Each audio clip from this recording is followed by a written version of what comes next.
Hey, everyone. If you enjoy my audiobooks, you can also support me by becoming a Patreon member. Your support helps me keep creating, and you'll get exclusive perks. Check out the link in the description to join. The last era name of the previous dynasty was Yanmiao. He left during the first year of Yanmiao. It's been decades, no wonder he mistook the emperor. After accidentally entering the savage tribe, his life was miserable. That tribe was so primitive, they cooked wild animals whole, tied up, with innards and feces uncleaned. The court of Xia froze in place. Not from disgust, but because, if it became known they weren't the emperor and officials of the previous dynasty, the ones being thrown into the pot next might very well be them. Su Yanmiao anxiously narrated in his heart how Li Shihu and his soldiers subdued the savages, training and building the tribe as they went. What do I do? What do I do? He's so ambitious? If the old emperor and the others are exposed. Help! How do I explain this to the old emperor? Say I've seen a portrait of Li Shihu, but with Li Shihu present, I can't say that. The court of Xia collectively looked toward the doorway. Li Shihu was cheerfully cutting meat for the old emperor, his robust frame blocking the entrance completely. At this moment, they had only one thought. Under no circumstances must Li Shihu learn their true identities. And moreover, the old emperor's gaze dropped, lingering on the meat-cutting knife in Li Shihu's hand for a few beats before lifting to see Li Shihu's expression shift from expectant to puzzled. Zhen will confer upon you, will confer upon you. Damn, what should he confer? To let him overhear their thoughts and then go on a rampage? A general of the previous dynasty, about to become an official of the current one. Hearing this despairing thought, the old emperor suddenly coughed heavily, as if choking. His gaze landed on the water cup on the table. Li Shihu immediately turned to fetch water, casually placing the meat-cutting knife on the table. Taking advantage of his turned back, the old emperor glared fiercely at Su Yanmiao. Would you shut up already? Su Yanmiao, who had just removed his hands from his face, was baffled by the glare. What's the old emperor's problem now? Is he mad I suddenly covered my face? Your Majesty, the water is clean, the tribe dug a well. Li Shihu presented the water. The old emperor took it and, in the brief moment Li Shihu turned for the water, had already come up with something to say. When we return to the capital, I will confer upon you the position of commander of Shandong. Li Shihu beamed with delight at novel bin at. This was a promotion across ranks. Previously, he had been the deputy commander of Shandong, responsible for training troops and maintaining military discipline. Normally, promotion would proceed from deputy commander to assistant commander, then to commander. This jump directly to a third-rank regional military chief was a major leap. Su Yanmiao sighed. The old emperor still thinks he's a loyal subject. Sigh, if anyone discovers your true identity, overthrow summer, restore Zhou, today is the day. The old emperor glanced deeply at Li Shihu. Now he remembered why Li Shihu's name sounded so familiar. Back when Shandong faked a severe drought to embezzle disaster relief funds, the fraud was exposed, and the perpetrators were executed in droves. During that period, he reviewed Shandong's roster of officials and noticed that the last deputy commander of Shandong from the previous dynasty was named Li Shihu. The old emperor's gaze wandered. If it were just that, it wouldn't matter much. But at the time, he had someone spread rumors among the people, claiming that the Great Zhou had so many famous generals that even minor officials like deputy commanders could annihilate rebel forces. The young emperor of the previous dynasty, arrogant and self-important, believed it. For the 18 rebel kings, he dispatched 18 deputy commanders, leaving a surplus of over 100 deputy commanders with no tasks. Hearing of unrest in the western regions, he sent them all there. So, strictly speaking, Li Shihu's being sent to the western regions and getting lost in the mountains for decades, had something to do with him. Old grudges, new enmities. Stop, don't think about it. Think of something else. Like how Li Shihu had served as an assistant secretary in the Ministry of Justice before. It all matched up. No wonder he recognized Zhang Peng, the former left vice minister of the Office of Diplomatic Ceremonies, now the Grand Master of the Court of Imperial Sacrifices. The old emperor's heart twisted in agony. Such a loyal subject. Why couldn't he have been his? Unable to restrain himself, he added two more words: hereditary succession. Hereditary commander? His son would inherit the position. Li Shihu's lips quivered. Thank you, Your Majesty. I deeply feel your divine grace. The old emperor cast him another long, deep look. Suddenly, Li Shihu seemed to remember something and hurriedly asked, Your Majesty, how is the Great Zhou nowadays? Have those rebel kings been eradicated? The table full of rebel kings who should have been eradicated instantly fell silent. Back then, the 18 rebel kings made quite the commotion, with the largest force being in Xiangyang. The Xia force's influence had been middling, but luckily, because of this, Li Shihu didn't recognize them. They had been quietly growing their wealth while others declared themselves kings and emperors, drawing the previous dynasty's attention. This allowed them to thrive in the shadows and eventually emerge victorious. The old emperor took a sip of water. When he looked at Li Shihu again, his expression turned solemn. Those rebel kings have all been eradicated. The world has been peaceful for over 30 years now, though perhaps not the kind of peace you're expecting. The old emperor took another big gulp of water. The Minister of Revenue glanced at Su Yanmiao and used clean chopsticks to pick up a chicken leg for him. Su Yanmiao was flattered. Thank you, Minister. The Minister of Revenue smiled kindly. Eat. Please, eat and stay quiet, will you? Li Shihu's anxious heart finally settled. Peace is good. Peace is good. He exhaled a long breath and couldn't help but sigh. I wonder how my father is doing. Your emperor dug up your late emperor's corpse, threw it in sewage, and then cursed at the remains. Your father tried to remonstrate but ended up vomiting blood and dying in rage. The court of Desya. They all straightened their backs and perked up their ears. The last emperor of Zhou had done something like this? The historian at the table twitched his fingers, resisting the urge to take out his pen and paper. But mentally, he was already preparing to record it. Let me think, what were the exact words? Oh, you old fool. Always meddling? Not letting me have my concubines run around naked outdoors or whip your consorts. Aren't you obsessed with cleanliness? Don't you say this behavior is disgraceful? Well, let me make you clean to your heart's content. Hiss. Wow, what a fine display of filial piety, Adat Novel bin Adat. The court of Desya was astounded. And this loyal subject had a blood feud with the last emperor of Zhou? The old emperor was overjoyed, no, deeply saddened. Looking at Li Shihu, he slowly and sorrowfully said, My loyal subject, your father, passed away less than 5 years after you left.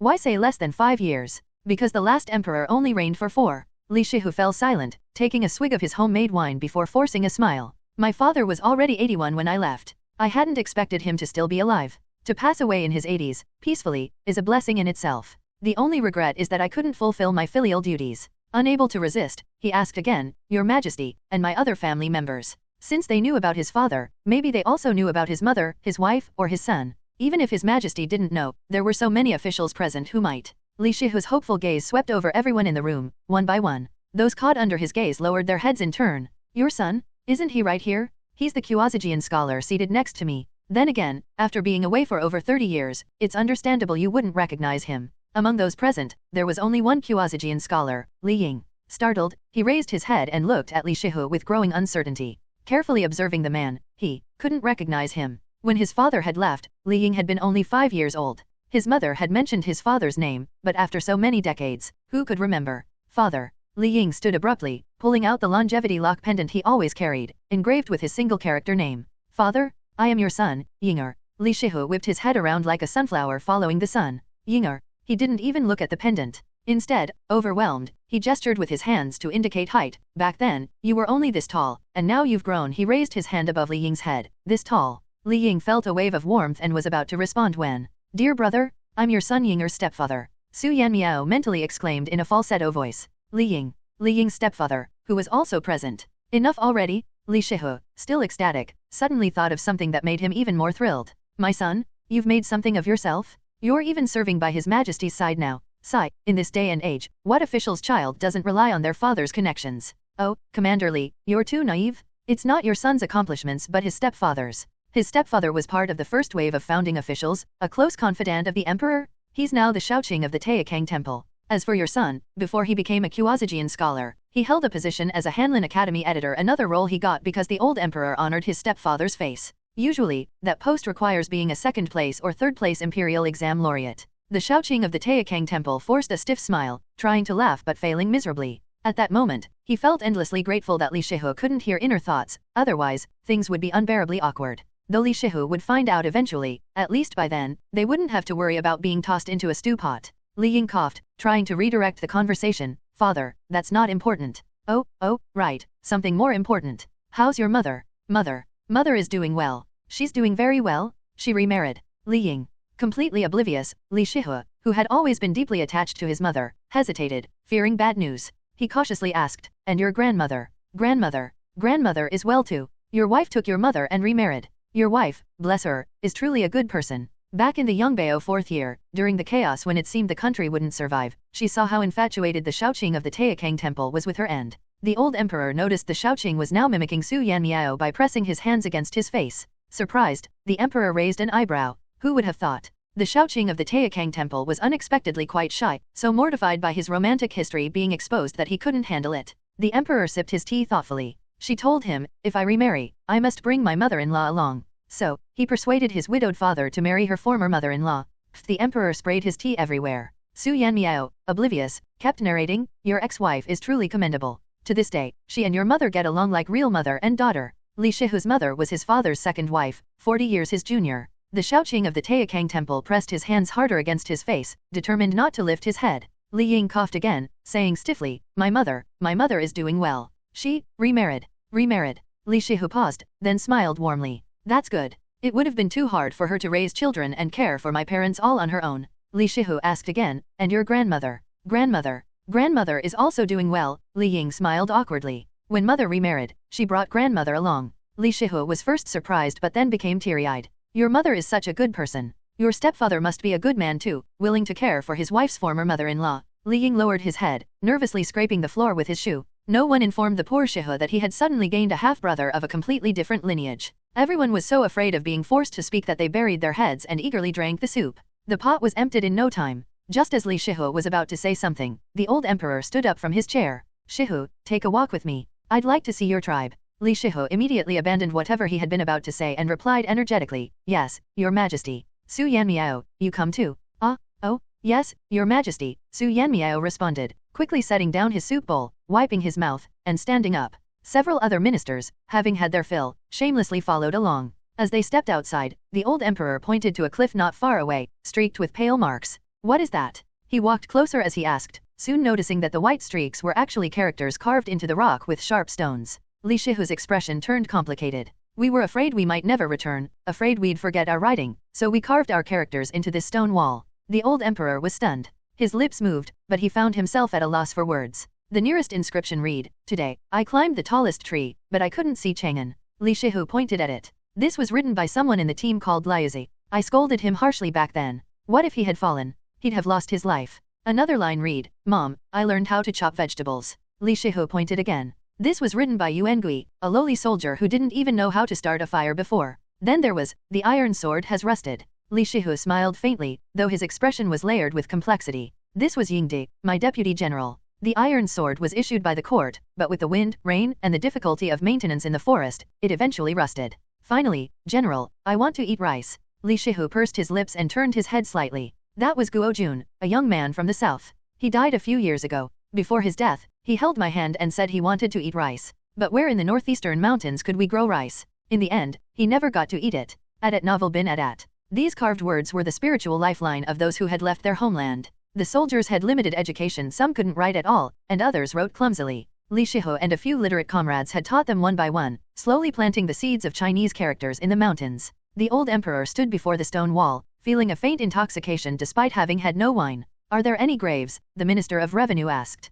I'd like to offer a toast to them. They had homemade wine. After wandering into the mountain wilderness, one soldier had provided his family's recipe and brewing method. But I'm not particularly skilled at it, the soldier admitted with a shiver, as if recalling something. If my parents knew how bad my first attempts tasted and how much grain I wasted, they'd have beaten me with a stick. He laughed as he said this. The old emperor took a wine cup and solemnly poured a drink at the graveyard in a corner of the tribe. Then he turned back and made a solemn promise to the rugged soldiers and tribespeople. You will leave this place. I am the son of heaven, and my word is golden. The valley burst into joy. The wild soldiers and tribespeople hung rabbits on bamboo poles, followed by rows of drums. The rabbits kicked their hind legs nervously, drumming against the drumheads. Boom, boom, boom. The drum beats echoed through the valley as logs and branches were thrown into the bonfire. The crackling flames leapt high as tribespeople and soldiers gathered around, shouting jubilantly in an uncoordinated chorus. Moonlight slanted through a high ventilation opening in the cliff, casting shadows of grass ropes and rabbits onto the stone wall. These shadows danced across the laughing faces of the tribespeople and soldiers.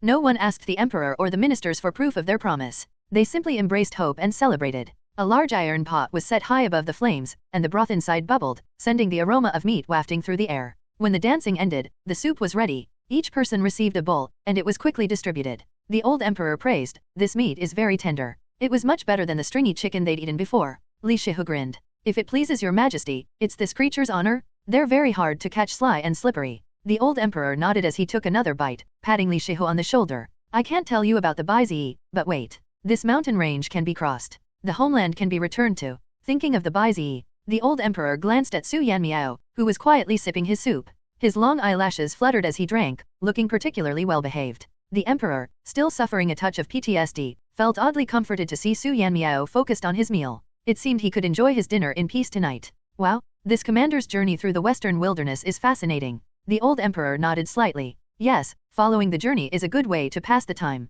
Just as he thought this. And they even wanted to cook people. The old emperor turned sharply, almost straining his neck, staring at the bubbling iron pot. His expression twisted in horror. The half-chewed meat in his mouth left him wondering whether to spit it out or swallow it. Li Shihu, oblivious, continued enthusiastically. And this one was just caught today fresh? Just slaughtered? Don't worry, your majesty, the blood's still over there. He pointed to a blood-stained patch of ground in the distance. The emperor. His pupils trembled as the hand holding his chopsticks began to shake. Could it be? The Marquis of Yongchang let out a muffled cry and discreetly spat the meat into his sleeve. He quickly downed 3 cups of water, calming himself just enough to stammer, the meat. Li Shihu blinked in confusion. What about the meat? He sniffed it, picked up a piece with his chopsticks, and took a bite. After swallowing, he declared, it's fine, tender when cooked, and not tough to chew. Huh? What's wrong with this mutton? Su Yanmiao, still chewing, looked bewildered. The emperor and his ministers. So it was mutton not. Oh, wait. No one ever said it was human meat in the pot. They jumped to conclusions.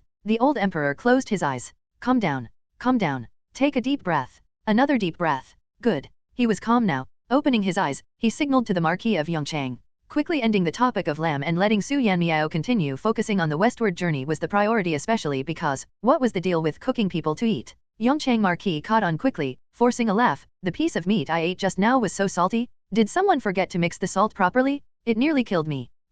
Before he could finish, a dark figure suddenly darted out from the side and threw itself onto the emperor's leg. Your majesty, spare me. What on earth? The emperor was startled and instinctively tried to shake the figure off, but no matter how hard he pulled, he couldn't free his leg. Squinting for a closer look, he asked, why is there a barbarian here? This one had yellow hair and green eyes, at novel bin at. Li Shihu quickly stood up, ready to take responsibility. This is my failure, your majesty, for allowing him to disturb you. I deserve 10,000 deaths. He then rushed forward to drag the person away, but the barbarian clung desperately to the emperor's leg, his grip so tight that even Li Shihu couldn't pry him off. In stiff and heavily accented Han Chinese, the man shouted, Your Majesty, I pledge my loyalty to the great Zhou. Truly, I am willing. I swear it, I'm the king of Huye. Please, grant me the chance to swear allegiance. Apparently, he still thought this was the Zhou dynasty. The emperor didn't bother correcting him and instead turned to Li Shihu. What's going on here? A flicker of guilt crossed Li Shihu's face before he lowered his head in defeat. I had intended to present him as a gift for your majesty's longevity celebration.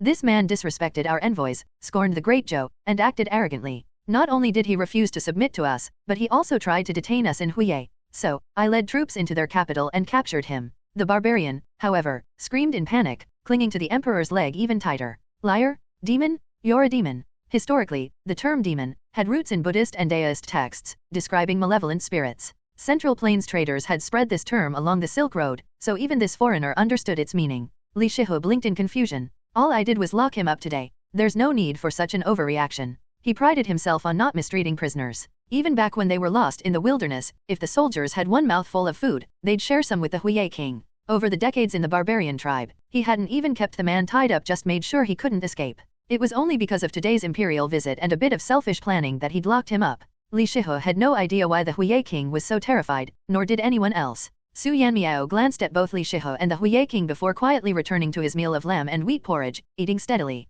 So, he's completely forgotten threatening the Huye king during their time lost in the wilderness. The emperor and his ministers were intensely curious. What kind of threat could scare a king this much? The emperor looked down at the Huye king, who was now sobbing uncontrollably and clinging to his leg with snot and tears everywhere. Was that really necessary? But the Huye king hadn't forgotten at all. How could he? Who could forget being threatened as emergency rations with promises to boil him alive if he tried to escape? Especially when Li Shihu, to drive the point home, would occasionally pat his fat and mutter things like he was weighing pork at the market. The emperor. Oh, that might actually justify this reaction. The Huye king, oblivious to Su Yanmiao's internal monologue, wailed louder as memories of his miserable captivity flooded back. Heek. And when they got lost, I knew the way, I really did. But every time I tried to talk, they yelled at me. If I struggled, I'd get beaten. If I tried to speak again, they'd gag me. Feeling everyone's gaze, Li Shihu rubbed his nose awkwardly, lowering his head. I thought he was trying to run. The Huye king sobbed even harder. I watched them take the wrong path and couldn't say a word. My legs were worn out from walking. They mistreated their prisoner. Heek. And they said I was a fat, pig-headed king, and that I'd be their emergency rations. Why?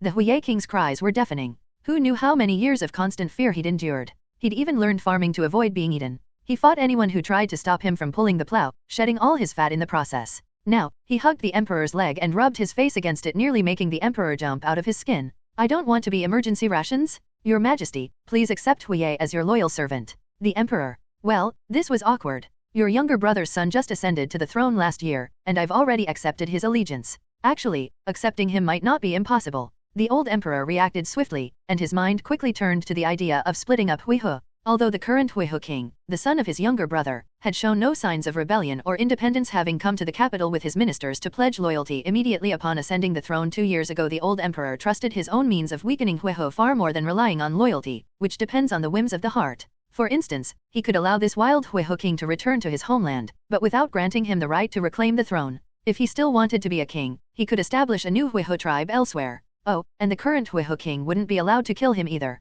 If the Turks could have East and West Turkic states, why couldn't Huiho have East and West Huiho tribes? Of course, someone would need to keep an eye on him. But who? The old emperor pondered and pondered. The grand general was already overseas, and even if he weren't, the emperor couldn't bear to part with him. The Marquis of Yongchang, he couldn't part with him either. Then his gaze fell on Li Shihu. He was perfect. He had been to the western regions and had even interacted with the Huiho king at Novel bin Adat. It's better to send someone familiar? Li Shihu, for some reason, suddenly felt a chill rise up his spine. 3 or 4 days later, the group leaving the mountains now included the wild Huiho king. The delay in their departure was to avoid running into any barbarians. Your Majesty. The Vice Minister of the Ministry of Rites was the first to spot the Emperor, who had been missing for so long. His voice cracked as he cried out, nearly losing his composure as he ran over. Where has Your Majesty been all this time? Were you injured? He quickly reported the situation. Your Majesty, please rest assured. On the very first day of your disappearance, the Crown Prince sealed off the news, informing only a few ministers accompanying you. Even the Prime Minister was not told.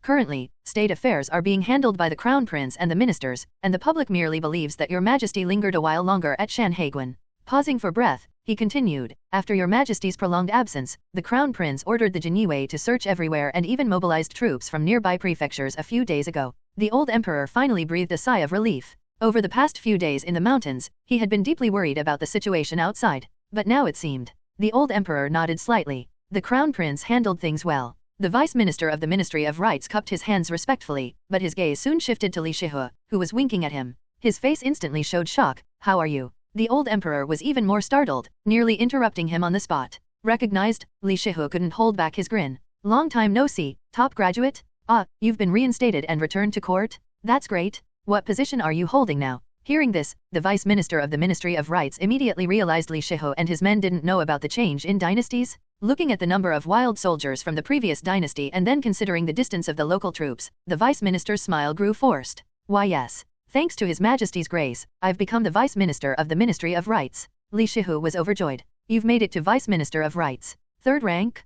Fantastic. Congratulations. Too bad I haven't had the chance to give you a gift to celebrate your promotion. The Vice Minister of the Ministry of Rites forced a smile that remained stiff. Seeing you alive is enough for me. Whether there's a gift or not doesn't matter. His words were sincere, but if they could have been said in a different setting, they might have sounded even more heartfelt. The Emperor's return was a pleasant surprise. The Emperor bringing back the soldiers of the previous dynasty was a terrifying shock. The group made their way toward the magistrate's office. Li Shihu, full of emotion, said, I've been to Shanhaiguan, but I haven't been out of the mountains in so long. Even Shanhaiguan looks completely different. Before, there was practically an opera stage on every street. Now there isn't a single one. The Minister of Revenue chuckled dryly. Indeed. The previous dynasty had been extravagant, with emperors who loved ornate literary pursuits. The current emperor vehemently opposed such practices. Now, the streets were more populated with scholars composing poems and essays. Of course, there were still opera performances, but those took place in dedicated theaters. Moreover, instead of tales of love and heartbreak, the current dynasty's operas focused more on reflecting the hardships of the common people and exposing bureaucratic corruption, a genre the emperor, who had risen from the masses,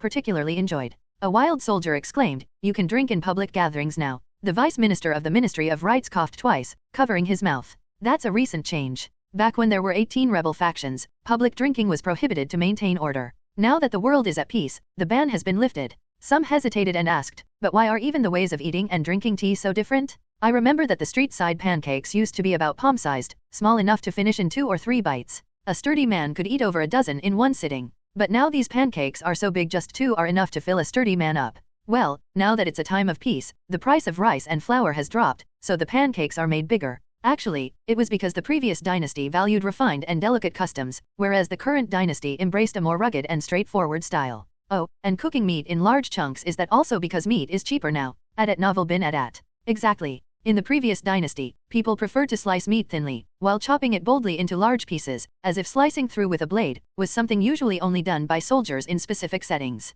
Nowadays, even common folk on the streets preferred cutting large chunks to toss directly into the pot. Do commoners drink tea now? When I left, I distinctly remember that even in civilian tea houses, only those with some wealth could afford it. The rapid changes in the world left these people, who had been isolated from society, feeling dizzy. Even the customs of the common folk had transformed. Everything seemed unfamiliar, and they couldn't help but feel estranged from this land they once knew. By the time they reached the magistrate's office, many hurried inside as if escaping. After they were seated, Li Shihu casually asked the vice minister of the Ministry of Rites, "I've lost track of time in the mountains. What year is it now?" The Yanmiao era lasted only 4 years, and it was followed by the Tiantong era. Today is April 1st, in the 33rd year of Tiantong. The others silently marveled. The vice minister of the Ministry of Rites truly lived up to his reputation. Without telling a single lie, he managed to create the impression that Yanmiao and Tiantong were 2 era names under the same emperor. Li Shihu's expression changed, and he immediately turned to bow deeply before the old emperor. "Your humble servant is guilty? I did not realize today is your majesty's birthday."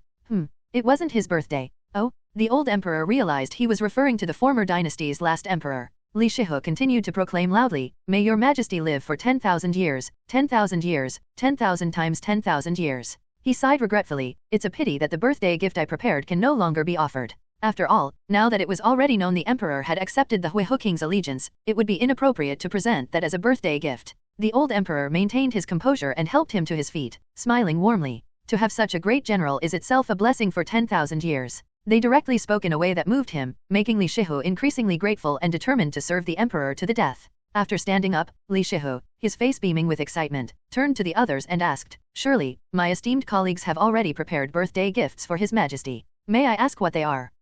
The room fell silent for a moment before the vice minister of the Ministry of Rites broke the tension, saying solemnly, "I shall recite a poem for His Majesty." He then improvised and composed a birthday poem that was decent and respectable. It couldn't be helped, it was made up on the spot. The legendary poet who could compose in 7 steps might be a tale of history or folklore, but even they needed at least 7 steps to think. Li Shihu's assumption that they had prepared gifts gave them no time at all to think of something elaborate. The Minister of Revenue immediately followed up, saying, "I shall sing a song for His Majesty." The Emperor. Although the Minister of Revenue looked scholarly and had a rich voice, even gracefully swinging his sleeves and stepping in rhythm while singing, it was strange. Very strange. The Chief Minister of the Court of Imperial Sacrifices chimed in next, "I shall compose an essay in honor of His Majesty." The Marquis of Yongchang found that the options for impromptu gifts were running out. After a quick glance around, he grabbed his sword and declared, "I shall perform a sword dance for His Majesty." It was only then that Li Shihu realized he had done something inappropriate. He slapped his forehead in regret. His colleagues had only just returned.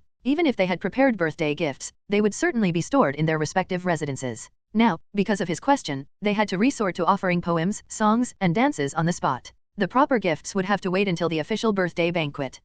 This was all his fault? He'd gotten a bit carried away earlier? While Li Shihu was silently berating himself, hurried footsteps approached, accompanied by a man's anxious voice. "Father, the Jiniwei said you'd returned? Are you hurt?" The Crown Prince, limping hurriedly into the room, nearly stumbled in his haste. He was too preoccupied to notice the unfamiliar faces in the room. Once he confirmed that his father and the officials were safe, his face lit up with relief. Eagerly, he shared the news he had encountered earlier. "Father, let me tell you, on my way back with the troops, I ran into a group of rebels. Do you know how they were exposed? Wait, today is that little tyrant emperor's birthday, isn't it? They had captured several women and were planning to strip them and burn them as a tribute to celebrate his birthday. Thankfully, I eradicated them just in time." Noticing the strange atmosphere in the room, the Crown Prince paused, confused. What's wrong? Even the air seemed to freeze. The Emperor stiffly turned his head to look at Li Shihu. "My dear Minister, let me explain. It would have been better if he hadn't said anything." The moment he spoke, Li Shihu immediately caught on. Clang! Li Shihu drew his sword, glaring fiercely at the Emperor.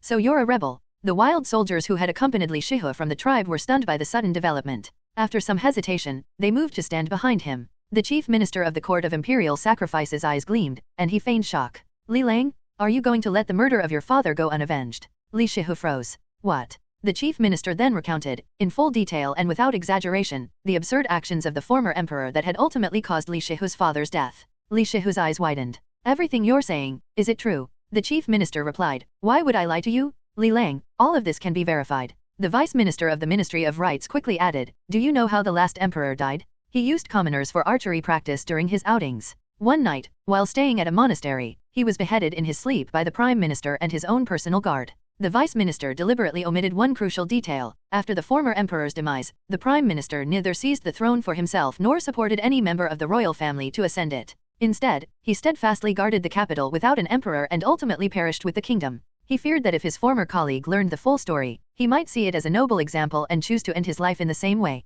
Li Shihu froze. So that's how it was, but... The Deputy Minister of the Court of Imperial Sacrifices gritted his teeth and stepped forward. Brother Shihu, even if you don't think about yourself, you must consider your mother, your ex-wife, and your son. If you act as a martyr of loyalty, they after decades without seeing you will have to join you in death. Li Ying ran forward and threw his arms around Li Shihu. Father, if Grandma knew you were still alive, she would be overjoyed. Yinger, Li Ying sobbed. Father? Grandfather died of sheer rage. The former emperor was nothing but a beast. Not only did he desecrate his own father's corpse, but he also forced cousin into the palace. He humiliated ministers at will, made the prime minister eat pig slop in public, and when the minister of personnel once smelled fishy, he grew curious and ordered the man's stomach cut open. If a minister displeased him even slightly, he would draw his blade and hack them to death. Li Shihu was stunned. How could this be? Seeing his attitude beginning to waver, the emperor gave Li Ying a subtle signal. Li Ying understood. And he also enjoyed abusing young boys. The officials were baffled. Huh? Is that supposed to be a major revelation?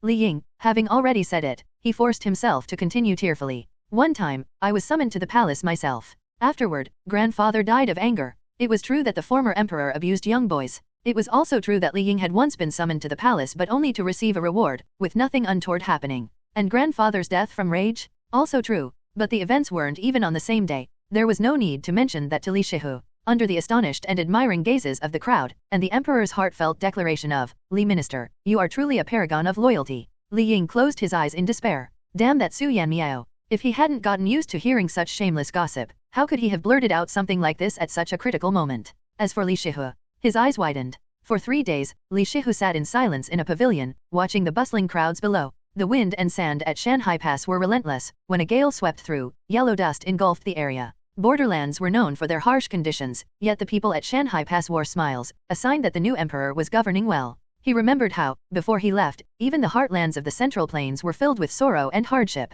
On the 4th day, Li Shihu went to meet the emperor. On the 5th day, holding the seal of the Shandong commander and an imperial leave of absence, he went to find his son. Yinger, I want to visit your grandmother. I heard she's living here in Shanghai Pass. As for his soldiers, after he pledged allegiance, they received rewards for their role in the emperor's rescue. They were reorganized and happily went off to their respective camps. Li Ying was overjoyed. Father, you've made up your mind? Let's. He paused mid-sentence. What's wrong, Yinger? Let's go. I've already found out where the house is. Let's meet your grandmother. Li Ying's smile was more like a grimace. Besides grandma, there's also my mother. He couldn't even imagine what that reunion would look like. The scene, however, turned out to be incredibly heartwarming. Mother and son embraced and wept bitterly. Even upon learning that his mother had remarried, Li Shihu said nothing. Instead, he respectfully addressed his stepfather according to proper etiquette. Father, your son has returned, came the voice of the deputy minister of the court of imperial sacrifices from outside. The moment he entered, the two men locked eyes, Li Shihu glaring, the deputy minister feigning innocence.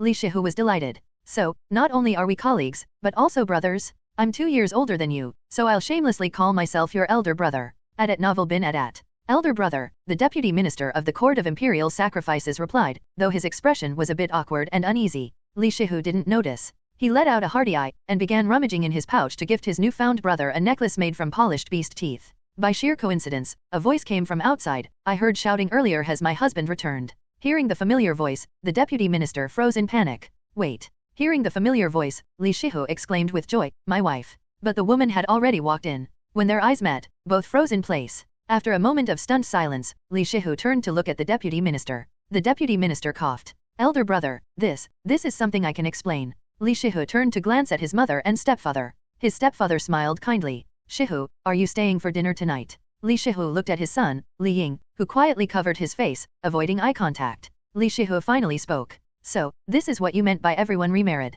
Li Ying whispered, doesn't it count? Li Shihu pressed his hand to his forehead, swaying on his feet. Perhaps he hadn't come down from the mountains. Perhaps he hadn't met the emperor. Perhaps he hadn't even returned home. Maybe, he had simply eaten some poisonous mushrooms, and this was all a hallucination. The part about the cousin was inspired by Emperor Lu Jun of the Song dynasty during the southern dynasties. The story about disemboweling a minister and the emperor's method of death was based on Emperor Lu Yu, the deposed emperor of the Song dynasty. There's a theory that the story of composing poetry in 7 steps isn't historical fact. Evidence for this is that Cao Ji's collected works, which were published during his lifetime, do not include the famous 7-step poem. Thus, the work of a gentleman stands tall like a mountain and drifts freely like clouds. Its essence is simple as autumn reeds, and its embellishments are fresh as spring blossoms. Vast and radiant, it flows with the currents of the classics. From a young age, I was fond of rhapsodies and deeply admired their grandeur. I created many works, touching upon numerous subjects. However, many were rambling and impure, so I carefully curated and revised them, compiling 78 pieces into this collection.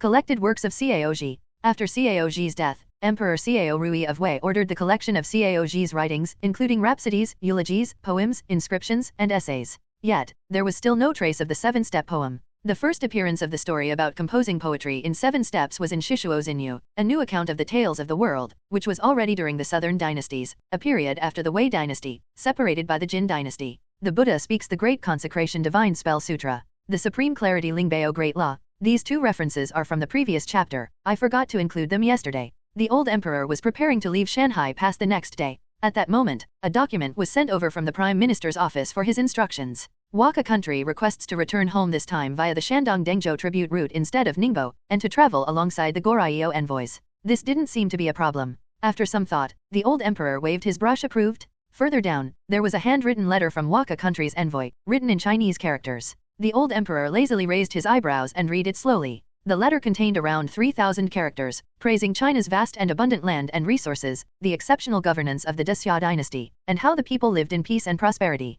It also expressed great respect for the emperor. Then, in another 3,000 characters, it detailed Waka country's dire poverty and harsh conditions. They couldn't even afford meat. Even their shogun only ate 1 bowl of rice, a miso soup, and a piece of pickled radish per meal. Finally, with a heartfelt plea spanning 500 characters, they requested permission from Xia to allow them to offer tribute more frequently. The old emperor's expression turned peculiar. Currently, most countries offered tribute once a year. However, some countries, like Goryeo, came 3 to 4 times a year, sometimes even 5 to 6 times. They would come for the emperor's birthday, the crown prince's birthday, New Year, and any significant event in Xia. Occasionally, they'd even visit without any particular reason. Was Waka country trying to imitate Goryeo? Summon the Minister of Rights. Adat Novel bin Adat. When the Minister of Rights arrived, the old emperor asked for the records of Waka country's past tributes. Your Majesty, their tributes usually include some swords, armor, agate, crystal, as well as gold and gilded furniture.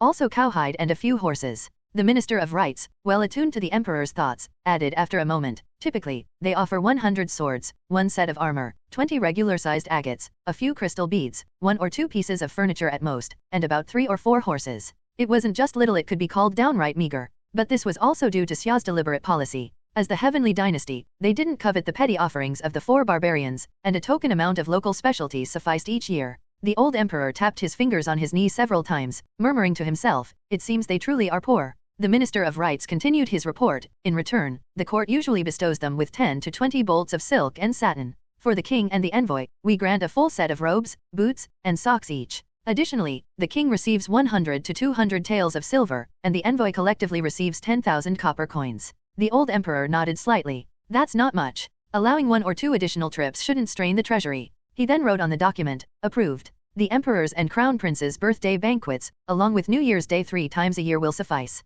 The Minister of Rights was curious. Why has your Majesty suddenly? Having just finished reviewing a stack of documents, with the Prime Minister's petition as the last one, the old emperor beckoned. A young eunuch quickly brought over a folded hot towel, which the emperor placed over his eyes. Waka country requests to visit for tribute more frequently. In other words, they were looking to take advantage. The emperor leaned back against his chair, closing his eyes and speaking leisurely. Xia and Waka country are separated by a mere stretch of water. As the sovereign of all nations, how can I not assist? I neither need to govern their internal affairs nor make them wealthy, just a little more silver and gold in rewards. There was another layer to this reasoning that the emperor didn't voice but which the Minister of Rights understood. Small countries relied on tribute not just for wealth but also for the backing of a great nation. If an enemy dared to invade, they would have to think twice about who the small country's patron was. Thus, if any small country dared to show disrespect one day, simply refusing their tribute would suffice as a punishment. At times, the tribute system was also a way to control neighboring states. The old emperor sighed again. Moreover, those WA people are truly destitute.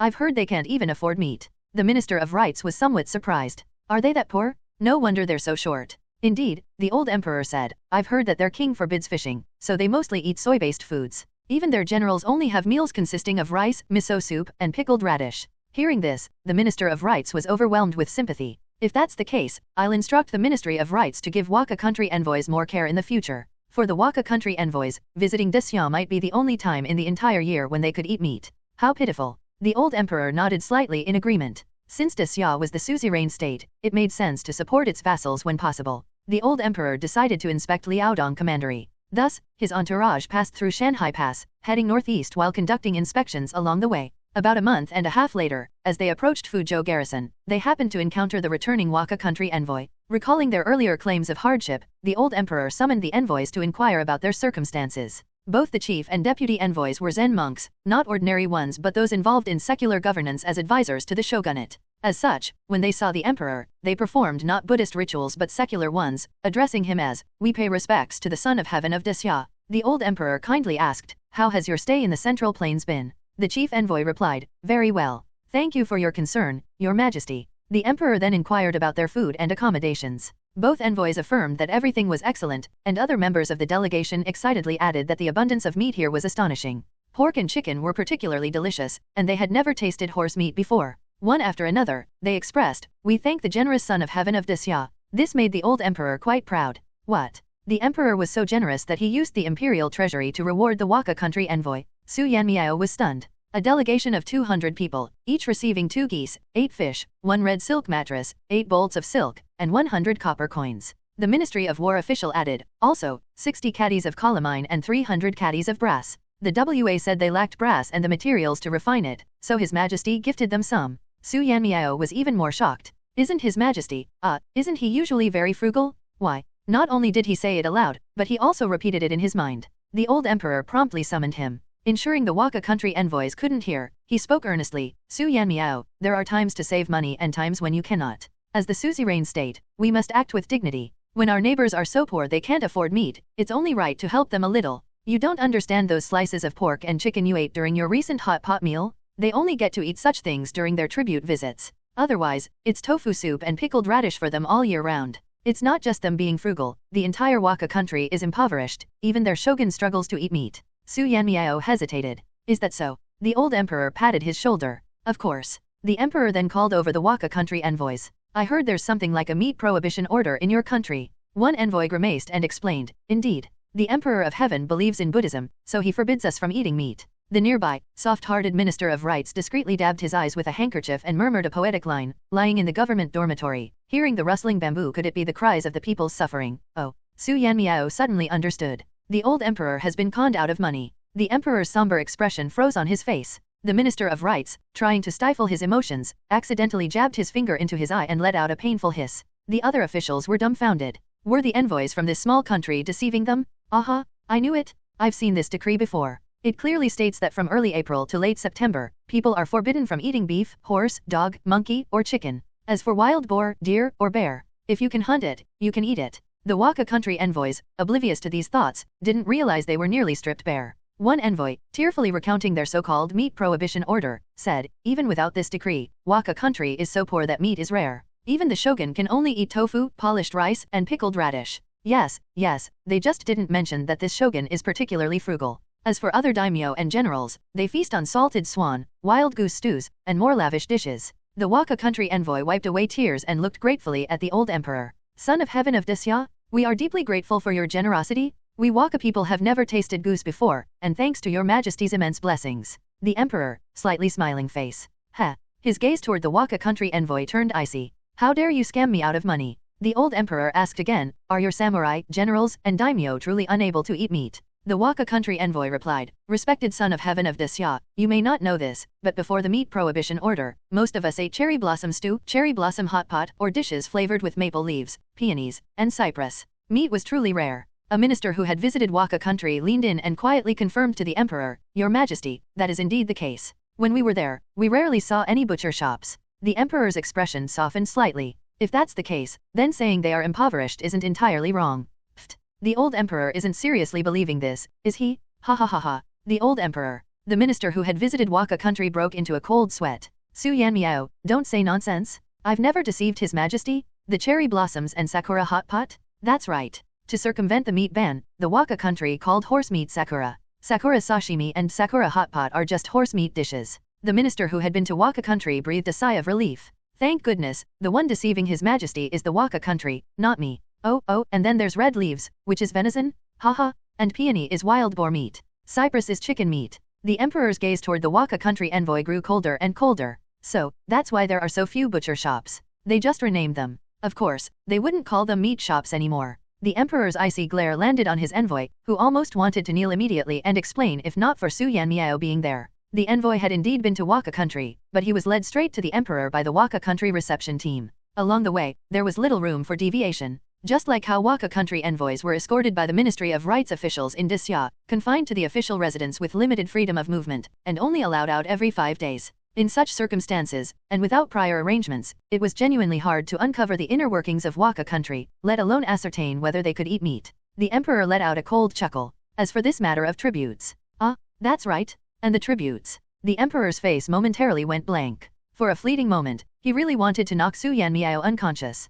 He absolutely, truly, didn't want to know every little detail about how he had been deceived. Su Yanmiao, don't you know the saying, it's best not to see or hear too much if you want to live in peace. The Goraios offered gold and silver as tribute, but the emperor refused. He said Goraio was too remote and must have spent excessively to acquire those treasures from elsewhere, so it wasn't necessary. He held the same attitude toward other vassal states. Honestly, the emperor's intentions were quite kind. The emperor paused. Was that a compliment? Rare? For a moment, the emperor's mood improved, and he even found the deceitful Waka country less irritating. Too bad the Waka country overstepped their bounds. And just like that, his mood took another nosedive. Tisk, the Waka country have discovered the Iwami silver mine in recent years, yet not a trace of silver appears in their tributes to Disya. Instead, they tell the emperor their silver for trade is purchased from elsewhere and use it to exchange for Disya's copper coins. Su Yanmiao faltered for a moment before launching into a string of somewhat chaotic mental calculations. Before the Disya officials could react, Su Yanmiao had already reached a conclusion.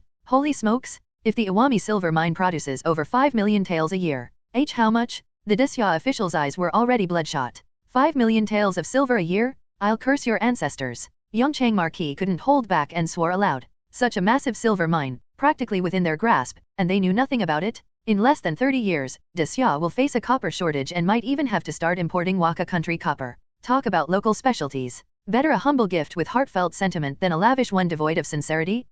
Disya officials. Stop it. Just stop it already. Author's notes. Japan's meat prohibition edict. From now on, no one shall engage in fishing or hunting, nor construct traps, snares, or other such devices. From the first day of the 4th month to the end of the 9th month each year, no one shall consume the meat of cattle, horses, dogs, monkeys, or chickens. Other meats are not prohibited. Violators will be punished. Chronicles of Japan. Translation, starting in 676 CE, from April 1st to September 30th each year, consuming the meat of cattle, horses, dogs, monkeys, or chickens was prohibited, but other meats were exempt from this ban. Japan's general meat consumption history. Ordinary Japanese people began eating meat relatively late in history. Among meats, chicken has the longest history of consumption, though it spans only about 400 years, and even then, it was mostly reserved for holidays as a special feast. As for cattle, sheep, and pigs, these four-legged beasts, they only began to enter the Japanese diet in the late 19th century during the westernization period, and even then were adopted slowly and cautiously. The reasons were twofold: the influence of Buddhist beliefs and a deep-seated cultural aversion to the taste of four-legged animal meat, which was deemed too wild.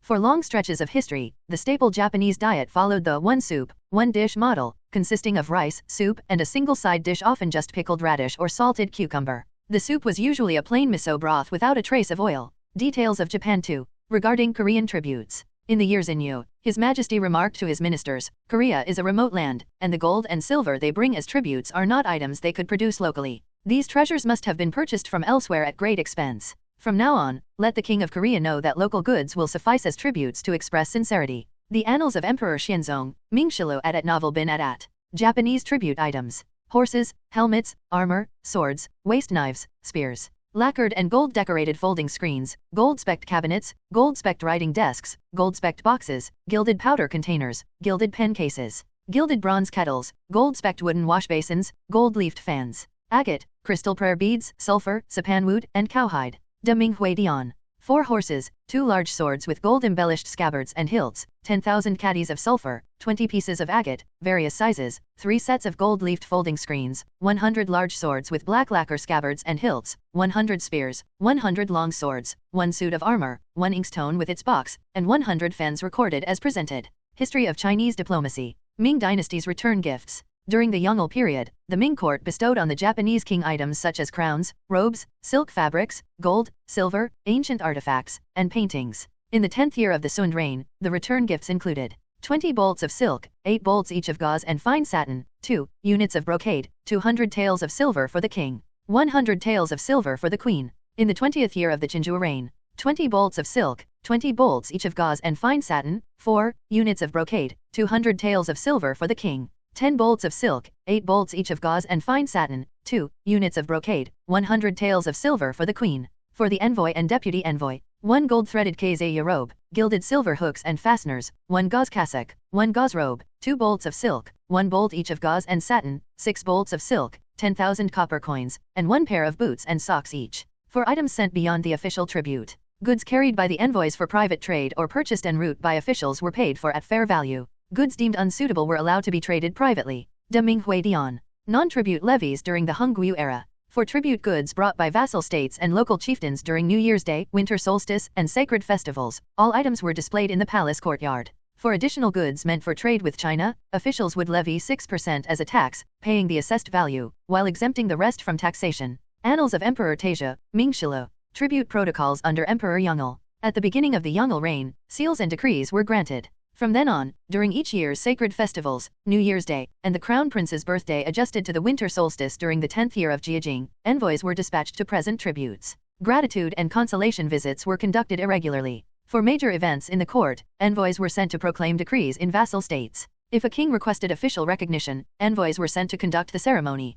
Among all vassal states, Japan's tribute protocol was regarded as the most respectful and cautious. De Minghui Dian. A warning against misconduct. In the Han and Tang dynasties, distant states paid homage. The Sui emperor's campaigns in the east were a precedent. But today, unless deceived or insulted, how could I ever wage war, troubling those from afar? If one oversteps their bounds and stirs unrest, calamity will inevitably follow. From now on, let the goods be humble but the sentiments deep. Avoid making the goods plentiful but the sentiments shallow. Annals of Emperor Taizhi, Mingshilo. A reflection on governance. Lying in the study, I hear the rustling bamboo. Could it be the sound of the people's suffering? Presented to senior official Bao Zhongcheng at the Wuxian Bureau, painting bamboo. Xia has always faced a shortage of currency. Whether it was copper coins or gold and silver, there was never enough in circulation. Let alone the fact that some people would bury large amounts of gold, silver, and copper with them as burial items. Hence, the use of silk as currency and the eventual invention of paper money. A whole silver mine? They could swallow that entirely. At this moment, who cared about whether the Waka country envoy had deceived them? Forget it for now, don't let it delay their discussions about how to secure this money. The Ministry of Rights officials stepped forward, smiling, and escorted the Waka country envoy away. To avoid raising suspicion, they claimed they needed to discuss the next tribute session. As soon as the envoy left, the emperor ordered the Jinyiwei, imperial guards, to form a large perimeter around the area, forbidding anyone from approaching. He then began speaking on the spot. The Jinyiwei previously infiltrated the Waka country envoy. The local officials and vassal kings, who couldn't hear the emperor's internal thoughts, looked at him with increasingly subtle expressions. His Majesty/our father is so controlling now? He even planted Jinyiwei in a mere envoy delegation? Then around us. The emperor smiled gently. These people instantly felt a chill down their spines, growing uneasy and as silent as chickens. Even their breathing became shallow. In reality, the emperor silently recited to himself, think of Bai Zi, think of the silver mine. Being misunderstood as overly suspicious isn't a big deal. Beside him, the historian was furiously scribbling, the emperor is overly suspicious, placing Jinyiwei among the Waka country envoys. Of course, the historian knew that wasn't the truth, but history books couldn't exactly record, the emperor had Bai Zi. The emperor began to fabricate a story. The Jinyiwei within the Waka country envoy overheard them speaking in Waka, disrespecting our Xia. They said our people are foolish and rich. The Minister of Revenue couldn't hold back. He was anxious. Your Majesty, since they disrespect us, let's fight them directly. Forget about the doubts in the minds of those who couldn't hear the emperor's thoughts. Let's get to the main topic directly. Little Bai Zi was seated right there. All of us capital officials were waiting for him to reveal more about the silver mine, ideally, its location, so we could rush straight to the destination upon disembarking at Novel bin Adat. That silver mine could produce over 5 million taels annually, even if they didn't know how many years they could mine it for. The Minister of Revenue seriously contemplated and reached a conclusion. If he transformed into the most corrupt official now, accumulating wealth from cash, real estate, and priceless antiques, it would still take him 20 years to amass 5 million taels. Which meant that even if the mine could only be excavated for 2 or 3 years, it would still be worth it. After doing the math, the Minister of Revenue stood up with a bang, his voice as sharp and abrupt as lightning splitting a tree. Your Majesty, the costs of war, I'll approve them. Everyone in the room, familiar with his usual stingy nature, was utterly shocked. The iron rooster was finally plucking its feathers. But on second thought, it made sense after all. This was a silver mine producing 5 million taels annually. This is what a true heavenly dynasty and a great power's dignity should be. What is lost must be regained doubly. Many ministers nodded internally. Indeed, If the court also knew about Japan's Iwami silver mine and Sado gold mine, those are the gold in the fabled Gold and Silver Islands 55 mines collectively, capable of producing 10,000 taels of gold annually and mined for nearly 400 years. 400 years. 400 years? Thud, the Minister of Revenue collapsed to the floor. None of the officials moved to help him, their thoughts were entirely consumed by this 400 years. The emperor was the first to recover, his face red, lips trembling. He almost roared, "Fight! We must fight!" A gold mine producing 10,000 taels annually and a silver mine yielding 5 million taels annually. If he had all this gold and silver, he could replenish the national treasury, he could reduce corvée labor and taxes, he could develop waterworks, and various public welfare projects. Of course, a robust economy isn't solely about having money, but with this silver, Xia could hire external experts to improve its people's livelihood. Nearby countries also recognized silver's purchasing power. This was just an initial idea. The specifics would require a court assembly to discuss further. In any case, with this money, the emperor was confident he could leap over 2 or 3 generations of foundation building and directly establish a golden era from the start. Many ministers' eyes turned green with envy. To reach their current positions, none of them aimed to be corrupt officials who'd be exposed. Who wouldn't want a sentence in the annals of history, declaring them a founding pillar of the heavenly rule's golden era? Don't talk anymore. Attack. Your Majesty, you cannot attack. Who said that? The Minister of Revenue had just regained consciousness and was immediately stunned to hear those words. He widened his eyes to see who had spoken. The speaker was Liang Rui, the county magistrate of Qingpu County. Liang was an excellent official who never embezzled public funds and didn't allow his subordinates to do so either. During his 5 years in office, he abolished unnecessary taxes and focused on local economic development, resulting in a prosperous populace and a strong militia.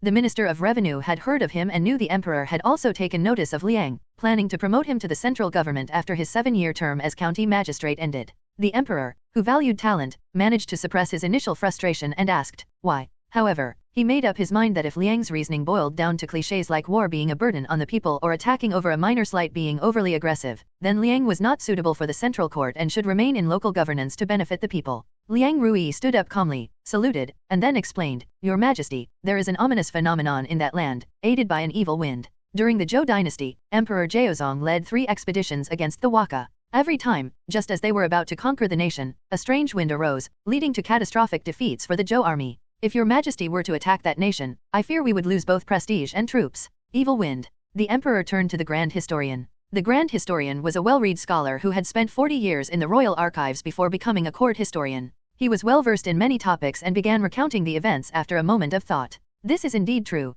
In the 9th year of Jiaozong Yuanheng, due to the Waka's disrespect towards Zhou, they took advantage of Zhou's campaign in Liaodong and, in their diplomatic letter, referred to their ruler as Heavenly Sovereign, attempting to test Zhou's reaction. Jiaozong was furious and, despite the challenges of fighting on 2 fronts, dispatched 50,000 troops aboard 1,000 warships to attack the Waka. During a regime change, much information tends to be buried, particularly details about the previous dynasty. Official records often emerge much later. Even many senior officials present had never heard of this battle except those who had read the old records of Zhou. The Grand Historian, considering the audience, simplified his explanation. In the 9th year of Yuanheng, on the 15th day of the 7th month, the Zhou army landed on Tsushima Island. Within hours, the island was completely subdued. By the 24th, they had conquered Iki Island. On the 29th, they entered Hakata Bay. On the 30th, they set foot on Kyushu, conquering Kyushu in half a month, and while fighting on 2 fronts. That doesn't seem too difficult, commented a left military governor with a laugh. He patted his chest and added, Your Majesty, say the word.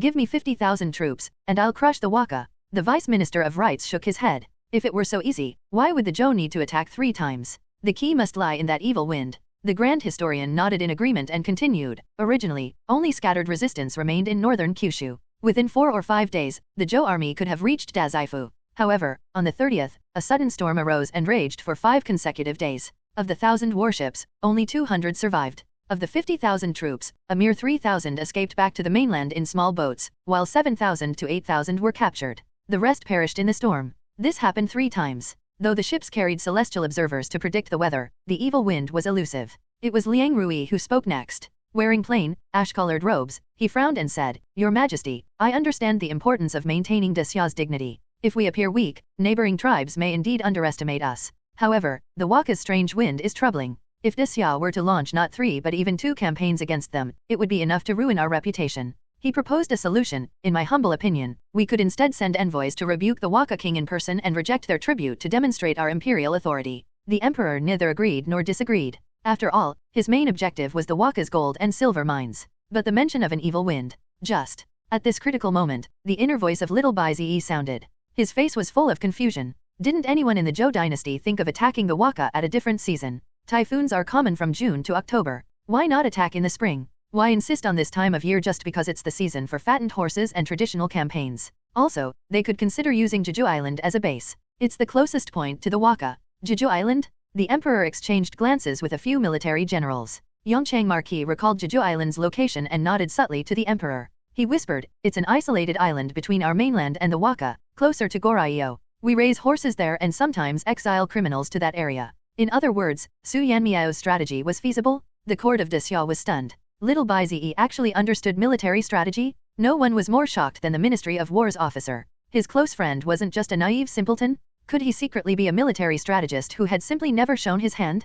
Su Lang. Su Yanmiao snapped back to reality. Huh? What? The officer cautiously asked. You looked so solemn just now. Su widened his eyes. Did I look especially serious? Oh no, I didn't control my expression. Will they think I dislike the Waka? The officer. Actually, no. He made that up to steer the conversation. Yes, a bit. The Ministry of War officer coughed lightly before continuing. I noticed you were listening very intently. Are you very familiar with the Waka? Su Yanmiao scratched his cheek. Well, sort of. I mean, I've just looked into which months the Waka don't experience typhoons, the best geographical locations to launch an attack, the resources available on their islands, which countries have used what strategies against them, and which were effective or not. As these inner thoughts surfaced, Su unconsciously recalled the information and muttered to himself internally. The Desya court. As the saying goes, your enemy knows you best. Considering Su Yanmiao didn't even know what month mulberry trees were planted, yet he had specifically researched which months the Waka were free from evil winds. It really seemed like he despised the Waka. That settled it, they had to attack. Yongchang Marquis, speaking in his thick northern accent, boldly lied with a straight face, Your Majesty,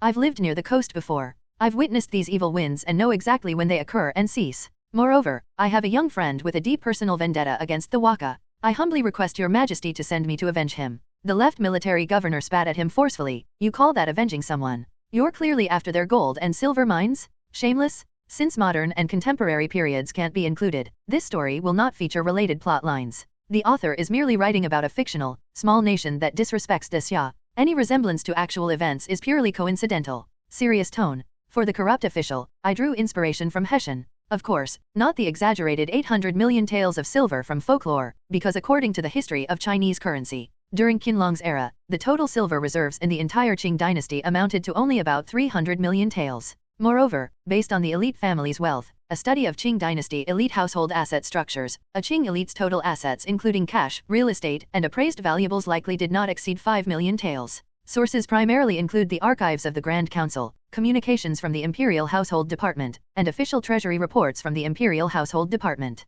If you're concerned about inflation, you might want to look into the Ming dynasty's Longqing opening of trade. Here's a brief mention. In 1567, Emperor Longqing lifted the maritime trade ban, allowing private merchants to trade freely across the East and West Oceans. Scholars estimate that between 1567 and 1644, approximately 330 million taels of silver flowed into the Ming dynasty from overseas, equivalent to one-third of the world's total silver production during that period. Adat Novel bin Adat. And despite the significant influx of silver, rice prices remained remarkably stable. Early Ming dynasty, during the Hongguo era, the national rice price was 0.5 taels per shi. Mid-Ming dynasty, during the Hongji era, rice prices in Beijing rose to 1.8 taels per shi. After the Longqing trade opening, rice prices in Beijing dropped back to 0.5 taels per shi. Late Ming dynasty, during the Wanli era, after experiencing flooding, rice prices rose to 1.6 taels per shi but typically remained at 0.5 taels. During the Chongshen era, end of Ming rice prices surged to 3.6 taels per shi. So, the gold and silver mountains of the Golden Island are still manageable.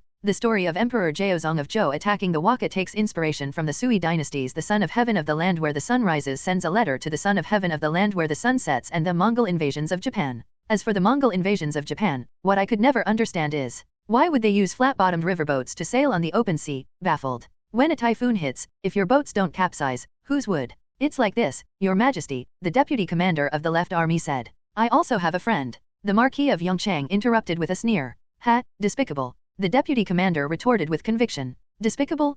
Fine. It's a eunuch. The other generals and marquises were equally impassioned. Your Majesty, let's fight. Your Majesty, as long as we can avoid those cursed winds, the mere Waka, I could wipe them out with a snap of my fingers. Your Majesty, I volunteer to lead the vanguard. I'll take the left army. I'll lead the right flank. Your Majesty, I have naval combat experience. Ironically, the old emperor, who had been fired up earlier, now cooled down and began deliberating. Hold on. We can't send troops just yet. What are we waiting for? Su Yanmiao was growing impatient. Curse my lack of seafaring experience? If only I could point out that there's more than one mountain of gold and silver over there, the old emperor would immediately give the order. The old emperor shook his head inwardly. Su Yanmiao still didn't fully grasp state affairs. Launching a military campaign was never that simple. War isn't something you play at. There's a gold mine near Kurakawa Valley in northeastern Kai. The old emperor. Suppressing the growing temptation, he pressed on with his reasoning. Crossing the sea to wage war is indeed feasible if we use nearby islands as logistical bases, but since Waka also reside on islands, we might force them into submission temporarily, but long-term governance would be challenging. In the south, there's also the Yumanu gold mine cluster, about 6 mines altogether. Although such challenges aren't insurmountable, the old emperor struggled to continue. Still, we must consider the transportation issues after conquering them. Without proper governance and merely looting resources, transporting them back to the central plains would consume enormous manpower and resources, particularly in grain. And you might not know this, but the resources of Waka aren't grain, they're minerals. To convert those minerals into grain, we'd have to trade with neighboring nations. If there were a natural disaster or other calamities, and the empire faced a grain shortage, I fear. The old emperor sighed deeply. Even with gold and silver, they wouldn't be edible then. Then there's Shinano, Musashi, Suruga. These areas have about 28 gold mines, I'd estimate. That's right. The Ashio copper mine.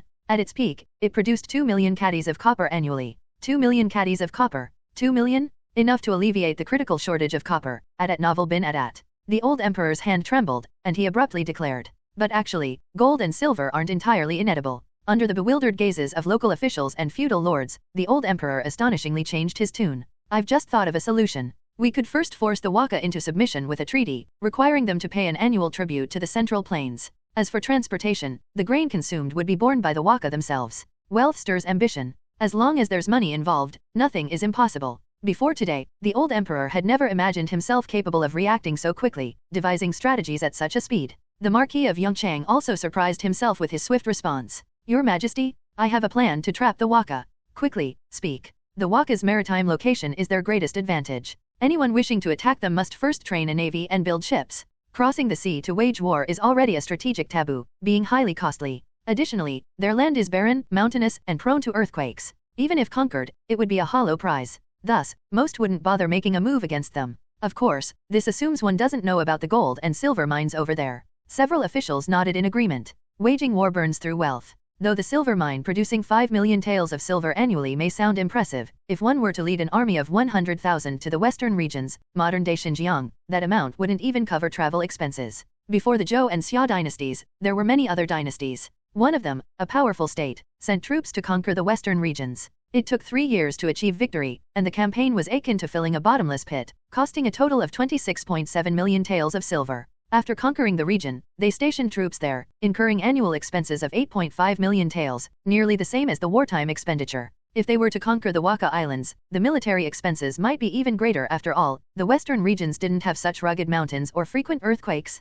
The Marquis of Yongchang's throat moved, and his eyes practically sparkled, possibly reflecting the gleam of gold and silver mines. But this is also Waka's disadvantage. If we blockade them at sea, sealing off their islands, they won't be able to break through. The naval strength of the two sides wasn't even comparable. Using the islands surrounding Waka as bases, for instance, Tamna Island to their north, as well as Tsushima Island, Iki Island, and others around Kyushu Island, which the Zhou dynasty attacked first, we can occupy these islands with our navy, completely cutting off the Waka's sea routes. Then we can force the Waka king to sign a treaty, paying annual tribute. Excellent. The old emperor struggled to suppress the corners of his mouth from rising. Though visions of gold and silver mountains were already forming in his mind, he maintained a serious demeanor. As expected of my Marquis of Yongchang, truly worthy of the title. He then turned to the county magistrate of Qingpu. Now, do you have any objections? The Qingpu magistrate bowed respectfully. I have no objections, Your Majesty. The Marquis of Yongchang's plan essentially extended the logistics line directly to the seas near the Waka Islands. After all, the occupied islands could be used by the navy for fishing, farming, and fort building, with the entire Great Xia Empire as their backing. When the season of the cursed winds arrived, they could retreat to Great Xia in advance. If the Waka refused to surrender, it wouldn't matter. A single island nation going against a country, no matter how skilled the island's warriors were, they could only watch helplessly as their opponent's logistics continuously replenished soldiers, weapons, food, and all other strategic resources. With the country's resources, it could afford to lose many times, but the island nation only needed to lose once to be utterly ruined. After some thought, the Qingpu magistrate added, if your majesty is concerned about governance after conquest, all Waka could be relocated to a smaller, resource-poor island. The officials who didn't grasp the reasoning reflexively asked, why? Those who did understand inhaled sharply, staring at the magistrate as though he were a venomous strategist from antiquity. The magistrate calmly continued. If they are confined to an isolated island with limited resources, they will naturally turn on each other in competition, fragmenting themselves. This will suppress their population growth. Additionally, Great Xia could trade with one faction annually, bringing them resources they lack. To secure Great Xia's favor, they would strive to curry favor and submit to us.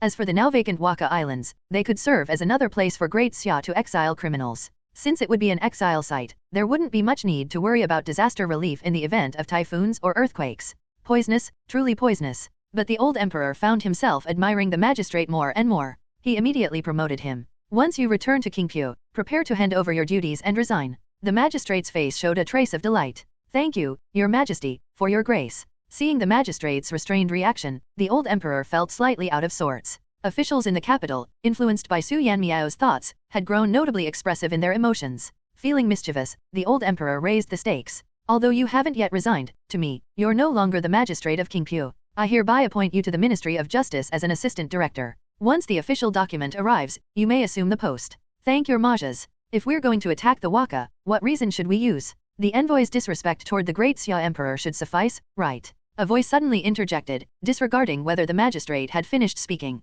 The newly appointed assistant director paused mid-sentence, completing his thanks as he frowned, wondering which official could be so rude. But then he heard the voice again. If that's not enough, I remember coming across a reasonable justification to intervene, at novel bin at. Found it. The newly appointed assistant director of the Ministry of Justice keenly noticed not only that the emperor's gaze drifted in a certain direction but also that many capital officials' eyes uncontrollably followed the same path. As expected, among the envoys, there's the son of the Waka emperor. He's hiding his identity. The assistant director sensed that this person probably didn't realize their thoughts were being overheard, otherwise, they wouldn't have spoken in such a self-muttering tone. Moreover, it seemed that others could hear it too. But how could such a bizarre thing exist in this world? The old emperor glanced at the assistant director's clearly astonished expression and, finally satisfied, happily continued listening to Su Yanmiao's inner voice. The son of the Waka emperor? And then? I recall many historical instances where suzerains intervened in their vassals' internal affairs. For example, during Emperor Wen of Zhou's time, there was a western region state where an uncle usurped his nephew's throne.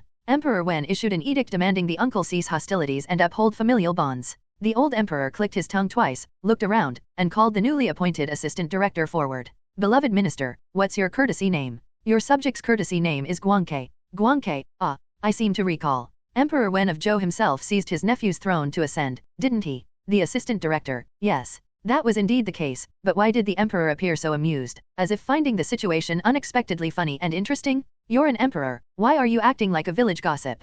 Is this really appropriate? I wonder if the Jinyue has discovered the Waka prince in the delegation yet. Somehow, with the old emperor's shamelessness, I feel like he could turn this prince's presence into a spectacle. The old emperor felt Su Yanmiao's inner commentary was truly unflattering. Shameless? Him? How? Several months later. Waka country. The Waka king held the freshly delivered letter from Great Xia, his face pale as wax, his expression like he had swallowed a fly. How could my son possibly request Xia to send troops? The Great Xia envoy, refined and polite, replied, the prince claimed that the emperor's decree of mercy for all living things has driven the nation into despair. The people are prohibited from eating meat, and in his appeal to Great Xia, their suzerain, he begged us to save the suffering Waka citizens. Naturally, my emperor refused. How could we meddle in another country's internal affairs without cause? The Waka king breathed a sigh of relief, his face lighting up with a smile. Yes, yes. The Great Xia envoy's expression turned mournful, his tone shifting to one of lamentation. Alas, the poor prince, driven by concern for his people, took his own life to plea for intervention. He clapped his hands, signaling attendants to bring forth the body of the Waka prince, who had allegedly died by self-inflicted 7 stabs.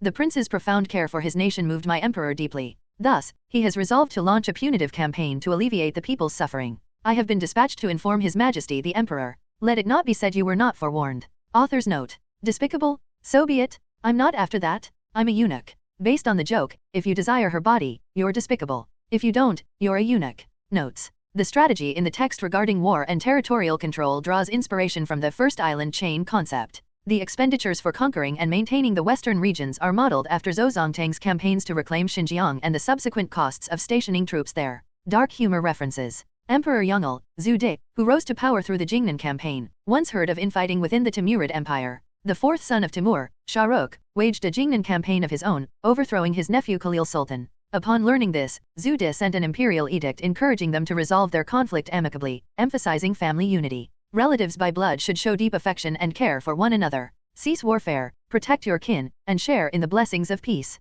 This comes from Ming history. The ruler of Samarkand, Khalil, nephew of the ruler of Herat, was at odds with him, and they frequently clashed. Upon hearing this, the emperor sent a directive via the commander by Arxentai. Heaven creates the people and establishes rulers to ensure their well-being. I govern all under heaven with equal regard, regardless of distance. I have repeatedly sent envoys to counsel you. If you diligently fulfill your tribute duties, govern your people with care, and remain content in your territories, I will praise you greatly. Recently, I've learned of your quarrels with your nephew Khalil, and I am deeply saddened. Relatives by blood should foster deep affection, which also serves as a defense against external threats. If close relations are so estranged, how can distant ones hope to maintain harmony? From now on, you should cease fighting, protect the people, and ensure the well-being of your kin so you may share in the blessings of peace. Additionally, I bestow upon you gifts of brocade and silk and extend the same directive and gifts to Khalil. Ming history. The national treasury issue was about to be resolved, and for the past 2 days, the emperor and his ministers of Disya had practically been walking on air. They smiled at everyone they met, their wide grins making their gums conspicuous.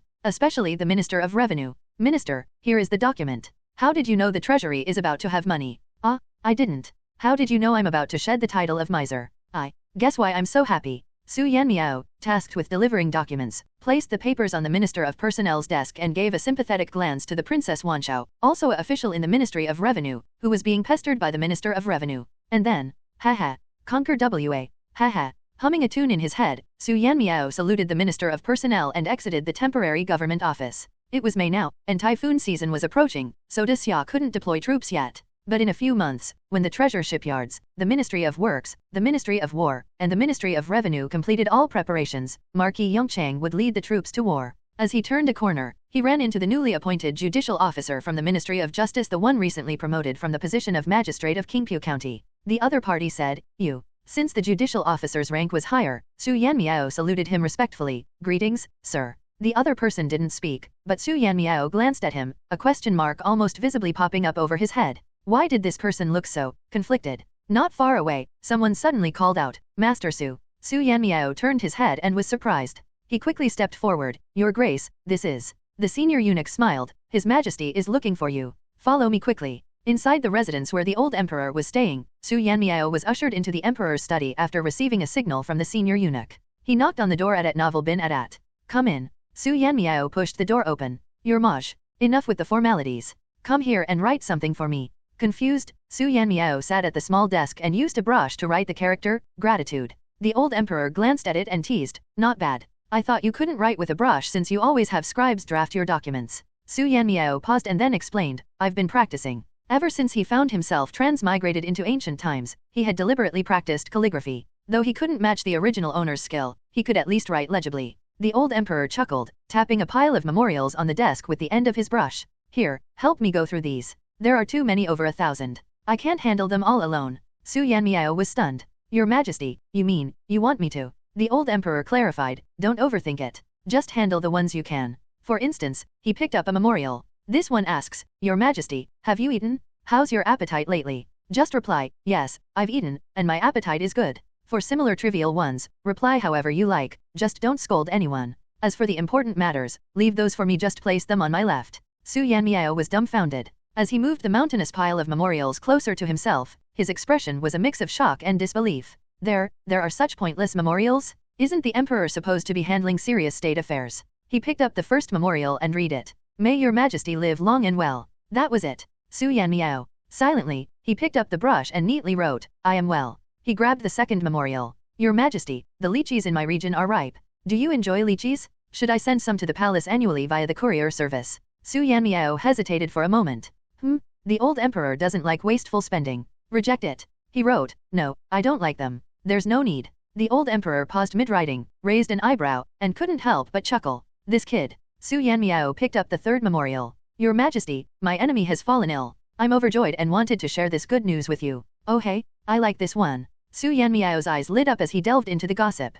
"Ah, so it's like this." The old emperor's brush stopped mid-stroke, his ears perking up to listen. The grudge started because the other party, despite having a cold, was forced to go out but didn't bring enough handkerchiefs. When they kept borrowing from others to wipe their runny nose, this person, while not a germaphobe, refused to lend their personal handkerchief, leaving the poor soul with snot all over their face in public. The old emperor clicked his tongue twice in his mind. How could such a petty grudge exist? Now that the enemy also has a cold, they've prepared 50 handkerchiefs to flaunt in front of them, using one and then tossing it away. The old emperor sipped his tea and judged silently, so petty. Oh, this one. The emperor, poised to address a serious matter, paused again. His gaze wandered, and his attention drifted back to Su Yanmiao. Someone's offering honey-soaked dried mangoes to the emperor. Sounds delicious. The emperor nodded. Indeed. But maybe refuse it? It feels similar to the glitchy proposal, both waste manpower. The old emperor widened his eyes. No, don't refuse. I want to eat them. Or, how about letting them bring it to the capital during the new year when they're already visiting? The emperor couldn't help nodding again. Half an hour later. Su Yanmiao. Su Yanmiao jolted upright. Your Majesty. The emperor glanced at the 2 serious memorials he'd managed to review, feeling pained. Sort through these memorials and take some back with you to review. If this continued, he wouldn't finish today's work. Why is it that when I read these frivolous memorials myself, they're just annoying, but when Su Yanmiao mutters them in his head, I can't help but pay attention? Su Yanmiao blinked in confusion. Understood. I obey, Your Majesty. He lowered his head and began gathering the memorials. Huh? Why is there a memorial from a prince consort? Aren't they forbidden from holding official posts? Oh, it's from the consort of the eldest princess, Princess Fangling. Impressive. He was the top scholar in the imperial examination, the first after the founding of the dynasty. At that time, the rule forbidding consorts from holding official positions hadn't been established. That came later, around the 7th year of the Tiantong era. Let's see what he wrote. It's about bandits ravaging several counties. After a long period of inaction, a woman took advantage of their drunkenness to kill them. He's petitioning for her to be rewarded. This seems like serious business. Su Yanmiao placed the memorial beside the emperor. As soon as he handed it over, he watched the emperor glance at it, seemingly skimming it at lightning speed before writing something. Did he just write reviewed and call it done? Peeking secretly, he discovered the emperor had actually read the content and wrote, confer the title of Lady Kongai, Righteous Lady. This is the legendary speed of an emperor's eyes, hundreds of characters in a single glance. Hearing Su Yanmiao's astonished thoughts, the emperor felt as pleased as if he'd eaten ice cream on a sweltering summer day. Clearing his throat, he said, Su Yanmiao, I haven't seen the eldest princess in a long time. She and her husband are in the Liaodong commandery, though not in Fuzhou Guard. They're about 700 or 800 li away. What do you think? A modern student's mind is still sharp. This is a family matter, Your Majesty. If you want to see them, just go see them. The old emperor nodded in satisfaction, his mood light and cheerful. He decided to set off the next day to visit his only daughter, who had neither caused him trouble nor embarrassed the family. Ah, his Fangling? For half a lifetime, she had never given him cause for concern. Compared to the 2nd, 5th, and 18th princes, she was the one daughter who was truly poised, reliable, and presentable. She was, after all, the child who resembled him the most. This pleasant mood lasted until the next day at Novel bin Adat. Someone is trying to kill us. Please, sir, seek justice for us. A woman, accompanied by her son, seized an opportunity to rush forward. Stopped by the imperial guards, she knelt down immediately. Apparently, she didn't realize the man before her was the emperor. She only saw them leaving the yamen, government office, and decided to take a gamble. Sir, I wish to file a complaint against the imperial prince consort. He abandoned his wife and child. He even sought to eliminate us. The old emperor hadn't cleared the area near the yamen of civilians, so the woman's piercing cries were clearly heard several streets away. Moreover, the explosive nature of her accusation touching upon family ethics shocked everyone. Onlookers stood agape, craning their necks to see. Is that true? The prince consort? Abandoning his wife and child? Remember that popular opera from a few years ago? It was about a prince consort who had married in his hometown but lied to the emperor, claiming he was single so he could marry the princess. Later, when his wife and child came to find him, he drove them away and even tried to have them killed to erase the evidence. Could it be that the story wasn't entirely baseless? That's vicious. But look at this woman, she's no spring chicken. And her son looks to be in his 30s. How old would the prince consort be? Wasn't the prince consort in the opera supposed to be in his 20s? If this happened decades ago, the timeline might match. The woman was in a pitiful state, her body battered, and her appearance disheveled. Kneeling, she kowtowed repeatedly, her lips trembling as she spoke in a jumbled, frightened manner. Please, sir, deliver justice. My husband is the imperial prince consort. He abandoned my son and me to marry the princess. I never dared to compete with the princess. I stayed quietly in the countryside with my son, never leaving. 30 years have passed without incident, but a few days ago, someone suddenly set fire to my house. If my son and I hadn't been in the county at the time, we would have died there. Today, when we were eating, we accidentally dropped our food bowl, and a neighbor's dog ate from it and immediately died. He sent people to set the fire? He poisoned us? It must have been him? I've always been timid. I don't dare quarrel with people, let alone offend anyone. My son is simple-minded and has no enemies either. Her son, equally disheveled, knelt behind her, kowtowing incessantly and crying out, "Please deliver justice! Please deliver justice!" The old emperor's face darkened with anger. 30 years ago, only 2 of his daughters had married prince consorts. King He and Jisui's marriages were fake, so this couldn't involve them. That left Fang Ling. "Summon the prince consort," the emperor commanded after listening to the woman's account. Though he didn't believe it outright, he said, "Bring him here, but do not disturb Princess Fang Ling." With a sweep of his sleeve, the emperor turned and entered the yamen. Behind him, the woman offered profuse thanks, kowtowing until she was led inside by the imperial guards. The prince consort arrived hastily on horseback. It was evident that the guards had briefed him on the situation during the journey. As soon as he entered the yamen, he lifted his robes and knelt without sparing the woman a glance. "Your Majesty, I have never had a wife or child. I implore your Majesty to investigate thoroughly." Hearing the term Your Majesty, the woman froze as if a duck's neck had been stepped on. Her eyes widened as she looked toward the man at the center of the hall. "Your Majesty, the official I appealed to is the emperor himself." Then, realizing what the prince consort had said, she wailed heart-wrenchingly, "Yanlang, even if you deny me, you cannot deny your child? The year he was born, you were preparing for the imperial examination. You barely held him a few times. Now you deny him entirely and even try to kill him." The commoners outside, who hadn't been dispersed, craned their necks to catch a glimpse of the drama unfolding in the hall. The prince consort, Yan Chun, was already in his 50s. With a long, elegant beard and upright posture, he retained the demeanor of the top scholar he once was. Decades of life in the harsh Liaodong region had not diminished his noble bearing. In fact, it added to his composed and regal demeanor. This only made the contrast starker between him and the barefoot, ragged woman beside him, whose appearance was utterly pitiful. Several officials were beginning to sympathize with the woman. Despite the pressure, the prince consort remained unflustered. "Madam, I do not know you," he stated calmly. The woman's face turned deathly pale. "Boya County, North Yang Village, in Baoding Prefecture. Yanlang, have you truly forgotten?" The prince consort spoke neither hurriedly nor slowly, and his words were well organized. "My household registration is not a secret, anyone with intent can investigate it.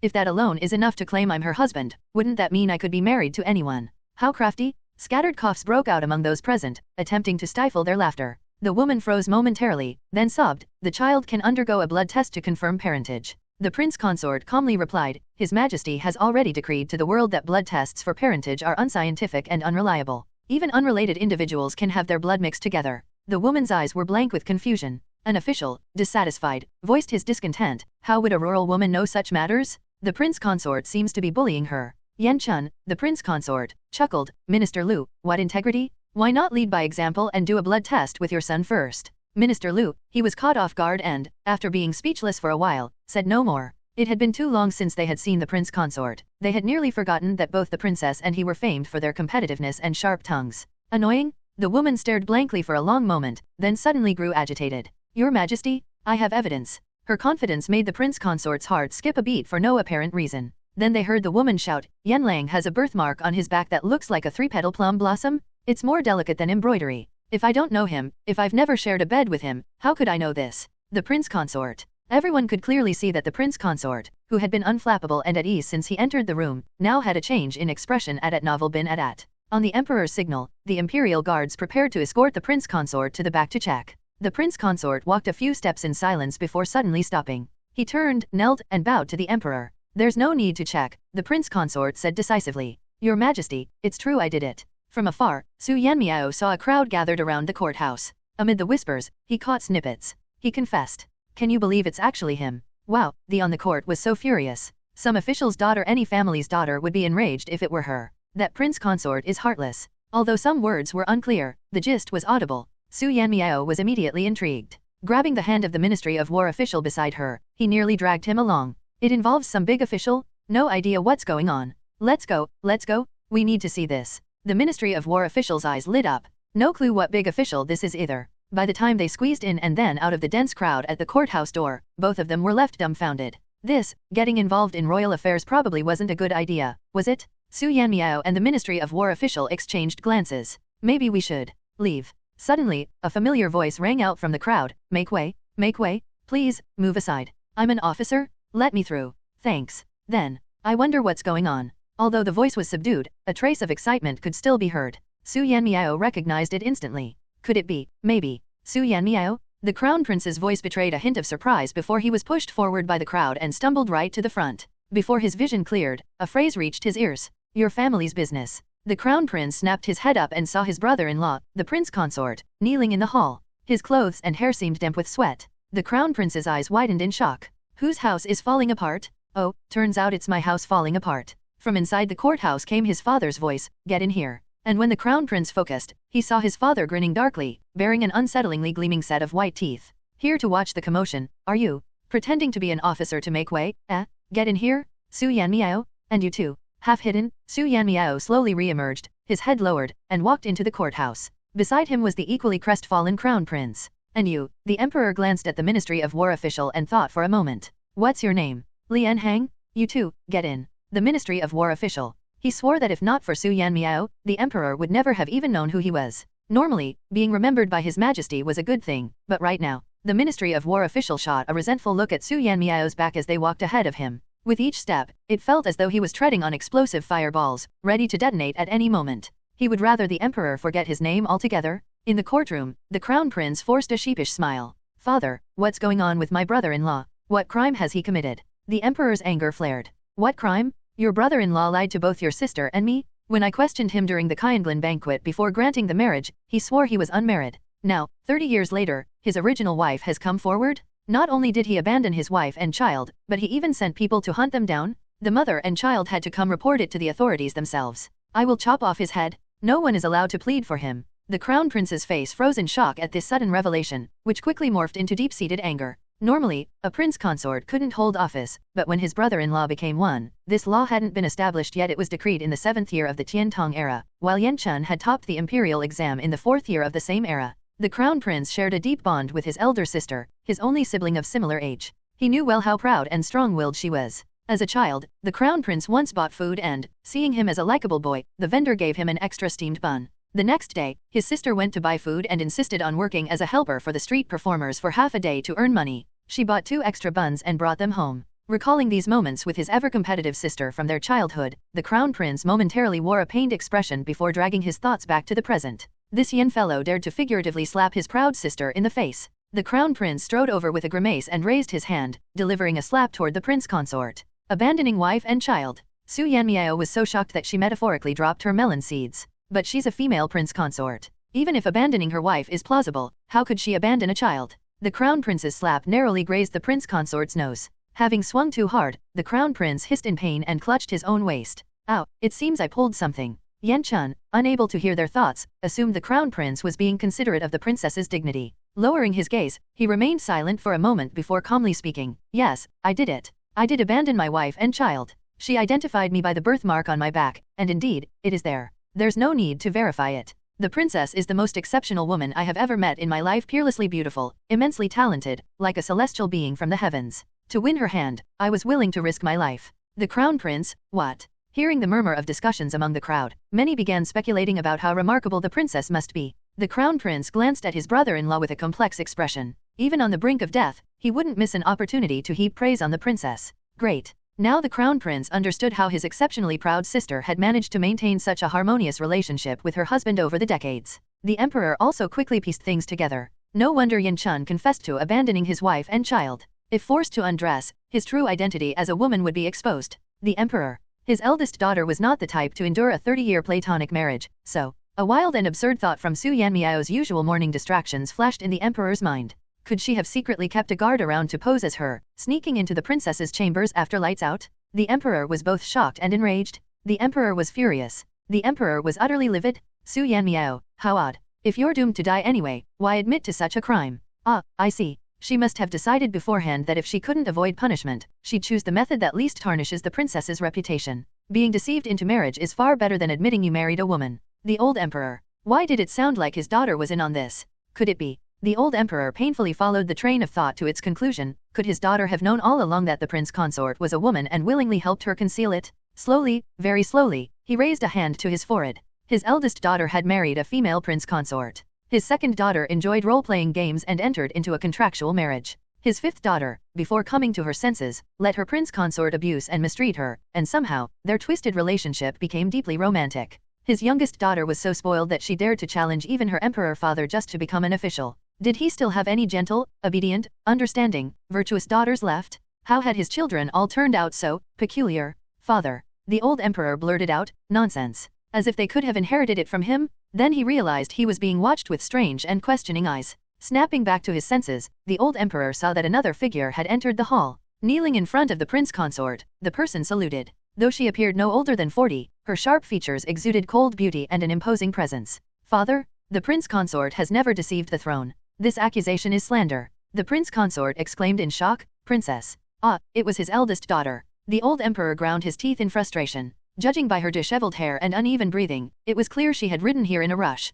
She was this anxious. The old emperor never deceived the throne. The eldest princess replied firmly, never. The old emperor, so cross-dressing doesn't count as deceiving the throne? What a ridiculous claim. Since he couldn't address this matter openly with his daughter in public, the old emperor pinched the bridge of his nose. Do you have any evidence? Surely, she wasn't going to have the prince Kanza, the Yen fellow strip in public, right? At novel bin at. I do. The princess of Fangling declared decisively. When you asked me how I would select a prince consort, I told you I wanted the best. At the time, Yan Chun was the top scholar of the imperial exam, making him the best. The old emperor nodded. The princess of Fangling continued, but I worried he might have done something shameful in the past that could embarrass me, so I sent people to investigate him thoroughly in his hometown. The old emperor was stunned. When did this happen? Even the prince consort froze, nearly blurting out, what? The princess of Fangling calmly explained, the day after the Kyanglin banquet. Still calm, she added, the findings of that investigation are stored in the palace, in my personal quarters. The scroll is 30 years old and probably yellowed by now, but it details his life from childhood. It should prove that 30 years ago, he was never married. I am here now, so I could not have fabricated it in advance. I ask His Majesty to review it. The old emperor opened his mouth. Su Yanmiao helped him voice his thoughts. What the? No wonder the system referred to her as the fiercely strong-willed princess of Fangling. Author's note. Su Yanmiao, oh, no doubt about it, the princess of Fangling truly takes after His Majesty? Old emperor, this is slander. Su Yanmiao, you're full of nonsense. P.S. This chapter wasn't very satisfactory, so I revised it heavily, adding nearly 3,000 words. The new content is included in this chapter at no extra cost, as a token of appreciation for readers who have already seen it. Historical reference. Wang Shi, wife of Wei Heng, was from Kizai in Zizhu. At the beginning of the Weed era, Fang Kitty, a former general of Shui Rengao, invaded Liang Prefecture and forcibly married Wang Shi. As Kitty grew more powerful, Wei Heng conspired to open the city to the enemy. Before Kitty could reach Liang Prefecture, Wang Shi used his intoxication against him, took his dagger, and beheaded him. She carried the head back to the city, causing the enemy troops to scatter. The Jiuzhou Emperor was greatly pleased, conferring upon her the title Lady of Loyal Righteousness and pardoning Wei Heng's betrayal. From the Old Book of Tang. The emperor's eldest daughter can also be titled eldest princess. In the reign of Emperor Xiaoan, the court requested the establishment of a crown prince. The eldest son of Empress Do was made crown prince, and she became empress. Their daughter, Piao, was granted the title eldest princess. From records of the Grand Historian. On fireball bombs. Right, fireball bombs are made of 2 or 3 sections of dried bamboo, about 1.5 inches in diameter, without cracks. The bamboo should retain its natural joints. 30 thin pieces of porcelain, like coins, and 3 or 4 pounds of gunpowder are wrapped in bamboo to form a ball, with the ends of the bamboo left exposed by about an inch. If the enemy digs tunnels to attack the city, counter by digging to meet them and using a fire awl to ignite the bombs. The explosion creates a thunderous sound, and bamboo fans are used to direct the flames and smoke to burn the enemy from the essentials of military affairs. Su Yanmiao suddenly heard someone shouting from outside. Scrolls can be aged. Su Yanmiao froze for a moment, still processing the words, when 3 or 5 Jinyue, imperial guards, had already rushed out. A while later, they returned, looking uneasy and empty-handed. Clearly, they hadn't caught anyone. Meanwhile, the citizens outside the yamen had already been stirred up. Is the emperor trying to cover for the princess and her prince consort? After all, he is royal son-in-law. Don't we always say, a son-in-law is half a son? That's true. And His Majesty is the princess's father. If he wants to help her cover this up, he absolutely can. This feels like that play about Jigu. Except Jigu had Qi Qingtian, and this guy has nothing. How pitiful. Jigu was the most popular character from the case of the prince consort, a recent opera widely performed across Daxia. In the opera, Jigu was the unfortunate and pitiable original wife of the prince consort. She was filial to his parents and cared for his children, simple, kind, and loyal qualities that endeared her to audiences. In the story, when she sued the prince consort, the princess tried to use her status to shield him, but a righteous official named Qi defied authority and used the imperial sword to execute the prince consort in public. It was the classic tale of punishing evil and promoting justice, beloved by the masses. But now that life seemed to be imitating art, it felt like reality was heading toward the opposite conclusion. The public, understandably, found this unsettling. Inside the Jibai prince's mansion, there was a deep, tranquil forest. In the middle of the woods stood a wooden house where the prince of Jibai would retreat whenever he needed to think. Dismissing his attendants, he would sit cross-legged inside, concentrating in solitude. Hai Jianyi. The wooden window was half open, and the rustling leaves cast dappled shadows over the Prince of Jibei's face, light and shadow intermingling. Feeling uneasy now, aren't you? My kill shot, prepared 2 years in advance, was specifically designed to strike where it hurts. I even had someone write an opera to spread ahead of time. Now the citizens are furious at the prince consort for being a wife-murdering child killer. And suddenly realizing that the opera mirrors real life? Let's see how you will protect your daughter and son-in-law now, and that crown prince of yours. Just thinking about the crown prince made the Prince of Jibei grind his teeth in anger. How could someone like Gao Xian exist? Despite the precariousness of his position, he remained unbothered. Even being provoked into a leg injury, he stayed composed and unfazed. Such deep scheming was something the Prince of Jibei had rarely encountered in his life. How could Hai Jianyi deserve such an outstanding son? I refuse to believe it. Your sister has been deceived, and you, who care for her the most, won't get angry. Won't be so mad you cough up blood. The crown prince, perfectly healthy both physically and mentally, cautiously glanced at the old emperor. Father, are you okay? You haven't been angered to the point of coughing up blood, have you? The old emperor inhaled deeply and exhaled slowly.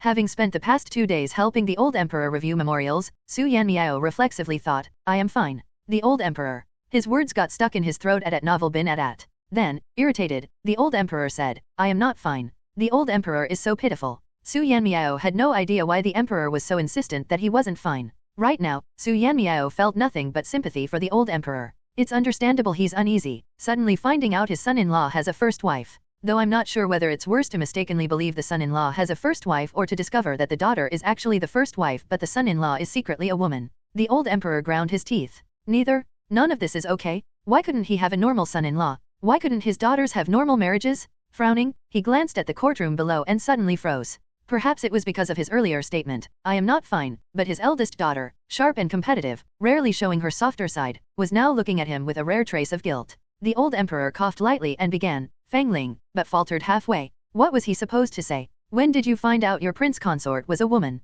Surely, it couldn't be when you were investigating in his hometown and decided to just go along with it? Father, Princess Fangling's tone was firm. The prince consort absolutely did not abandon a wife and children. You can rest assured. Rest assured about what? That the prince consort wasn't second-hand goods? The old emperor exchanged a look with Princess Fangling and immediately grasped her true meaning. Father, don't worry, I will never let myself or our family lose face. Princess Fangling's gaze suddenly shifted to the woman below, sharp as a blade. You're just a peasant woman, without means or resources. How did you travel all the way from Beijing to Liaodong? Why didn't you report to the authorities inland but instead crossed the Bohai Sea to Fuzhou City? The woman seemed startled by the princess's stern tone. She swayed and fell to the ground, trembling as she stammered, I.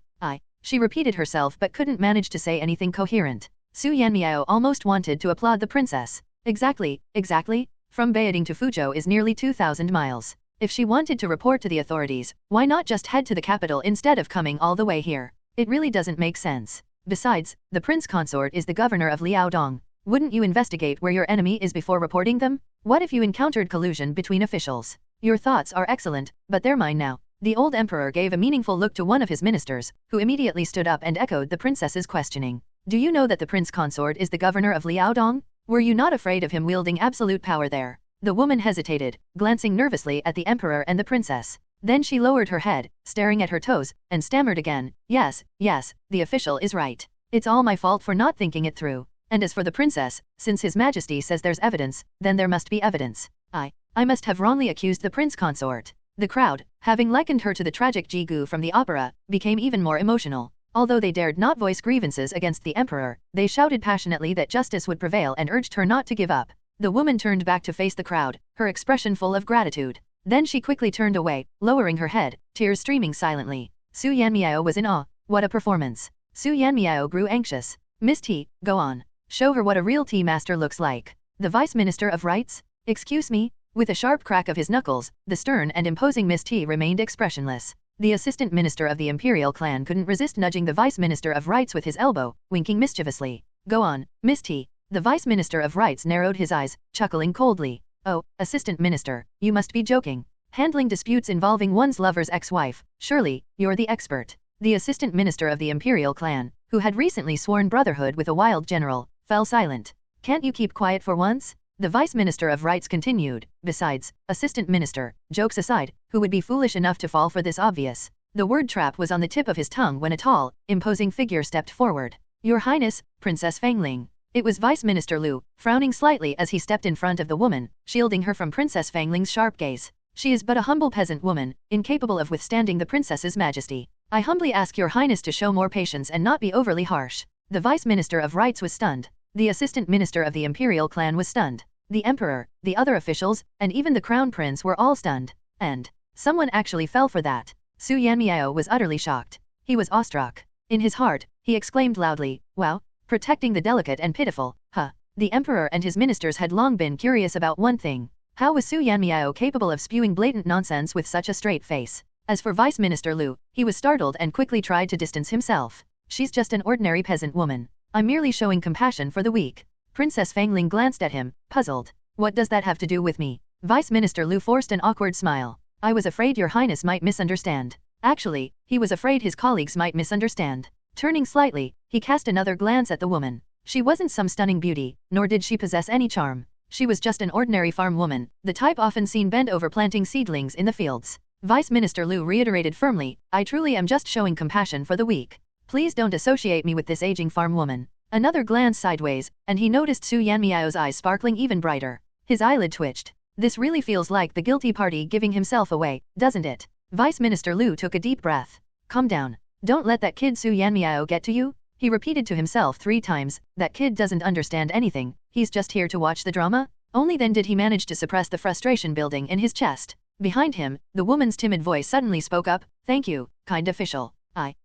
Vice Minister Lu snapped back to attention, patiently soothing her, take your time. Don't rush. If you truly have been wronged, His Majesty will certainly see justice done for you. At that moment, Vice Minister Lu seemed to radiate brilliance. With a faint, gentle smile, he exuded elegance and grace, like a noble orchid or a jade tree in the wind. Outside the court, the gathered commoners were full of praise. This official isn't bad. He's a good official. Vice Minister Liu's smile deepened. After all, he was the Vice Minister of Rights. And more precisely Miss T was the left Vice Minister, while he was the right Vice Minister. With the Minister of Rights already advanced in age and likely to retire within the next couple of years, the prospect of promotion was within reach. They could both compete for the position of minister. Originally, he and Hebai were evenly matched, no clear winner, but now this person has cozied up to the Grand General. Bah, how shameless. T Minister, you forced me into this? Since you've played the first card, don't blame me for playing the 15th, fighting for a good reputation and stepping on you to climb higher? Aren't the commoners lamenting the absence of Qingtian? Wait for it, Lu Qingtian is here?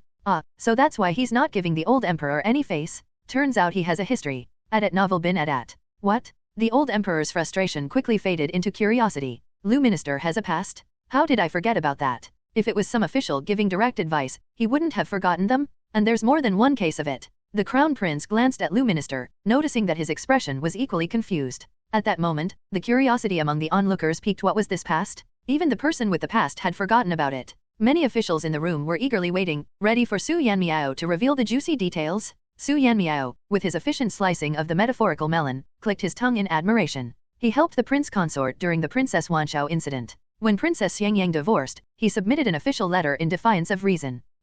Could it be? The Crown Prince sat up straight, leaning forward, his eyes flashing with the shock of discovery. No way. Could it be exactly what he was thinking? Some officials, aided by Su Yanmiao, were recalling a man who seemed to be everywhere. A master at participation. He was the one who met with the virtuous woman during Ji Sui's correspondence. And when the Crown Prince of Chaibei showed off his belt, he had the honor of personally touching it. The officials in the room. They pinched themselves hard, some even twisting their arms 360 degrees in an attempt to suppress their laughter. They couldn't laugh. They absolutely couldn't laugh. Otherwise, they wouldn't be able to explain the sudden outburst of laughter to Xiao Bei's, and the emperor might peel their skin off. Inside the hall, the old emperor couldn't laugh. No, what's wrong with this person? Is he deliberately opposing me? I don't know where this is, or about Liao Dong, I don't know anything. 30 years ago, when my husband became the prince consort, I was afraid he might silence me, so I took my child and headed north. After seeing the sea and crossing the island, I felt it was far enough and settled in a village here. 30 years ago, the emperor had not yet issued the census orders, and the population across the regions was still disorganized. It wasn't difficult to leave one's hometown and move elsewhere if you could walk and had money to rent or buy a house. It was fine. The woman gathered the courage to finish explaining, seemingly very dependent on Vice Minister Lu. Sir, that's how it was. Sir. No response came. The woman hesitated and looked up.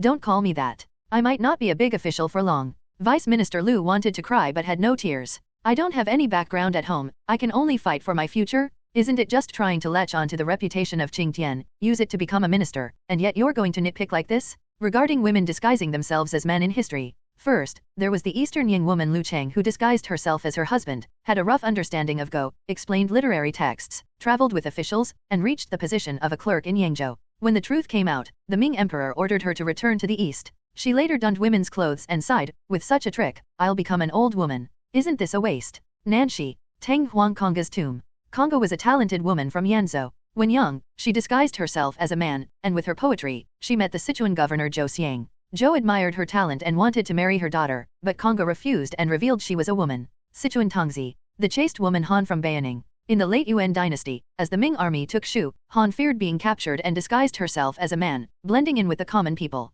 Later, she was conscripted into the army and fought for 7 years without anyone knowing she was a woman. After the Ming army defeated Yunnan and returned, she met her uncle, who redeemed her and brought her back to Chengdu. She changed her clothes and went out, shocking her fellow soldiers. In the 4th year of the Hongguo era, she married Yin. People of Chengdu still called her Hanzhan. Mingxi. Later, there was a man named Huang Shanko from Nanjing. At 13, he lost his mother. His father, a seller of incense, made him dress as a boy and travel for years. After his father died, Shanko continued the business, changed his name to Zhangsheng, and worked alongside a partner, Li Ying, who didn't know he was a woman. After returning to Nanjing, Shanko's sister didn't recognize him at first and, upon learning the truth, scolded him, disrupting gender norms. This is a disgrace. She refused to accept him. Shanko swore to die unless she agreed. Eventually, after neighbors confirmed his virginity, she consented, and they were Wednesday Mingxi. Assistant Minister Lu had his own approach to governance in modern terms, you could call it riding the wave. Whenever many officials submitted memorials on a particular issue, he would join in. If the suggestion pleased the emperor, rewards often followed. If the idea angered the emperor, Lu never stood out as the scapegoat and rarely faced severe punishment. Being a government official wasn't entirely about talent. If one had sufficient seniority, even mediocrity could lead to advancement provided, of course, they avoided mishaps that could cost them their position or life. And so, with his knack for hopping on the bandwagon, Lu managed to climb to the rank of Assistant Minister of Rights. However, mediocrity isn't terrifying. The truly terrifying part is when someone who has been mediocre all their life suddenly exclaims, a sudden idea?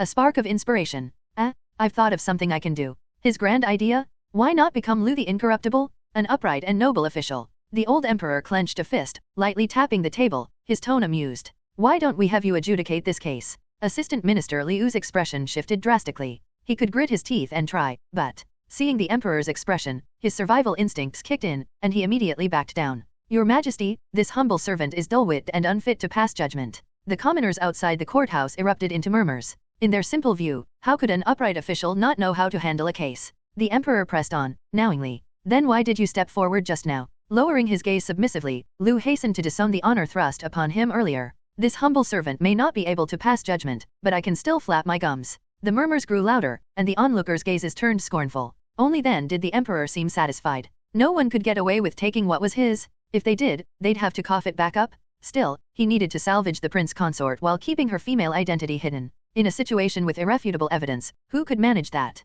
His gaze swept across the courtroom. Su Yanmiao stood at the edge of the court hall. It was the perfect spot for observing the drama unfold, a prime location to watch while staying close to the exit, ready to retreat behind the crowd at the first sign of danger. Then, he felt the emperor's gaze land squarely on him. Su Yanmiao. The emperor smiled and beckoned him over. Su Yanmiao was taken aback. What? Is this dynasty doomed? I thought it was absurd enough for the prime minister to send someone from the Ministry of Personnel to investigate a thief. But now the emperor wants someone from personnel to resolve a case. The court of judicial review isn't extinct yet, is it? People are visual creatures. When a youth as handsome as blooming peach blossoms stepped forward to handle the case, the commoners outside the courthouse cheered. No one cared anymore about the prince consort's earlier confession. To them, this was more thrilling than any stage play. They eagerly awaited the outcome, yet wished the show would never end. Mimicking scenes from television dramas in his memory, Su Yanmiao slapped the gavel forcefully on the table with a loud paw. Then, putting on a convincing air, he ordered the woman to produce her household registration documents from Liaodong.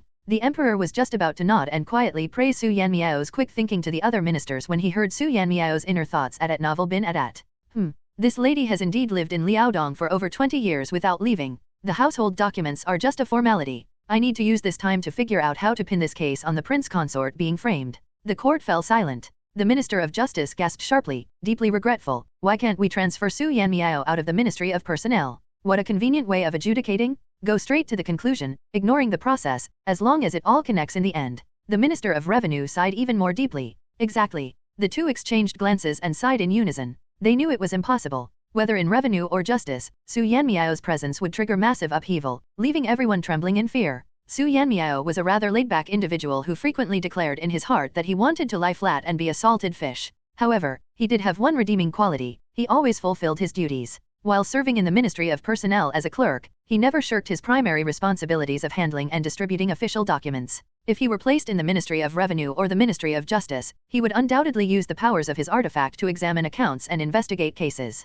This would result in countless corrupt officials being exposed and numerous individuals implicated in cases being unraveled. On the surface, this seemed like a good thing. But the two ministers exchanged a look, both filled with helplessness. Sometimes, being too transparent, too flawless, wouldn't necessarily lead to a cleaner political system. Instead, it could backfire, leading to collective apathy. Well, you know, I'm not breaking the law. I'm just mediocre at my job, that's all. When the water is too clear, no fish can survive. Su Yanmiao was oblivious to the minister's myriad thoughts. After the woman's and her son's household registration documents were handed to him, he gave them a cursory glance and set them aside. In that case, your encounter with the prince consort in Liaodong truly seems like a coincidence. The woman forced a bitter smile. A humble village woman like me wouldn't dare deceive an official. Su Yanmiao neither confirmed nor denied her claim. What a pity. Whoever orchestrated this has been very cautious, always meeting this woman with their face covered. From the gossip she knows, it's impossible to deduce who the mastermind is. The gossip system didn't require him to know someone's identity to extract their secrets, but it couldn't work with such vague input like the person who instructed the woman to frame the prince consort.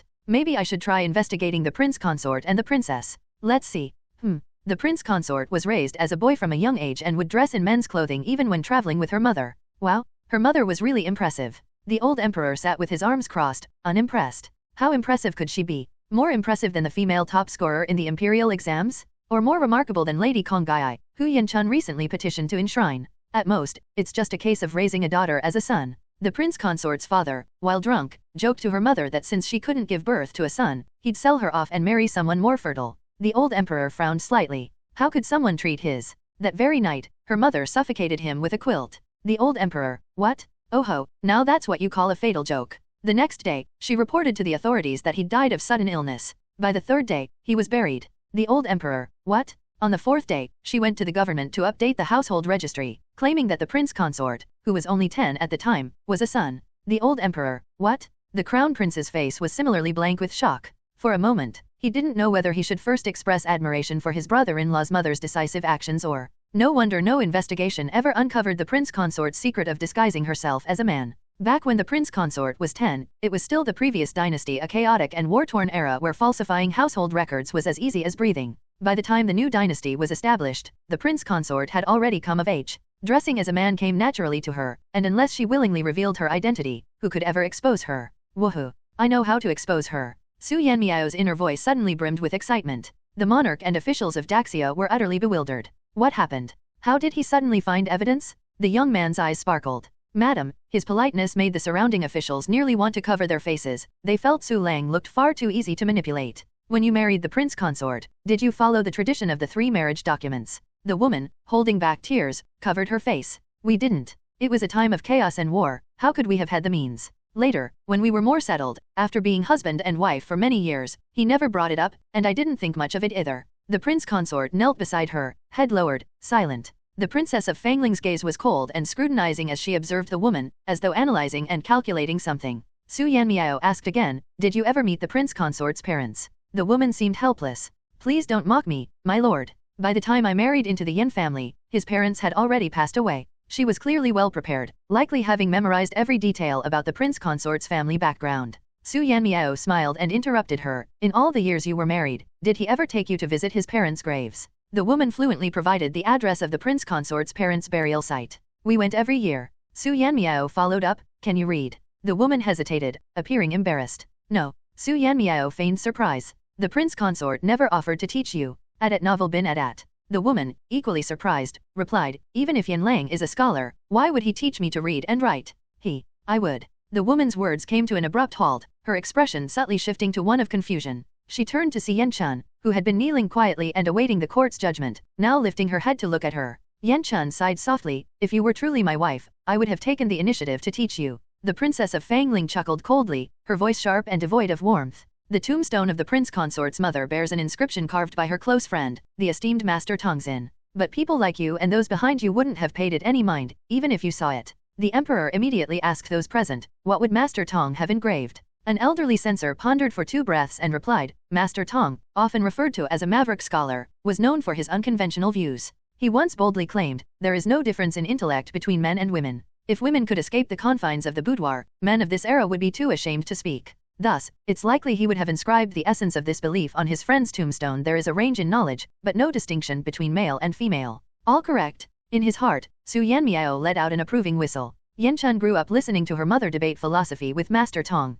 She even helped copy their correspondence. After being immersed in such an environment, she decided to take the imperial examination, figuring it didn't matter since both her parents were gone and she had no living relatives. Who would have thought she'd end up as the top scorer? And, by sheer chance, the emperor directly appointed her as the prince consort, leaving her no way to refuse. At the time, the princess didn't even know she was a woman. Yep, she really didn't know. The wedding night must have been hilarious. The fact that their marriage lasted is only because the princess would never allow herself to lose face. Let me think. How did she put it back then? Oh, I don't care if you're a man or a woman. Since you've taken the title of prince consort, you'd better uphold my reputation. The old emperor. The crown prince. Alright, now they understood why the princess of Fangling had tolerated a female prince consort. That strong-willed daughter/elder sister of ours. The case had already reached a conclusion, so Su Yanmiao was free to keep digging. To ensure the prince consort's true gender remained hidden and to make it easier to build their careers, they moved to Liaodong. It's cold, it's a borderland, and it's harsh. Yet, they've endured for 30 years, rising from a county magistrate to a governor.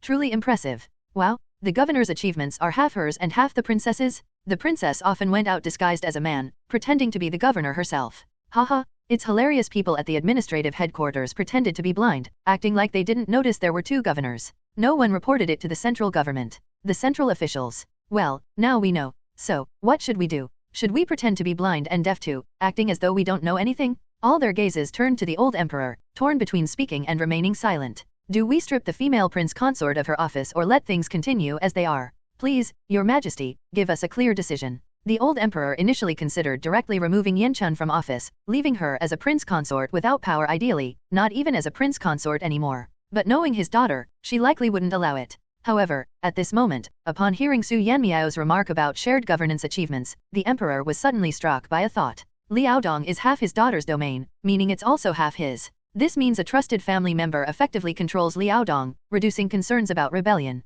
The old emperor. That's intriguing. Let me think about it. Wow, it's actually a case of love after marriage? They even have children. The old emperor. Wait, what? I have 6 granddaughters. Where did they come from? Oh, they're adopted, all girls, chosen to conveniently inherit their legacy. 3 with the surname Gao, 3 with the surname Yan. The old emperor, smiling face with smiling eyes. Quite fair. The south already had the Prince of Yunnan maintaining permanent stability there, but the north lacked a similar permanent presence in Liaodong. Given its proximity to Shanhai Pass, Liaodong was highly strategic. The emperor had hesitated to grant it to anyone else, always fearing a potential alliance with external tribes to instigate rebellion. But, if Fangling were to oversee Liaodong, and with a clear line of succession, the emperor felt even more tempted. Let me think this over carefully. The old emperor, my eldest son's son is a fool, my eldest daughter's daughters are fake, and my second daughter's daughter is actually the prince consort's stepchild. I'm done. Historical note on the fatal joke. This was inspired by the story of Sima Yao and noble consort Zhang. In his later years, Sima Yao, enthralled by wine and women, spent most of his time drinking heavily and rarely attended to governance. Noble consort Zhang was his favored concubine, holding great influence in the harem. However, as she approached her 30s, Sima Yao teased her, joking that she was too old and would soon be replaced by younger women. Zhang secretly grew angry, but Sima Yao, oblivious, continued his jests. That evening, after Sima Yao became heavily intoxicated, Zhang ordered her servants to smother him with a blanket. Fearing the consequences, she bribed the eunuchs and attendants to claim that he had died from a nightmare. At the time, with Prince Daizai incapacitated and Sima Yuanxian monopolizing power, Zhang's crime was never investigated. The same voice that had shouted earlier outside the courthouse, claiming scrolls could be artificially aged, resurfaced. The person yelled at the prince consort, who can prove what you're saying is true? Just because you say you teach her, ouch. Suddenly, 3 or 5 Jin Yaiwei, imperial guards, sprang out, apprehending the person and maliciously dislocating their joints. Ah! The person screamed in pain but was promptly gagged with a wad of cloth, leaving only muffled MMPH sounds. The Jin Yaiwei commander cursed, "Scoundrel? Finally caught you? Take him away." Lifting the man like a chick, the commander carried him into the courthouse and loudly declared, "Your Majesty, this humble servant has fulfilled his duty." This man was deliberately stirring up trouble among the citizens, attempting to manipulate public opinion. "My subordinates and I have apprehended him. Then, with a swift motion, he yanked the cloth out of the man's mouth. The man's gaze wavered slightly, but he stiffened his neck as though defiant. What? Am I not allowed to question things? If that's the case, why bother with a public trial? Just lock the doors and announce your conclusions in a couple of days. The Princess of Fangling remained calm. She turned to the Emperor and said, Your Majesty, he's merely a clown causing a commotion. Let's deal with him later and first clear the prince consorts and our daughters' names. And so, the man was gagged again, tied up with rope, and shoved into a corner. However, the incident left the onlookers uneasy and hesitant to speak. The old emperor gave Su Yanmiao a look, prompting him to strike the gavel and lower his voice, diverting the crowd's attention. Prince consort, how do you respond to this person's accusations? Yan Chun quickly summarized her points concisely. Before my so-called marriage to this person claiming to be my wife, I had corresponded with numerous women. Some were friends, others students, all encountered during my travels. After the so-called marriage and before the imperial examination, I maintained contact with them. Yan Chun spoke openly because these women were all considered unconventional by society and indifferent to public opinion. One of them had entered a private academy at 6, earned widespread fame by 12 for her poetry, and was apprenticed to a great scholar. Another was hailed as a female BNK, a legendary physician. She had treated empress dowagers and emperors in the previous dynasty, wandered among the commoners in this one, and compiled a medical book of her life's experience. Others included a chivalrous swordswoman, a woman who disguised herself as a man to join the military and had since retired, and a private school teacher who was currently writing a simplified arithmetic manual to make the subject accessible to more people. Moreover, before the imperial examinations, I traveled and taught many women to read. Why would I neglect my own wife's education if I took the trouble to teach others? The onlookers outside the courthouse nodded in agreement, finding the prince consort's argument reasonable. So, was he falsely accused? Seems like it. Then why did he admit to it earlier? Su Yanmiao also asked this question. Yan Chun smiled faintly, calmly voicing her thoughts. It's true I have a birthmark on my back. I don't know how she knew about it. Once my clothes were removed, I felt there would be no way to explain myself. In that moment of despair, I thought my reputation was ruined and everyone would brand me as a man who abandoned his wife and child. I lost the will to fight back and simply admitted to it. In simple terms, she had felt there was no way to clear her name, so she resigned herself to her fate, indifferent to whether the accusation was true or false. If one didn't know she was a female prince consort, this explanation might barely hold up. The woman bit her lip and suddenly shouted, Yan Lang, you personally told me that you only wanted a virtuous wife and good mother. It didn't matter whether I was literate or not. Why are you changing your story now? Su Yanmiao's face lit up with a sly smile. Just what he was waiting for. Since you claim to be a virtuous wife and good mother, and you've been married to the prince consort for years, tell us, what size shoes does the prince consort wear? And how long are his trousers? Specifically, the inseam length of his pants. Surely, as a virtuous wife and good mother, you must have made your husband's clothes and shoes before, right? As soon as Su Yanmiao finished speaking, the woman turned her head to look at the prince consort. It seemed like she was merely making eye contact to be respectful, but in truth, she was quickly estimating his height. Without hesitation, she confidently reported a size. The bystanders began to murmur amongst themselves again. It really does seem like she's his wife. Yeah, she answered the size so quickly. She must have sewn many pants and boots for him in the past. Su Yanmiao coughed lightly. Prince consort, you may take them off. Take what off? The old emperor shot to his feet. This is improper. His voice abruptly cut off. Because the prince consort, after a moment of silence, hesitated for 2 or 3 beats and then silently removed his shoes. From inside one of them, out fell a thick insole. Standing in just his socks, his height visibly dropped a significant notch. From 183 centimeters, 6'0", to 178 centimeters, 5'10". The woman's reported size no longer matched.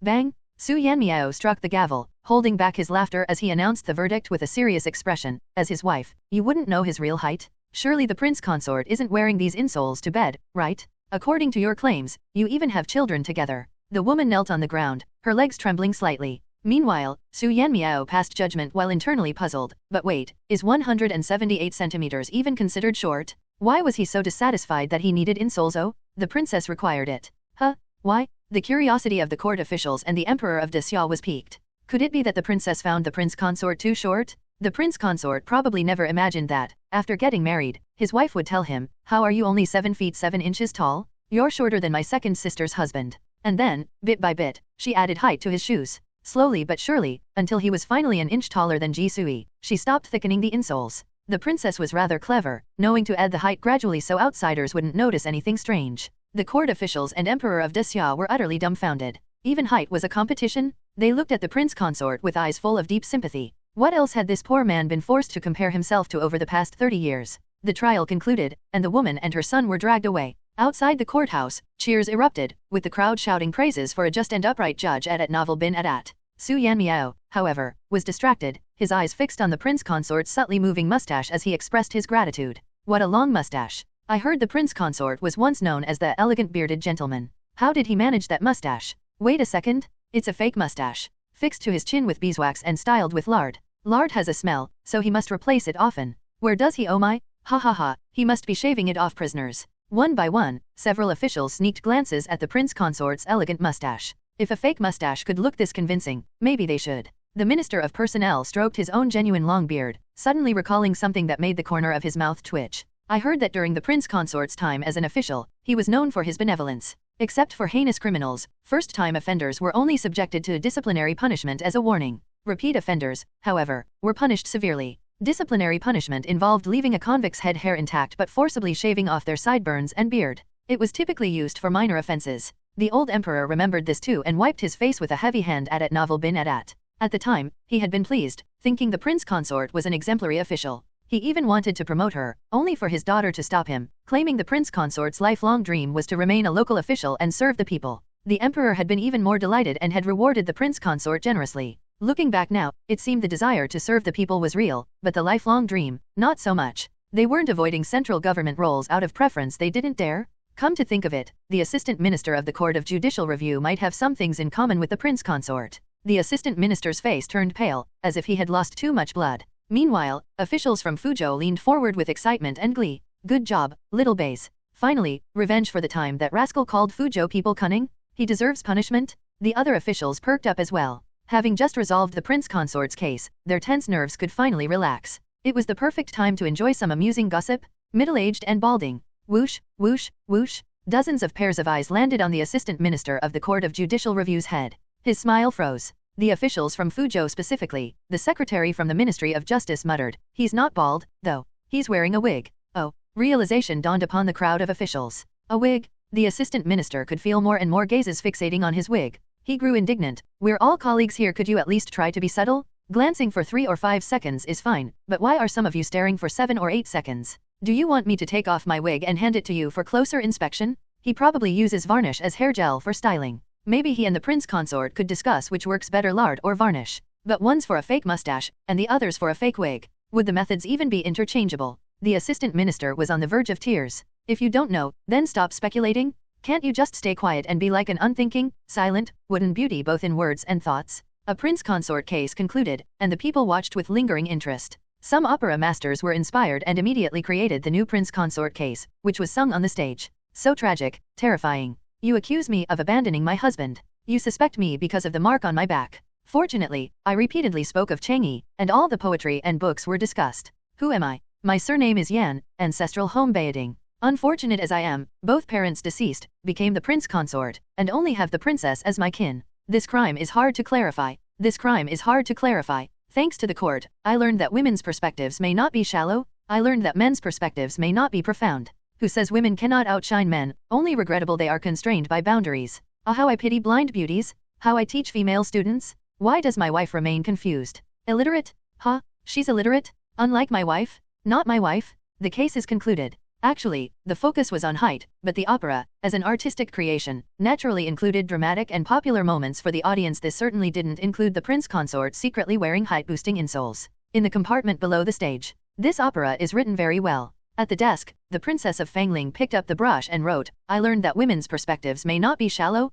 I learned that men's perspectives may not be profound. Who says women cannot outshine men, only regrettable they are constrained by boundaries." I like these 2 lines. I like them too. The prince consort sighed slightly. It's a pity that my identity cannot be revealed, otherwise this opera would be even more perfect. A female prince consort, a top scholar, how fitting for those lyrics. The Princess of Fangling looked at her and smiled slightly, not in life, but maybe in death. The prince consort's chest heaved twice, and then a smile suddenly bloomed on her face. Yes, in death. Suddenly, she frowned. How exactly was the 3-petal plum blossom birthmark on my back exposed? I never undress outside, and at home, even when bathing, I never let servants approach. The tip of the brush moved slowly across the paper, listing suspect names one by one, then crossing them out. Suddenly, the Princess of Fangling remembered something, her expression freezing between laughter and tears. I remember now. What? The princess casually tossed the brush aside and laughed. In the 30th year of Tiantong, during that heavy rain in May, do you remember? I remember. At that time, the relentless rain destroyed crops, with water 3 feet deep in low-lying areas.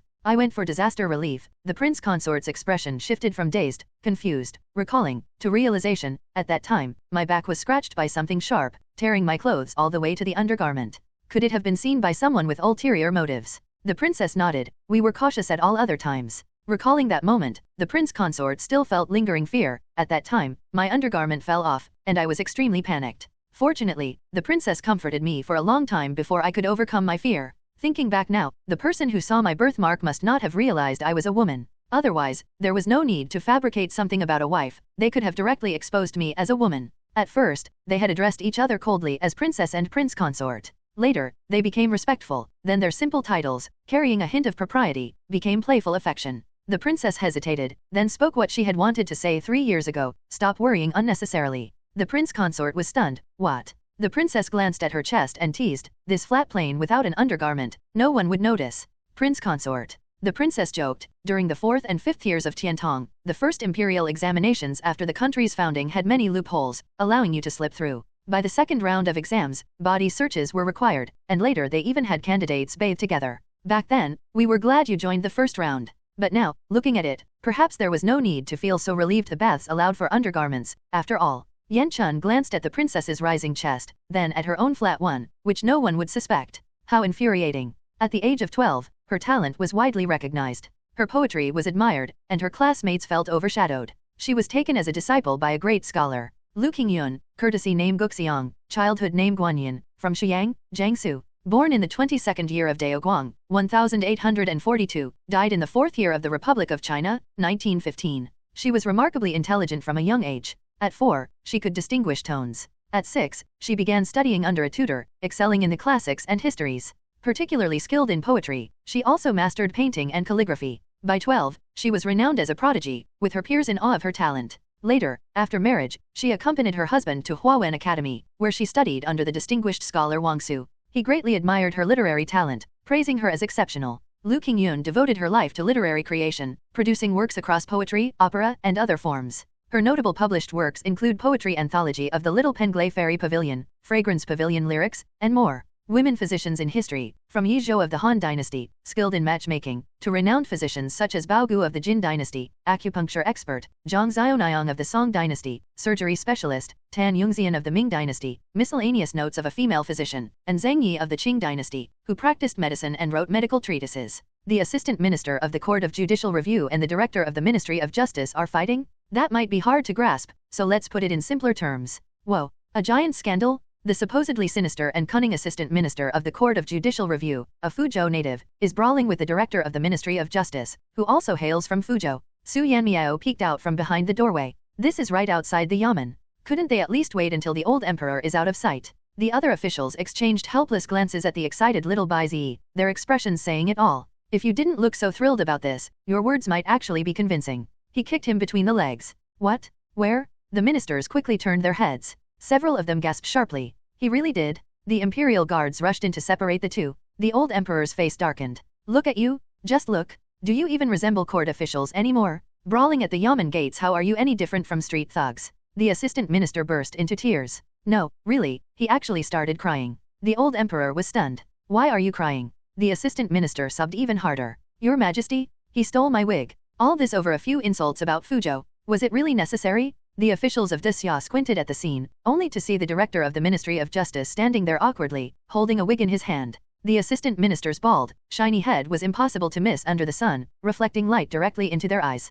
The director coughed. Your Majesty, I swear I didn't mean to grab. I accidentally knocked it off during the fight. The old emperor smiled. He definitely smiled. Wait, why is the assistant minister crying even harder now? Su Yanmiao was bewildered. Meanwhile, after a long silence, whether he was holding back laughter or not, the old emperor stretched out a hand and took the wig from the director. He turned to the assistant minister. Why did this fight start? The assistant minister. Because he's got a sharp tongue? Ha ha ha. He roasted the entire Fuzhou region, and the director, being a Fuzhou native, held a grudge for ages. Then, out of nowhere, he somehow found out the assistant minister was balding. Today was the perfect chance to strike. The assistant minister refused to back down, so they ended up brawling. And mid-fight, the wig fell off. The assistant minister's silence was deafening. The director recounted the events with his head lowered. Your Majesty, I was wrong. I accept my punishment. The assistant minister stared longingly at the wig in the emperor's hand. Your Majesty, I was wrong as well. I also accept my punishment. The old emperor nodded. Both of you, 10 lashes each. The assistant minister, your majesty, my, adat novel bin adat. The old emperor, you think I'd covet your wig? He tossed the wig back to the assistant minister, who scrambled to catch it and gingerly placed it back on his head, treating it like a treasure. The old emperor glanced around. Get me some skilled riders. I want to go horseback riding in the countryside. Horseback riding. Su Yanmiao's instincts kicked in. Don't tell me we're going to have another incident like the time he got chased by barbarians from beyond the frontier. The Minister of Revenue, unable to bear the look on the emperor's face, silently raised his sleeve to shield his eyes. Meanwhile, Su was fanning the flames, muttering under his breath, "Heavens, please don't pick me. Please, not me." The old emperor, slightly smiling face. Su Yanmiao. The trembling of Su Yanmiao was visibly noticeable. Yet, as he stepped forward, he performed a perfectly proper salute, his voice calm and steady, "Your Majesty." The old emperor stared at him intently. "I've heard you're quite skilled at riding and archery. What? This time, you'll accompany us?" Su Yanmiao could only respond, "Thank you for your gracious favor, Your Majesty, but I'm not sure where this rumor originated. I don't know how to ride or shoot." "No matter. Seeing you flustered amuses me. Besides, even if you can't ride or shoot, you can at least get on a horse, right?" A smile once again graced the old emperor's face. He picked a few ministers to join him on the trip. "Let's go." The old emperor, "You really can't manage even a little." After struggling for ages, Su Yanmiao still hadn't managed to mount a horse. He could only clasp his hands in apology. "I've delayed your majesty's plans." Su Yanmiao's expression was particularly innocent, but his inner voice was full of conviction, ringing loud and clear. "I told you I can't? Who learns horseback riding when there are carriages? It's not like I'm Mongolian." The old emperor gritted his teeth. "I'm taking you today no matter what." The Minister of Revenue glanced at the emperor, then at the Princess of Fangling nearby, his gaze momentarily flickering. They really are quite alike. The Minister of Personnel cleared his throat. "Your Majesty, forcing someone who's never ridden before onto a horse could lead to a fall. Anyone else might be fine, but the delicate little Baizi? He couldn't afford to fall." The old emperor fell into deep thought. Then his eyes lit up. Woohoo! A bizarre spectacle unfolded in the countryside. Several swift horses galloped ahead, cutting through the shimmering heat of the afternoon. Their riders' red embroidered robes fluttered, sleeves and hems dancing in the wind. The gleaming chest plates they wore were eye-catching, but none of that was as striking as the bamboo carriage trailing behind them. Lightweight and nimble, the bamboo carriage wasn't bulky in the least, especially with multiple fast horses pulling it. On flat ground, it glided effortlessly, bathed in a warm, indescribable glow that enveloped the young man seated within. Su Yanmiao sat in the bamboo carriage, outwardly composed but internally, adat novel bin adat. "Woohoo! Faster! We're flying! Charge ahead!" Of course, the emperor and the court officials wouldn't stoop to pulling a carriage themselves, so the ever-reliable imperial guards were tasked with the job. The emperor and the officials rode their horses, far outpacing Su Yanmiao's group. A large eagle soared over their heads. The old emperor pressed his legs to his horse's sides, loosening his grip on the reins. In an instant, a bow and arrow appeared in his hands. His horse abruptly halted, rearing onto its hind legs. Amidst the rising dust and the long cry of the horse, an arrow streaked through the air, piercing through the eagle's wing feathers before driving deeply into its body. The eagle let out a sorrowful cry as it fell. Ministers surrounded the old emperor, showering him with praise. "Your Majesty's archery is divine." The old emperor squinted. "I'm getting old. I was aiming for its neck, but now, what's that?" The old emperor instinctively turned his head, following Su Yanmiao's gaze. In the distance, nestled among the hills, stood an academy. Su Yanmiao was clearly oblivious to the majestic display of the emperor shooting down the eagle, his attention wholly captivated by the academy in the distance. The old emperor flicked his sleeves. "Majestic archer, you say? Look at yourselves, as if you've never seen anything before? It's just an eagle." Then he ordered the imperial guards, "Pick it up and bring it along." Grasping the reins, he turned his horse toward Su Yanmiao. The ministers left behind exchanged bewildered glances. The central military commissioner clicked his tongue. His Majesty's temper is getting stranger and stranger. Was this what they meant by living with a tiger? The tiger ambled over to the little Baizi's side and lightly tapped on the bamboo carriage with a curled finger. "What's over there?" Su Yanmiao consulted his system. "Oh, an acquaintance. That's Ji Sui's post. The gentleman advocating for women's virtue happens to be under his jurisdiction. For months, he's been targeted and pressured, so he ran far away to Fu Prefecture, where he's been building a reputation. Quite successfully, too. The people here think he's a reclusive sage and esteemed scholar. He's received numerous invitations to literary banquets and garden parties. He's turned down most of them, only showing up once or twice a month, maintaining the air of a lofty recluse. This time, he was invited by the academy to lecture students. Oh, wow, even renowned scholars like Tongda are here. And look, Quan Lao is also at the academy now." Despite knowing all this, Su Yanmiao kept his lips sealed. He replied to the emperor, "I wouldn't know, Your Majesty. It looks like an academy to me." The old emperor cast a sideways glance at him and snapped his whip. "Let's go check it out." Horses galloped swiftly until they reached the academy gates. The academy bore a poetic name, Yu Academy. Yu. The Minister of War mulled over the name and chuckled. Quite elegant. The group strolled in leisurely. No one stopped them. Inside, the academy was crowded. Judging by their attire, most were academy students, with a smaller portion being outsiders. Altogether, there were several hundred people present. In a courtyard, everyone found their seats, gathering around a large locust tree at the center. The old emperor also chose a spot and sat down, followed by the other officials. Let's see what this Gu Xian has to say, the old emperor remarked. Gu Xian was the gentleman advocating for women's virtue. A student nearby interjected, "Who are you? How dare you address Master Gu by name so casually?" The emperor's entourage turned to look at the student, each exuding a commanding presence. Although they weren't deliberately intimidating, the student still trembled nervously, stuttering as he asked, "What do you want?" The Minister of Personnel, catching the emperor's silent cue, smiled kindly at the student. "Young scholar, do not fear. We are travelers from afar, curious about this academy after seeing so many people enter. It was our mistake to offend Master Gu earlier." The minister, with his benevolent expression, round face, and plump earlobes, resembled the Maitreya Buddha from a temple. The student visibly relaxed, smiling as he replied, "Elder, you overstate the matter. Ignorance is no crime." The minister then asked about the so-called Master Gu. At this, the student became enthusiastic. Master Gu is a reclusive great scholar. His knowledge, I believe, rivals that of Ji, Quan, and Tong. Ji referred to Ji Sui, Quan to Quan Yazang, and Tong to Tong Xin. One was the leader of the modernist school, another the head of the ancient classics school, and the last a maverick scholar, often called a heretical Confucian. Oh, the minister sounded genuinely intrigued. What theories does this Master Gu propose? He does. The student's face flushed with excitement. Confucius said, "Only the wisest and the most foolish cannot be changed. Master Gu taught us that the mandate of heaven is fixed. The wisest are the highest class, while the foolish are the lowest. Change is impossible. In the vast cosmos, high-born people remain noble, while the lowly are destined to be base. No matter how hard the lowly strive, without the divine mandate, they can never become part of the upper class." The old emperor's thoughts stirred. Before he could delve further into them, Su Yanmiao's confused inner voice echoed. "Let's set aside for a moment whether only the wisest and the most foolish cannot be changed means what Gu Xian claims it does. So, according to him, the old emperor is destined to be a beggar? Even if he seizes the throne, his dynasty will perish within 1 or 2 generations.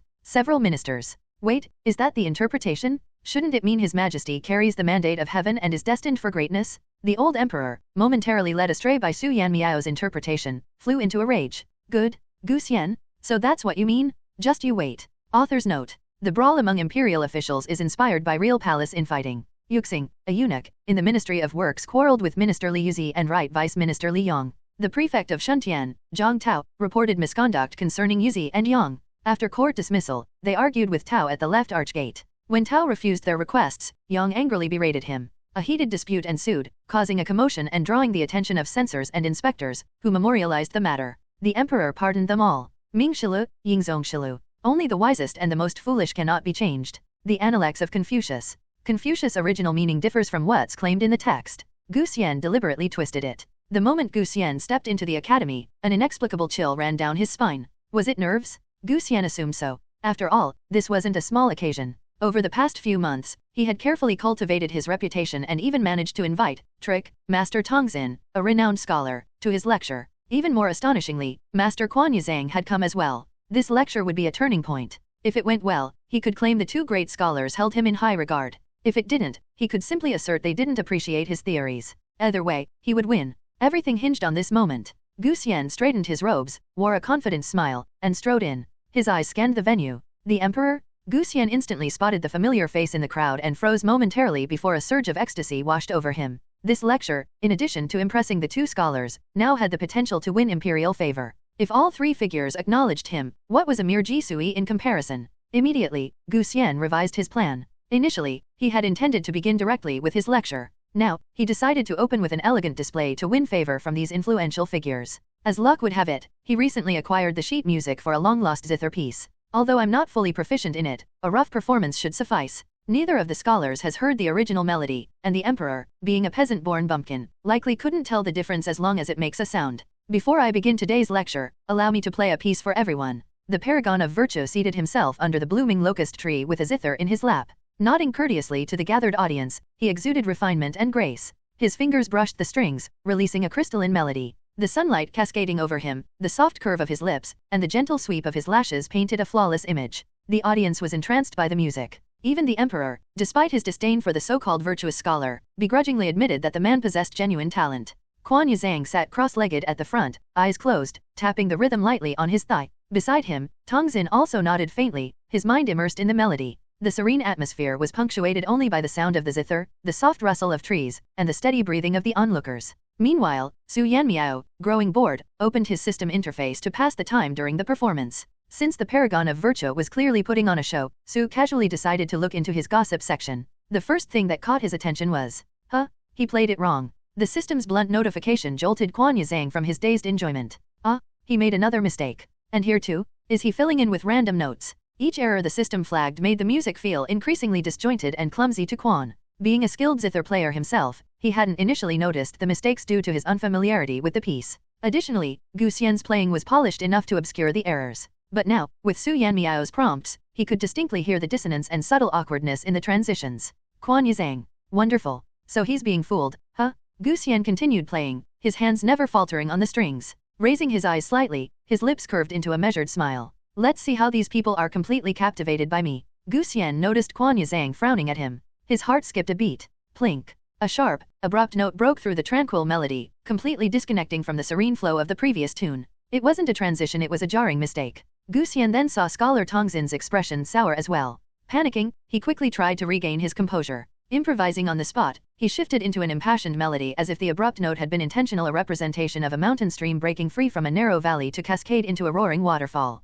When Scholar Tongzin appeared only slightly puzzled, Gu Xian exhaled in relief, gritting his teeth and continuing his performance. From that moment, however, the piece became pure fabrication. There was no way to return to the original melody. Meanwhile, Quan Yizhang was listening to Su Yanmiao's inner thoughts while fighting to keep a straight face, lest he burst out laughing. An impassioned tune? I know how to match that. Su Yanmiao began entertaining himself at novel bin at. Clearing his mental throat, he internally began to sing. The great river flows east. The stars in the sky point to the Big Dipper. The KTV-style screeching was comically jarring. The court officials of Daxia collectively tensed up. What was that? Yet. The old emperor perked up. To be honest, while he could recognize that the zither playing was skillful, it didn't exactly suit his taste. Earlier, he had been forcing himself to stay awake. But Su Yanmiao's sudden performance? He loved it. So bold, so invigorating. Several military officials internally nodded in agreement. After playing a section, Gu Xian couldn't resist glancing at Quan Yizhang again. Why did he look so stern? Could it be, he realized I've been improvising nonsense? His anxiety caused yet another mistake, striking a discordant note. This time, Gu Xian failed to notice Tongzin's deepening frown. Distraught, he made a terrible decision. Another shift in tone? This sounds like a love song. Love song? Oh, I can do that too. Su Yanmiao mockingly adjusted his mental voice. Gently, gently. I asked the venerable monk. Is the maiden beautiful or not? Is the maiden beautiful or not? The sudden switch to a feminine tone nearly caused the gathered officials to strain their backs in shock. However, the civil officials' eyes lit up. Aside from solemn and elegant singing styles, they also appreciated this softer, romantic tone. In fact, the whole scholar and maiden vibe struck a chord with them. Even if the scholar was bald, even though the melody and style were unfamiliar, the charm of it lingered. The civil officials unanimously felt that Su Yanmiao's impromptu singing was far more enjoyable than Gu Xian's increasingly error-ridden playing. Gu Xian glanced at Quan Yizhang again, and this time, he completely lost his composure. Quan Yizhang was trying to suppress laughter? Was his performance actually amusing to Master Quan? His playing grew even more chaotic, to the point where even the gathered students began noticing something was off, exchanging uncertain glances. Scholar Tongzin finally lost his patience. Standing abruptly, he prepared to leave with a dramatic sweep of his sleeves. Turning, he spotted Quan Yizhang listening with great interest and frozen confusion. Xiangpu, he asked incredulously, referring to Quan Yizhang's courtesy name. Scholar Tongzin hesitated, clearly bewildered, and couldn't hold back his astonishment. You're not leaving. When did this man's temper improve? Quan Yizhang waved dismissively, not even looking at him. I'll stay a bit longer. Meanwhile, Su Yanmiao had moved on to another tune entirely. You carry the load. I lead the horse. Greet the sunrise. Send off the evening glow. The voice was impassioned and full of emotion. This was far more interesting than other activities could ever be. Tongzin was baffled, deeply shaken. Could Xiangpu, Quan Yizhang's courtesy name, genuinely find the performance under the tree enjoyable? Su Yanmiao seemed to sense something was off and abruptly stopped his mental soundtrack. Based on past experiences, what followed next would probably be something entirely different. In other words, no more songs to hear. Quan Yizhang stood up as though nothing had happened and fixed his gaze on Gu Xian. Kid, I have something to say to you. Gu Xian stammered. What is it? Quan Yizhang tapped his cane twice on the ground. Surprisingly, instead of flying into a rage over Gu Xian's improvisation, the famously hot-tempered scholar remained calm. For a scholar to deceive others with their knowledge is to deceive themselves. Reflect on that carefully. Some of the academy students fell into deep thought after hearing this. Seeing this, Quan Yazang smiled in satisfaction and nodded toward another esteemed scholar. Let's go. The old emperor tilted his head slightly, glancing at Gu Xian, who looked visibly displeased and impatient. Unable to hold back, he let out a snort of laughter. Turning his head, he noticed Su Yanmiao's confused expression, as if the words "what is the emperor laughing at" were written all over his face. The emperor chuckled again, this time in genuine amusement. He didn't bother explaining and simply addressed the ministers, "Let's head back. There's nothing much to see here at the academy." Back at their lodging in Fuzhou, the emperor dismissed his ministers and summoned 4 of the crown prince's illegitimate sons, along with a few of his own grandsons. After recounting the day's events, he posed a question to them. Do you know why Master Quan didn't get angry? One answered, perhaps the stories of Master Quan's fiery temper are exaggerated. Another said, Master Quan is kind-hearted and believes in leaving room for redemption. A third ventured, maybe he was aware of your presence, grandfather, and was putting on a show for you. The youngest child, however, glanced around at his elder brothers before lifting his head confidently under the blinding sunlight. Because he is the leader of the literary world. Quan Yazang might slam tables over academic disputes or fly into a rage when he felt personally offended. But as a literary leader, seeing a scholar go astray stirred in him a greater desire to guide them back to the right path than to unleash his anger. The old emperor burst into laughter and pulled the youngest grandson into his arms. My little Kylin child. He then asked earnestly, what do you think? Will that wretched Gu mend his ways? The youngest grandson hesitated. Whether Gu would change or not, the child couldn't say for sure, but he had certainly noticed his grandfather's disdain for the man. The next day, what? Reincarnation of Confucius. Su Yanmiao's wide eyes were still tinged with confusion as he repeated, Confucius? Reincarnated. A nosy official had invited Su Yanmiao to a meal. At the table, the man couldn't wait to spill the news. That's right. It's about Gu Xian. You know, the zither player from yesterday. Today is apparently the full-month celebration for his child. During the banquet, they brought the baby out for the guests to see, and suddenly, a man dressed as a Taoist priest appeared. He laughed and demanded Gu Xian hand over the child, saying the child needed to return to his old path. Su Yanmiao was even more stunned. Gu Xian? Didn't he leave the academy in disgrace yesterday after Master Quan's remarks, practically covering his face in shame? How does he still have the mood to pull this stunt today? Do people actually fall for this nonsense? The nosy official, as if not hearing Su Yanmiao's inner thoughts, took a bite of food and continued. Of course, Gu Xian tried to drive the man out. But then the baby smiled at him and shook his head. The Taoist sighed and said, since you have chosen a new life, this lifetime, we shall meet only this once. Su Yanmiao. An infant? Shaking its head. A ghost story. The nosy official nearly choked on a piece of peppery fish and quickly sipped some warm water. That Gu Xian pressed the Taoist for an explanation. At first, the Taoist wouldn't speak, but after being pushed, he reluctantly revealed that the Gu family's child is the reincarnation of Confucius. The official kept talking while secretly observing Su Yanmiao's expression. With Bei's reincarnated, who's to say this couldn't be true? Finally, the truth emerged, and he began testing the waters. Who knows if it's true or not? Adat novel bin adat. They say quite a few people believed it. This piqued Su Yanmiao's curiosity. While he humored the official with a few non-committal responses, he opened his system. It can't actually be a reincarnation, right? Oh, thank goodness, it's not. Turns out that Taoist was hired by Gu Xian for a hefty price. Tisk tisk, after disgracing himself in the literary world yesterday and ruining half his reputation, now he's resorting to such ridiculous schemes. Even if it were Confucius, would you dare to raise him? Considering how you twisted his words yesterday, when he grows up, Confucius would absolutely beat you to a pulp for it. The nosy official let out a satisfied burp. He knew he'd be able to dig something out. Sure enough, it was Gu Xian's doing. Master Su, I just remembered I have something urgent to attend to. I'll take my leave now. Oh, okay. Su Yanmiao watched the official's retreating figure, blinking in confusion. Leaving in such a hurry. Could it be the spicy fish triggered a hemorrhoid flare-up? The nosy official stumbled slightly. He overheard the suppressed laughter of his colleagues, who had all come to eavesdrop on Su Yanmiao's reaction but refrained from approaching directly. One of them hesitated before stepping forward to help him, casually offering a remark. Do you know why everyone only seeks him out when there's an urgent matter? Why no one actively tries to lead Su Yanmiao into investigating rumors like Confucius reincarnation? Instead, they wait for him to take an interest on his own. The nosy official froze, his face turning pale. Because. His colleague continued, patting his shoulder with mock sympathy, because Bei's is not a tool for anyone to use as they please. Disrespect him, and you will face consequences. Just like. After exhausting his limited goodwill, the colleague couldn't hold back anymore. His gaze dropped to the official's lower back. This man really does have hemorrhoids? It didn't take half a day before the entire court knew that a certain official suffered from hemorrhoids. The river flows east. The stars in the sky align with the Big Dipper? From The Song of the Gallant Man. Quietly asked the holy monk, is the maiden beautiful? Is the maiden beautiful? From Daughter's Love. You carry the burden, I lead the horse, welcoming the sunrise, bidding farewell to the sunset. From Dare to Ask Where the Path Is. Referenced from the Chronicle of the Dark Chamber. During the Tang Dynasty, the late governor of Jianese, Grand Commandant Wei Gao, had a son born 1 month prior. His family held a feast with many monks invited. An unattractive foreign monk arrived uninvited. Angered, the family sat him on a worn mat in the courtyard. After the meal, the wet nurse brought out the infant for the monks to bless. The foreign monk ascended the steps and said to the baby, "Have you been well since we last parted?" The baby showed signs of joy, astonishing everyone. The family patriarch questioned, "This child is only a month old, why do you say you've been apart long?" The monk replied, "This is not something you would understand."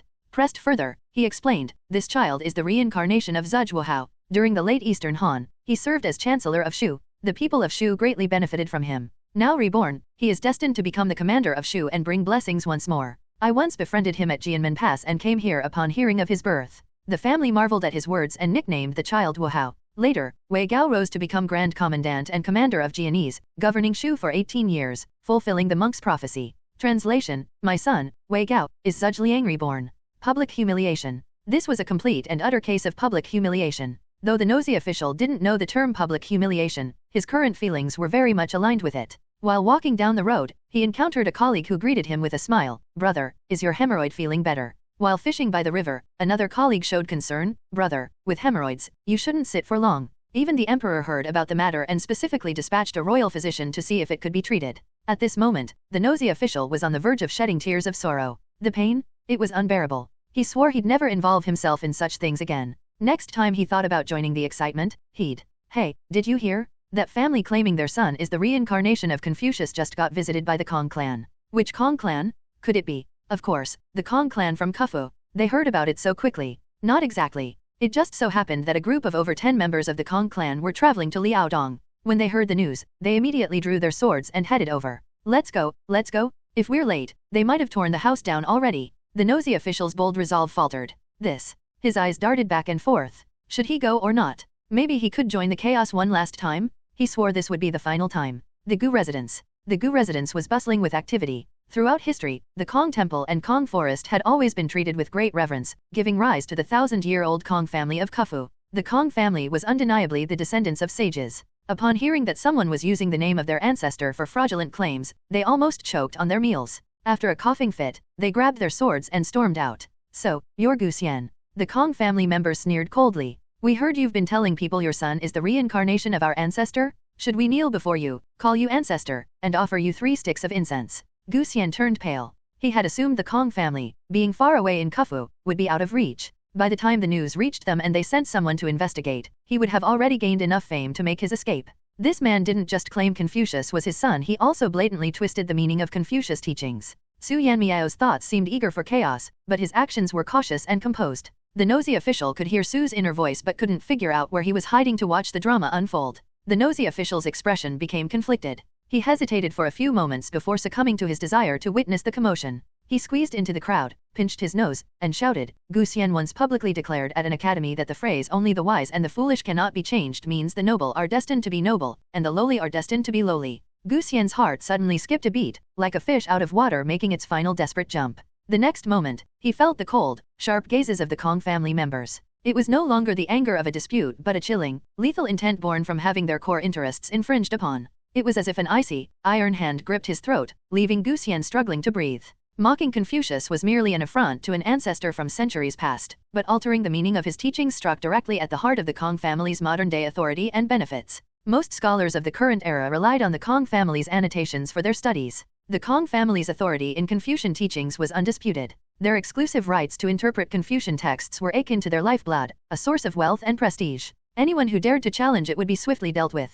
Gu Xian, who wasn't armed, instinctively stepped back, his expression wary. "Descendants of sages, are you trying to suppress me with your name? Is the Kong family bullying a humble scholar like me?" The Kong family members smiled cheerfully. "Why would we do that?" The smug smile on Gu Xian's face froze halfway when he saw the Kong family members turn and bow in a specific direction, shouting, "We implore His Majesty to make a ruling." The crowd parted, and the old emperor strode out with the bearing of a dragon and tiger. His steady voice asked, "What ruling do you wish for me to make?" The Kong family members quickly recounted Gu Xian's words and actions, observing the emperor's contemplative expression. While their faces betrayed no emotion, they secretly felt a sigh of relief in their hearts. They weren't foolish. The Kong family were descendants of sages, not foolish sages. Why not rely on the imperial court when they could? The Sage King had no army, and a pen couldn't overcome a gun. It was better to serve as loyal subjects and not put on airs as a 1,000-year-old family. In the face of firearms and cannons, a 1,000-year-old family means nothing. The old emperor was only pretending to ponder. After all, he still remembered the phrase extinct in the second generation, and he had been looking for an opportunity to completely crush this junzi of women's virtues.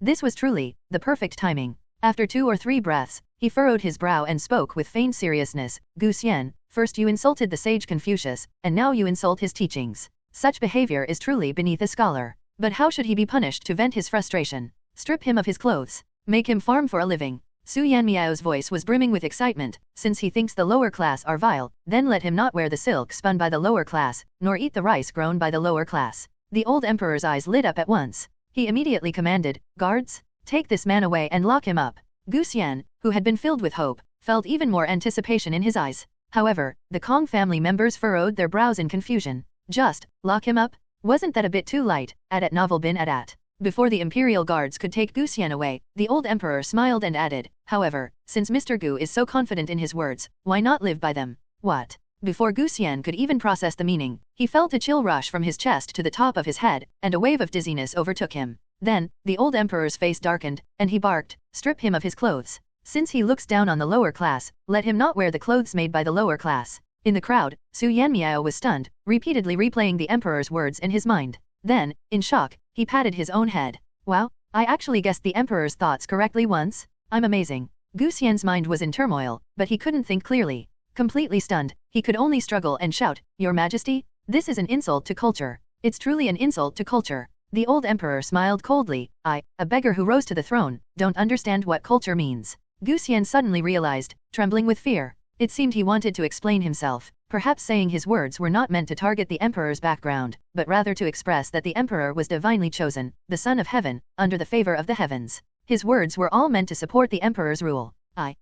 Every syllable was filled with terror. Gu Xian realized that someone had already influenced the emperor's view. No matter what he said now, it would only sound like a defense to the emperor. The old emperor's voice grew colder. "Criminal Gu Xian, from today on, if you wish to wear clothes, you must buy them yourself. If you wish to eat, you must farm your own land. If you want to use porcelain bowls or dishes, you must make them yourself. The same goes for everything else." Even the Kong family members, who had been displeased with Gu Xian, stood stunned in shock. This was too harsh. "He's alright, I thought I could be in tune with the emperor's thoughts, but now I see, I really can't match up to him. This is like reducing someone to the status of a primitive man, worse than an ordinary commoner." In his fury, the old emperor couldn't help but wonder, what is a primitive man anyway? Meanwhile, the surrounding commoners, shocked at first, began to applaud. Several voices shouted, "It should be like this." They were told they could only be lower class all their lives, that they were vile, and yet, they were not made of clay. They had their pride. Gu Xian was stripped naked in public, and the emperor showed no mercy. As Gu Xian held his head in his hands, he cried out, "How could this happen?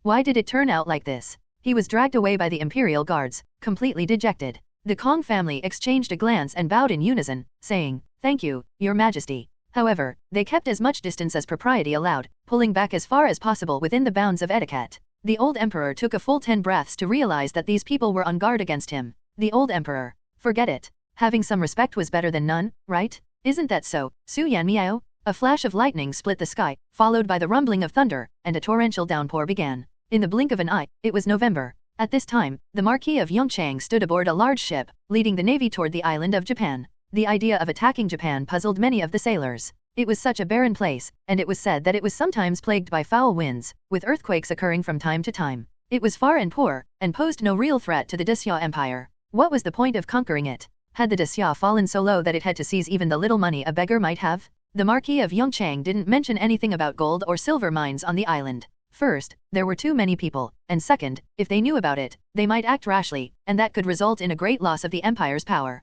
When the 50,000 Dixia naval troops, with 200 warships, arrived at the shores of Japan, the Japanese were immediately stunned. They hadn't encountered warfare in a long time. Typically, they just sailed small boats to Dixia to beg for small handouts, occasionally raiding fishermen along the way, and fleeing after the plunder. They had never seen an army like this. The cities on the outskirts of the island were thrown into chaos, and Japanese voices echoed all around. What is going on? Are those soldiers from Dixia? Why has Dixia suddenly declared war on us? We haven't done anything. As for the pirates, they had only killed a few fishermen. Was that so bad? Boom. Some Japanese, confused, asked, "What's that sound?" Like a thunderclap from the ground, they looked up in disbelief. In the dark, ominous sky, one cannonball after another flew toward the city, growing larger in their sight. Fear grew more apparent on their faces. Boom, boom, boom. The thunder roared. Cannonballs crashed down, explosions rang out, and smoke and dust filled the air. The brief cries of animals and people turned into lifeless bodies on the streets, and the air was thick with the smell of blood. The war had begun. On the other side, the old emperor gave orders to change the direction of the imperial procession. It had been a year of inspection, and it was time to return to the capital. Those fortunate enough to have escaped the emperor's inspection, the county magistrates and regional officials, were overjoyed, secretly weeping with relief. It was over. Finally, it was over. They no longer had to worry about being singled out for their mistakes by the emperor. Regarding the Kong family, there are both good and bad aspects, so it's unfair to generalize at novel bin at. For example, some Kong family members were among the first to shave their heads. The following individuals have shaved their heads as instructed: Kong Yinchun, County Magistrate of Kafu; Kong Yunyo, Hereditary Doctor of the 5 Classics at the Hanlin Academy; Yan Xiaoxo, Zhang Wendao, Zhong Ziwei, Professor at Sishi Academy; Wang Shilo, Professor at Nianshan Academy; Kong Xingrong, Director of Zuzi Academy, and others, including officials overseeing farming, music, records, and writing, all have obeyed the imperial edict and shaved their heads. From head shaving memorial. Others of the Kong family fought desperately to have the head shaving edict abolished. Upon hearing the decree, Kong Wenbiao from Shaanxi sent a memorial stating, "Our family's patriarch, Kong Yunzi, has already led his descendants to honor the ancestors' temple, and all have obeyed the edict. However, considering that our ancestors were the founders of proper rites, and that the 3 great sages Yan, Zhang, and Meng upheld these rites, it would seem improper to change the attire of the sages, which has remained the same for 3,000 years. If we change it now, I fear that it may contradict the revered customs we have long adhered to. Should we be allowed to maintain the old practices to restore our ancestors' garments?" The imperial response was, "Strict order, any disobedience will not be tolerated. Kong Wenbiao's petition to keep the old practices violates the decree and is punishable by death. However, considering his noble lineage, he shall be spared death, but he will be stripped of his official position and never reinstated." From historical record. What? No rest allowed? Just returned in the afternoon, and we have to attend the evening court session. Is the old emperor out of his mind? As soon as the royal procession stopped in the capital, the old emperor announced that no one should go home and that a court meeting would be held to summarize their work. The entire court fell silent except for one voice, which was extremely abrupt. The old emperor, who had been quite pleased with his surprise inspection, instantly darkened. He glared at the ministers below and spoke in a chilling tone, "On further thought, it seems inconsiderate of me not to let you all rest properly after such a long journey. Perhaps we should just cancel the evening court session." Hooray! Cold sweat immediately ran down the faces of the court officials. The old emperor gave a sinister smile. "What do my dear ministers think of this idea?" Prime Minister Do hadn't joined the journey and therefore had no right to speak, and the crown prince was notoriously lazy. So, the Minister of Personnel, head of the 6 ministries, braced himself and stepped forward. "Your Majesty, I believe your words are most wise.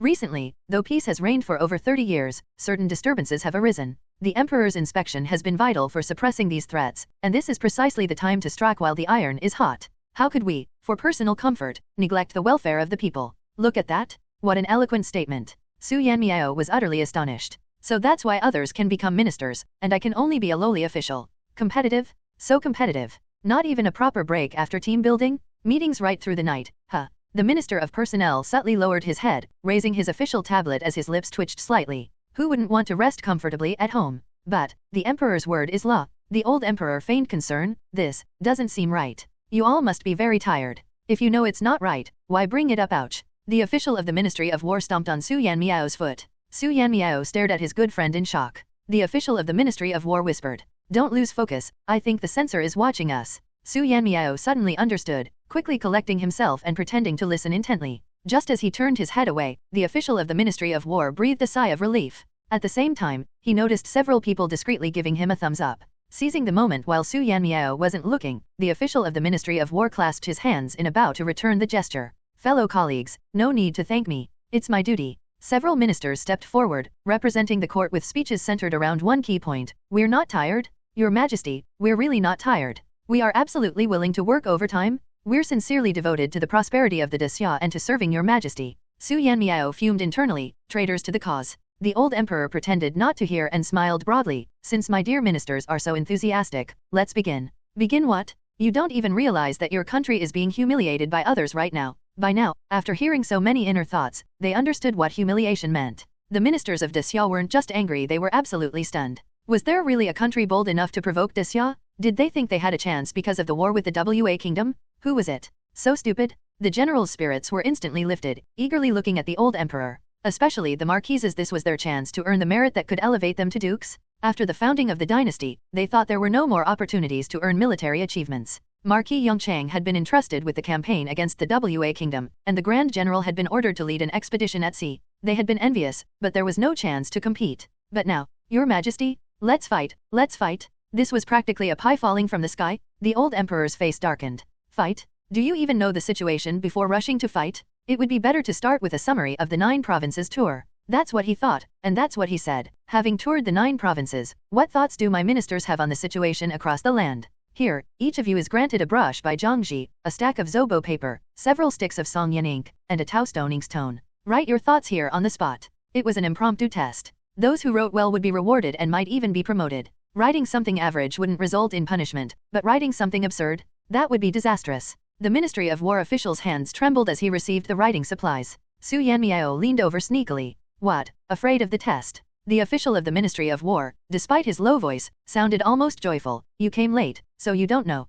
Usually, after such tests, we're allowed to take the writing supplies home. This is high-quality paper and ink. Since he couldn't come up with any particularly brilliant ideas, he figured he'd write something decent and proper, saving as much ink and paper as possible for later use. The Imperial Guard coughed. Stop whispering to each other. Su Yanmiao quickly snapped back to his seat, now nursing a headache. What suggestions can I even write? I can't exactly copy some future policies, can I? The ministers of Disya? Policies that even someone as lazy as Su Yanmiao remembered must have stood the test of time. Copy them? Forget it. Adat novel bin adat. The ministers of Disya don't. If my reasoning doesn't align with the policy, they'll ask questions, and I'll get exposed. Isn't that deceiving the emperor? Plus, I don't know how to describe the details. The old emperor's temple throbbed, and he was holding back immense frustration. He was practically screaming internally, deceive me? I'm begging you to deceive me? I won't mind, I really won't mind. The ministers bit their tongues, counting their teeth to avoid blurting anything out. They were all internally fretting. Who cares if you don't know the details? The court already gathers the brightest minds in the country?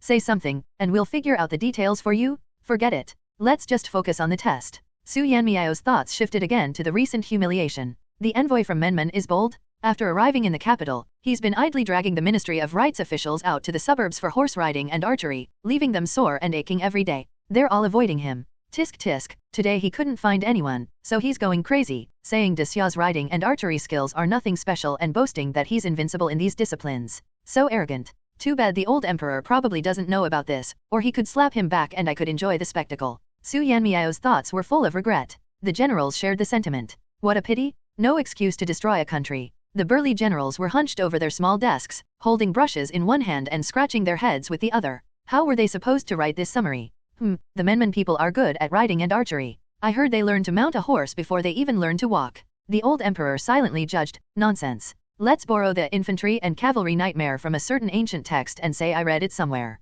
The old emperor took a deep breath, his eyes blazing as he stared at Su Yanmiao. Truly a little busy? What on earth was this nightmare? It's thanks to this thing that tanks were developed. What's a tank? The ministers of Disya were utterly confused. But Su Yanmiao didn't seem inclined to satisfy their curiosity. He was busy writing his answer. Finally, Su Yanmiao submitted his test. As he handed it in, he noticed that many people seemed to sigh in relief. So many slackers. Su Yanmiao thought he was late in submitting, but it turned out those sighing were just relieved someone else had turned in their paper first. They were nervous about being the last. The old emperor, evidently feeling he'd given enough time, didn't want to wait any longer. The next moment, Su Yanmiao heard him declare, "Time's up." The examination hall instantly erupted with groans of despair. Many hadn't finished writing, their faces turning pale. The old emperor calmly stated, "The prime minister and the 6 ministry heads will first review the submissions. As for those who did not complete their papers, the Jinyi Wei will inspect them one by one. If the content appears substantial, they may be granted an extension. However, if only an introduction or a few lines were written, then..." A sudden thought of the Mongolian provocation crossed the emperor's mind, and he added, "They'll go outside and practice horse stance. For officials ranked 3rd grade and above, half an hour, for 4th grade and below, 45 minutes, and for 9th grade and below, 15 minutes. Several officials dejectedly shuffled out, including one of the 2nd rank. "What are you looking at?" The deputy commander of the left army clenched his fist and waved it menacingly. "Never seen a military official fail a written exam, have you?" The civil officials, unwilling to offend this rough and tough man, quickly avoided his gaze. With a heavy snort, the deputy commander strode out, to practice his horse stance. The 6th ministry had swiftly began reviewing the reports from the imperial tour. However, Su Yanmiao's report was delivered directly to the emperor's desk. To avoid suspicion, it was buried among several dozen others, appearing utterly ordinary. The emperor endured several dull reports, his eyes skimming over their uninspired content, his pen moving swiftly. Finally, he reached Su Yanmiao's report. At that moment, Su Yanmiao's inner monologue rang out. Finally, it's my turn. Darn it, why does it have to be the emperor reviewing it? If it were the head of my department, they might have been more lenient. The Minister of Personnel felt perplexed. Has my reputation for leniency spread to the lower ranks? Or does only Su Yanmiao know? As he pondered, he glanced at a random report under review, quickly marked it with a mediocre grade, and set it aside. If this were the modern day, it would likely come with a side note: decent handwriting, plus 10 points, adequate word count, though unremarkable content, plus 30 points, proper formatting, plus 10 points, clean and tidy presentation, no corrections, plus 5 points, sure, let's round it up to 60. Meanwhile, the Minister of Personnel subtly listened for any hints from Su Yanmiao about his report. I wonder if it will pass. It should, right? After all, that tactic is incredibly effective. It wasn't just useful in World War I, even in World War II, with tanks on the battlefield, it still proved its worth, albeit less dramatically than in World War I. The gathered officials, especially the military officers, felt a surge of excitement. So, what is it? What is this ultimate weapon against cavalry? Su Yanmiao, the emperor, finally called out at Novel bin Adat.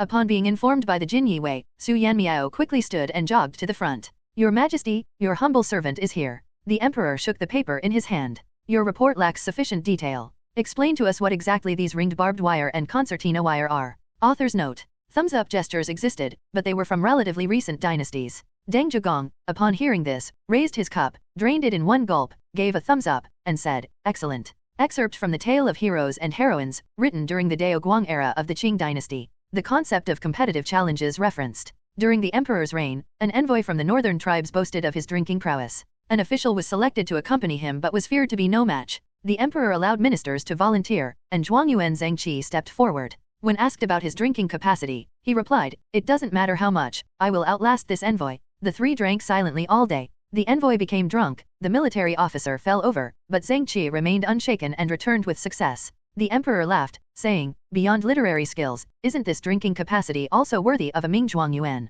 He rewarded him generously with imperial wine. Excerpt from Ming Ziyashiji. The punishment of horse stance was inspired by a historical account of ministers skipping court and being punished with lime hauling. On a certain date, the emperor conducted sacrificial rites. Noticing the low attendance of court officials, the Jin Yi Wei and the Office of Ceremonies were tasked to record absences. A total of 1,118 officials were absent. The emperor decreed, these individuals disregard protocol and are lazy in their court duties. They shall be punished lightly this time. Officials of the third rank and above were ordered to carry 5,000 caddies of lime, those of the fourth rank and below 3,000 caddies, and those of the ninth rank and below 1,500 caddies. The sick were to be inspected and reported. Only the Duke of Yingguo, Yanmiao, who voluntarily confessed his guilt, was exempted. Later, it was discovered that many claims of illness were false, and the emperor ordered all others, except the genuinely ill, to carry lime as prescribed. Excerpt from Ming Shilo, Records of the Reign of Emperor Xianzong. Su Yanmiao thought for a moment and said, Your Majesty, explaining it verbally may not be very clear. Could I direct a unit of infantry and have them face an attack from a cavalry unit? The Dixia dynasty had the means to produce barbed wire. After all, their military was equipped with steel chain mail. Soon enough, the Ministry of Works delivered the barbed wire. Su Yanmiao had requested portable concertina barbed wire. As the name suggests, this was a coiled wire that resembled both a snake's belly and a cylinder. It didn't require stakes for installation, making it highly mobile. The old emperor walked over and inspected it with raised eyebrows. There are hooks and spikes, too. Su Yanmiao nodded. The old emperor hesitated, as if wanting to say something. Su Yanmiao inquired politely, Your Majesty, is something the matter? The emperor tried to tactfully explain to this military novice, cavalry aren't like rabbits that run into trees. When they see barbed wire from a distance, they'll avoid it or go around. Even if the hooks and spikes could scrape off someone's skin, it would only work if the opponent got close. Su Yanmiao replied politely, You're absolutely right, Your Majesty. It's like the French Maginot Line, isn't it? Indeed, despite being hailed as the impenetrable Maginot Line, the Germans bypassed it during the war.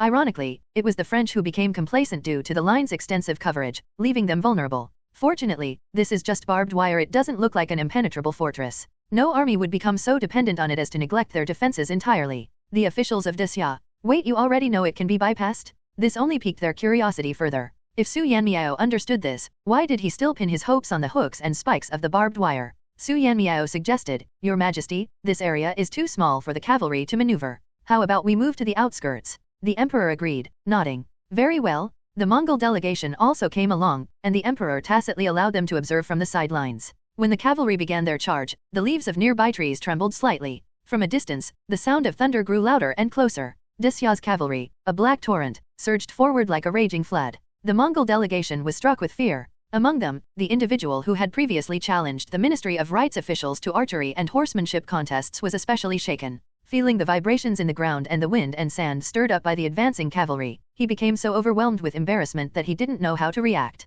So this is the true cavalry of Dixia, with such remarkable riding skills. After his earlier wild behavior, he'd been reprimanded by his peers in the delegation. While he'd promised not to stir up trouble again, he still held contempt for Dixia's archery and horsemanship. Though there had been no demonstration of archery today, seeing their mastery of riding alone, he suddenly realized that those who had humored him in contests earlier might not have been Dixia's best riders at all. He had been narrow-minded, like a frog at the bottom of a well. The old emperor noticed the delegation's shift in demeanor. With a glance, his mood brightened considerably. Who would have thought? Below, Prime Minister Do also noticed the delegation's change and remarked to the Crown Prince beside him, "What an unexpected result." The Crown Prince's response was a sharp intake of breath. Prime Minister Do immediately turned back to look. In the distance, the black mass of cavalry charged forth. Against them, the infantry seemed like a lone leaf in a stormy sea, on the verge of being overwhelmed at any moment. They held 5 Thunder Divine machines and thunderclap rifles in their hands. Though their faces were resolute, seemingly unafraid of the cavalry's charge, the sight still made the onlookers anxious.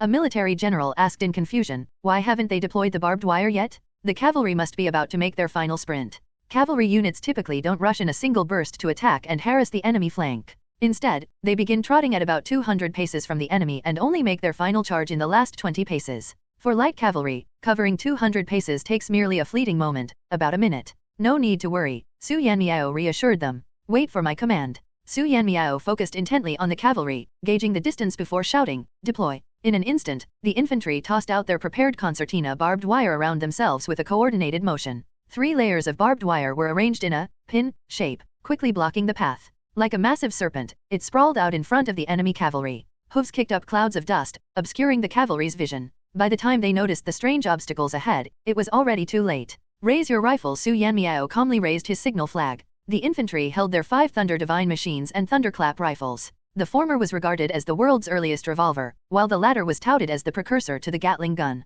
Whether those claims were exaggerated or not, their range certainly extended beyond 100 paces at Novel bin Adat. The rifles were mock weapons to prevent accidental fire that could harm their own troops. Though the cavalry wasn't truly hit or killed, the audience could easily imagine the scene of concentrated firepower tearing through them. The 5 Thunder Divine machines and thunderclap rifles were weapons of the Northern Army of Dixia, characterized by their speed in killing, rapid firing, and wide area of effect. However, this came at the expense of sheer power, relying instead on sustained firepower to make up for it. In other words, these weapons were designed specifically to deal with cavalry from outside the borders. Still, several cavalrymen managed to break through the range of the firepower. Then their horses stepped into the barbed wire. The atmosphere turned deadly in an instant. The barbed wire coiled like a serpent, its barbs sinking into flesh and twisting as they tore through. Blood splattered in all directions as the horses screamed and collapsed. The riders were thrown from their mounts, only to be finished off by the Mach 5 Thunder Divine machines and thunderclap rifles. Though the rifles were fake, the barbed wire was not. Those horses' legs were utterly ruined.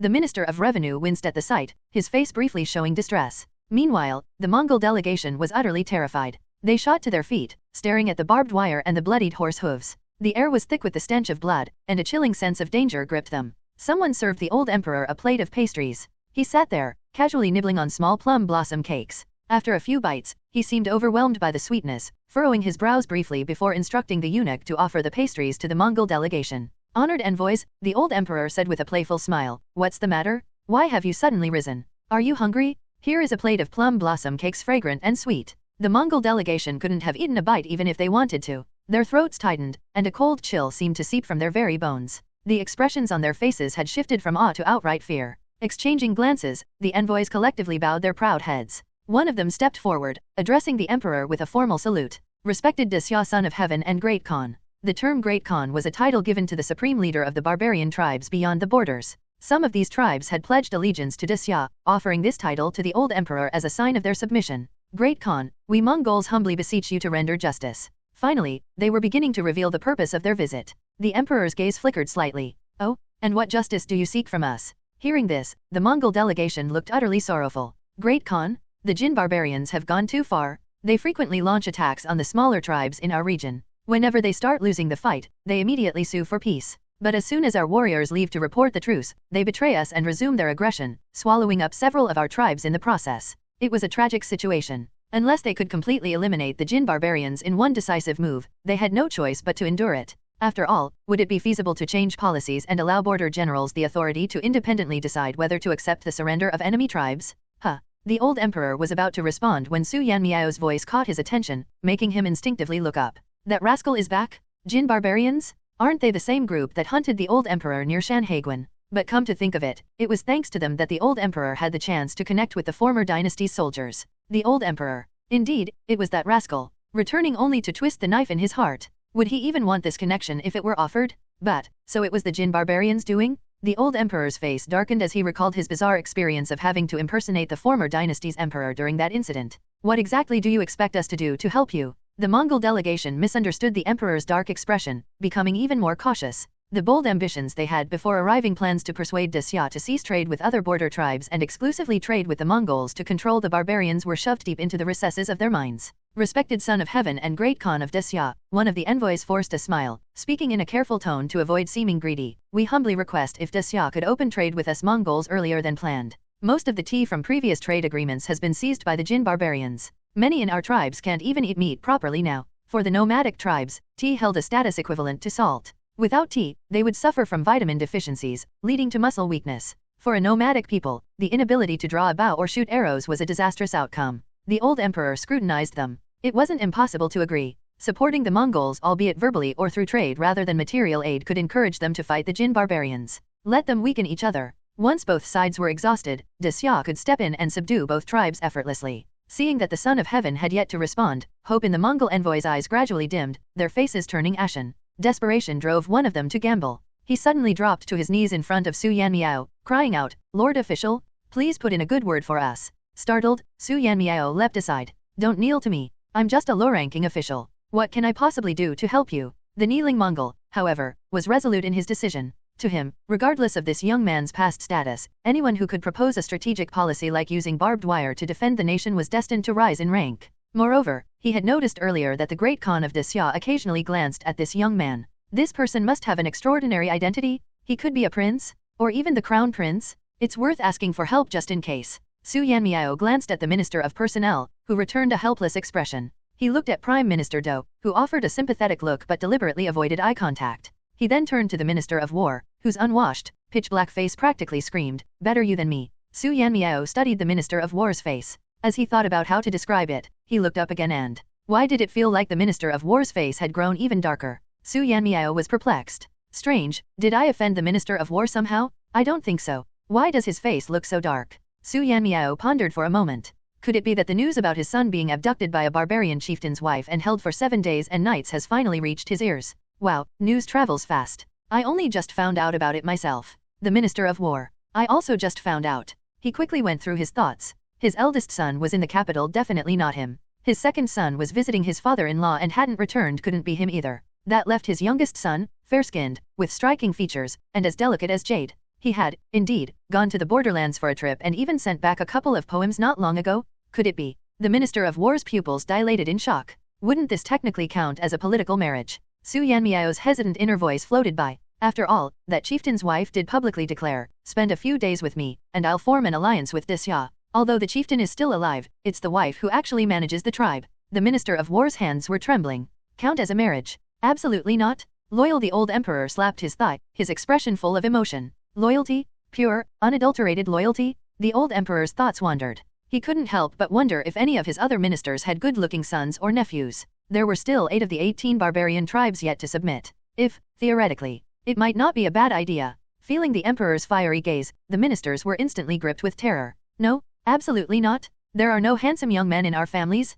Loyal to what? Only Su Yanmiao was confused. After a moment of silence, the old emperor slapped his thigh again. It's settled. I say it's settled. Mongols, was it? Regarding the matter of trade, I approve. However, this still needs to be discussed with the ministers. For now, you may withdraw, and you'll be informed of the decision later. The Mongolian envoy was overjoyed and quickly expressed their gratitude. Meanwhile, Su Yanmiao had a sudden realization. Oh, it's not loyal, it's approved. But still, is the old emperor originally from Henan? Why is he speaking with a Henan accent? Mini theater, old emperor, I could be. The concertina wire is a military obstacle designed to hinder infantry movements. There are 2 main types, fixed and mobile. Fixed obstacles are constructed when there's enough time, minimal enemy fire, favorable conditions for driving stakes into the ground, and concealed terrain. These primarily include barbed wire fences, branch entanglements, and bamboo stakes. Mobile obstacles are used in urgent situations, under direct enemy fire, or when the ground is too hard to drive stakes into. These include concertina wire, caltrops, and spiked barriers.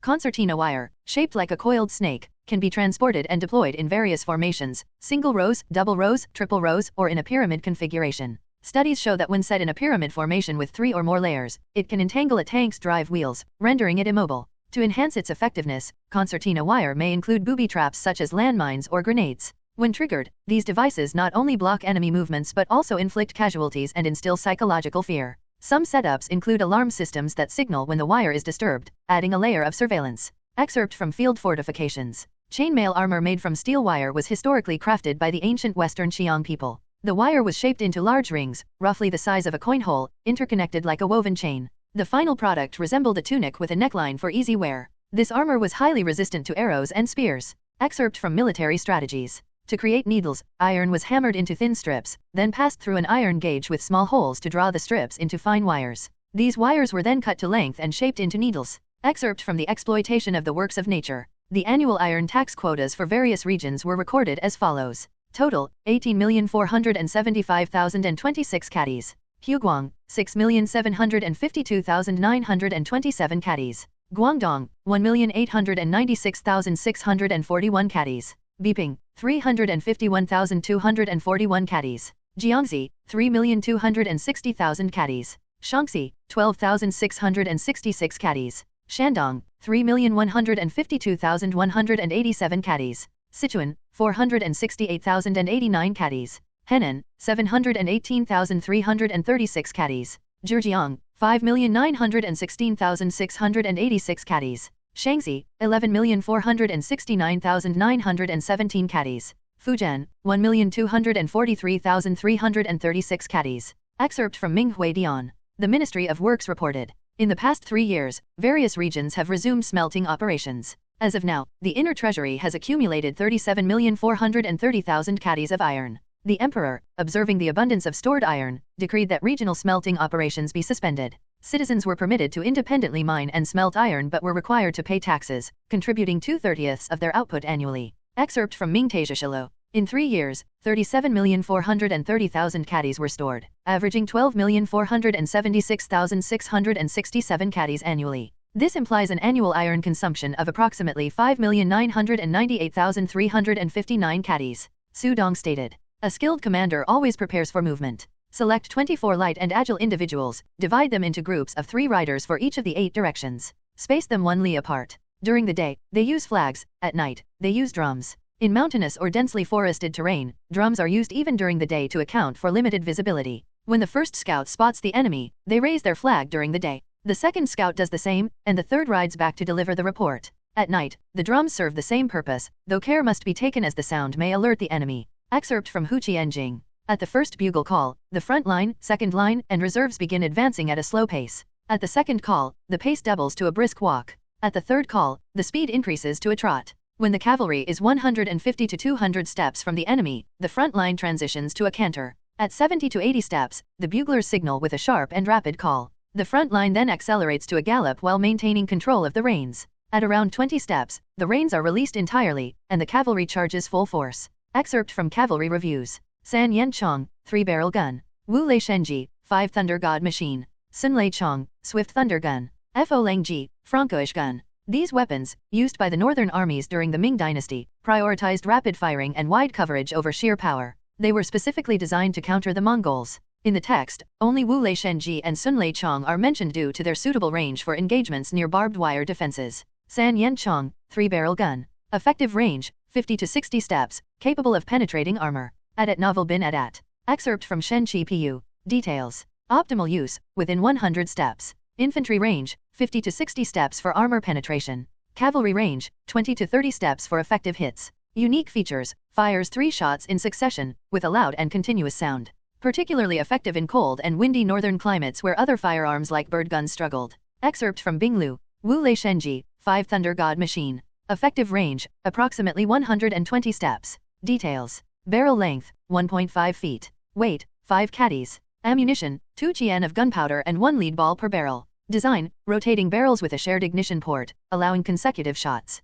Excerpt from Ming Wuji, Sun Lei Chong, Swift Thunder Gun. Effective range, 200 meters, approximately 125 steps, capable of piercing heavy armor. Details. Configuration, 5 barrels, each about 2 feet long. Weight, over 10 caddies. Mechanism, barrels mounted on a wooden frame, rotated for firing. After firing, the barrels could be used as melee weapons. Excerpt from Shen Qi Pu. This is inspired by the Sui Emperor's formal title Great Sage Khan of the Sui. The phrase carries a formal and dignified tone. During the Longqing reign, Mongol tribes sought reconciliation, proposing horse markets and peace talks. At that time, Altan Khan's wife, Lady Sinayanzi, was a key figure in tribal affairs. Historical record. Cai Jianan, a young and distinguished imperial official, caught Lady Sinayanzi's attention during a banquet. She requested that Cai visit her camp to swear an alliance, but upon arrival, Cai was forcibly detained for several nights. Afterward, Cai was returned to the city, and border conflicts subsided for years. Excerpt from Wanli Yahuobian. With a subtle glance from the old emperor, an official from the Ministry of Rites stepped forward and politely guided the Mongol delegation away. Smiling, he said, "Honored envoys, please follow me to discuss the details of the trade agreement."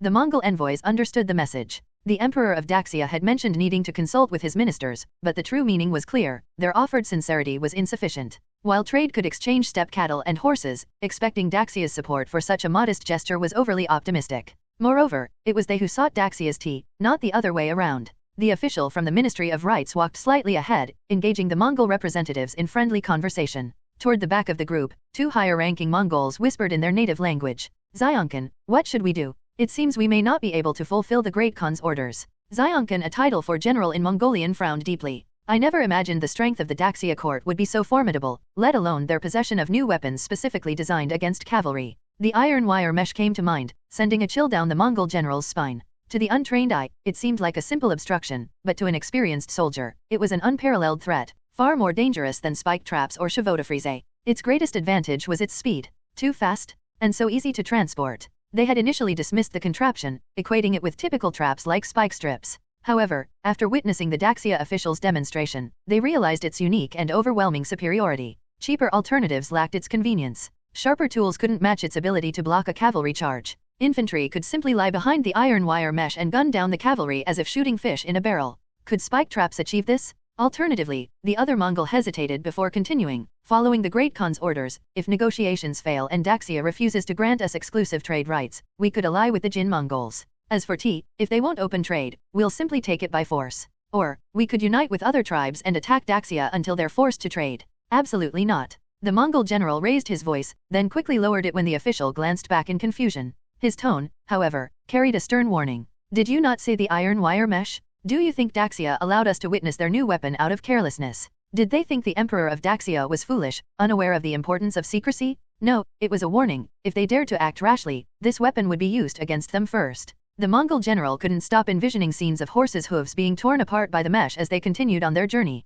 Meanwhile, where are the scouts? After sending off the Mongol delegation, the old emperor strode forward and sternly questioned the cavalry commander. "Did I not instruct you? Follow the standard battlefield protocol. Where were your scouts?" "At Novel bin Adat." The cavalry commander looked helpless. The scouts spotted their presence about 1 li away, but from that distance, they couldn't determine whether there was iron wire mesh. Upon receiving their report, I immediately ordered the light cavalry to harass them, with the heavy cavalry following up. The rest. Your Majesty has seen it all. The truth was simple: the iron wire mesh was deployed too quickly, so quickly that the cavalry couldn't even change direction to avoid it. Moreover, on a real battlefield, the enemy would deploy their own scouts. In such a scenario, their scouts might lose, leaving them completely in the dark. The old emperor, far from angry, was delighted. "Truly? Excellent? This is wonderful." The entire point of the test was to determine whether this device could truly harm cavalry in a real war. Otherwise, do you expect us to test it on the battlefield? The wire mesh was like a small, portable barricade, with the countryside serving as a comparable environment to the plains, hence the use of serpentine wire mesh.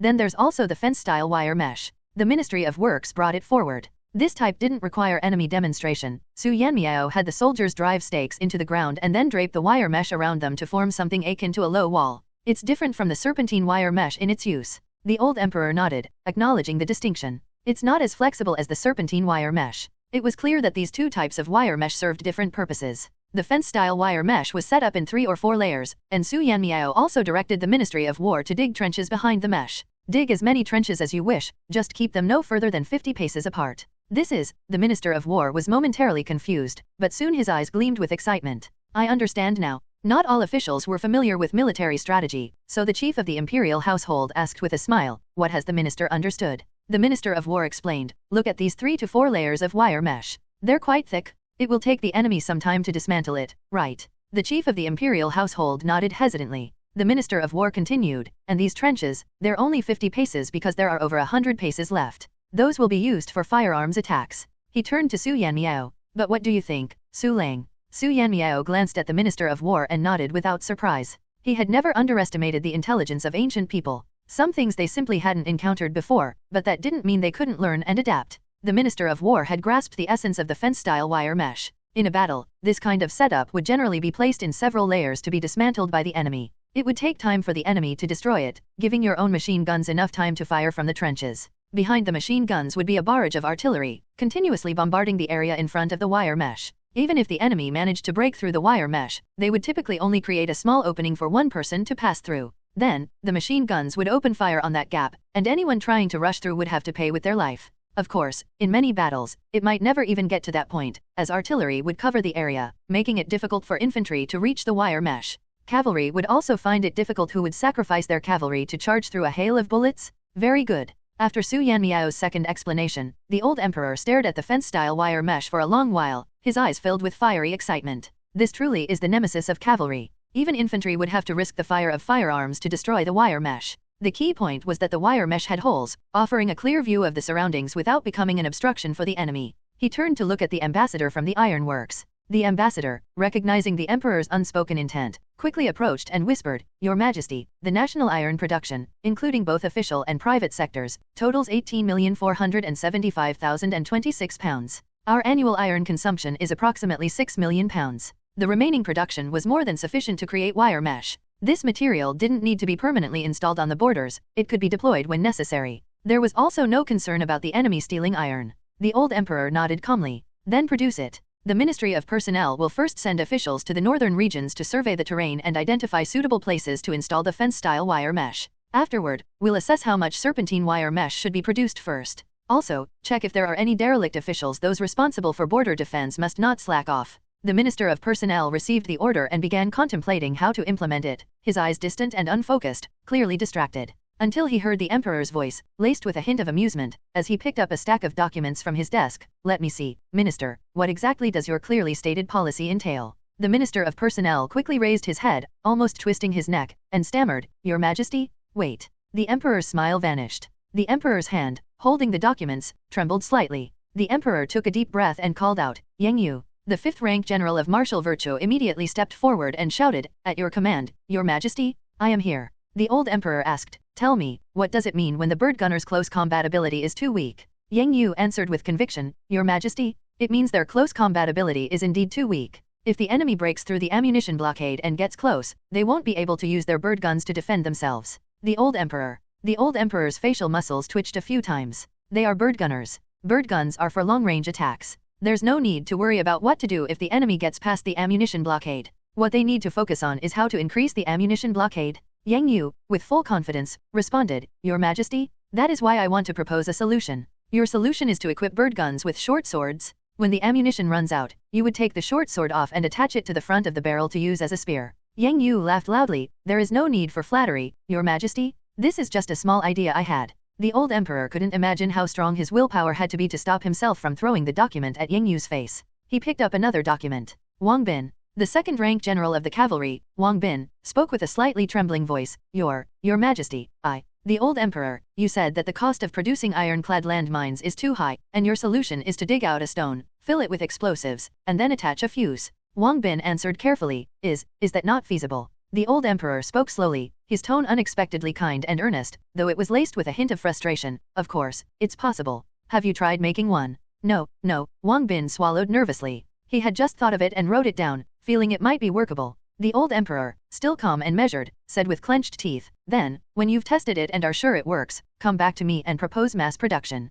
Until then, go report to the Ministry of Works. Wang Bin slumped, defeated, like he had lost his soul. Yanmiao, the old emperor slammed the table. The first two could still be done, but look at what you've written. Yanmiao stood up, gesturing enthusiastically, Your Majesty, This is a concept that has never been thought of before. Look, if we place several divine rockets inside an object, with the fuses twisted together, then at the lower end of the object's head we place 2 rocket launchers, and at the lower end of the tail, we also place 2 rocket launchers, with all 4 fuses twisted together. Afterward, we light the 4 fuses. Yang Wuhao felt incredibly proud of himself. Your Majesty, then the 4 rocket launchers will propel the object toward the enemy? When it reaches the enemy, and the 4 fuses have burned out, the rockets inside the object will launch, burning the enemy. Your Majesty. Yang Wuhao looked eagerly at the old emperor. I believe this thing can be tried out by the Ministry of Works for Development. At Novel bin at. The old emperor pinched the bridge of his nose. Yang Wuhao continued, still eager, Your Majesty. Funds? The old emperor pinched his nose. His grimacing expression turned into a vicious smile.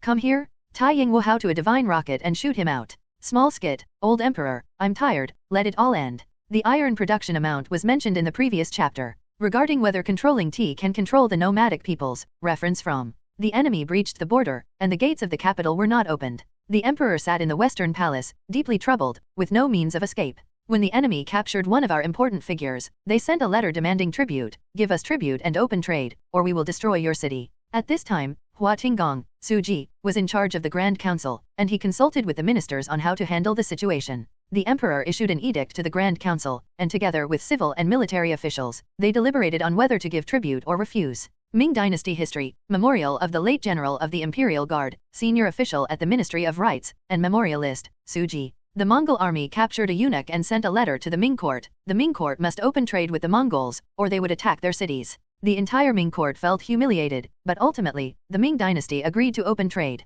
So, attempting to control tea trade on the borders requires the ability to defeat the opponent. Otherwise, why wouldn't they just steal it? Your solution is to equip bird guns with short swords. When ammunition runs out, you would take the short sword off and attach it to the barrel to use as a spear. This is actually the concept of the Zimu gun, mother and child gun. The Zimu bird gun is designed with a steel barrel, a matching firing hole, a wooden dragon head casing, and other components like a regular bird gun. The bird gun needs a long barrel to ensure no residue remains after firing, but the longer barrel makes loading ammunition slower, so a smaller subgun, called a child gun, can be used instead. The rear of the barrel is not sealed but is made in a similar fashion to a flintlock gun, with an iron groove called a mother gun. The groove runs from the rear to about 4 feet long, weighing 6 pounds, and can hold a child gun, secured with an iron bolt. Each child gun weighs about 1 pound, similar to a wolf's gun, and is 7 inches long. It has a small iron plate to serve as a crossbow hand, with a small hole for sighting. The 4 child guns match the mother gun's specifications. Military records. Ironclad landmines. In Danyang, Xiaoshaod used raw iron to cast a solid explosive charge with a hollowed stone, filling it with explosive powder, and burying it in a pit dug at a critical location.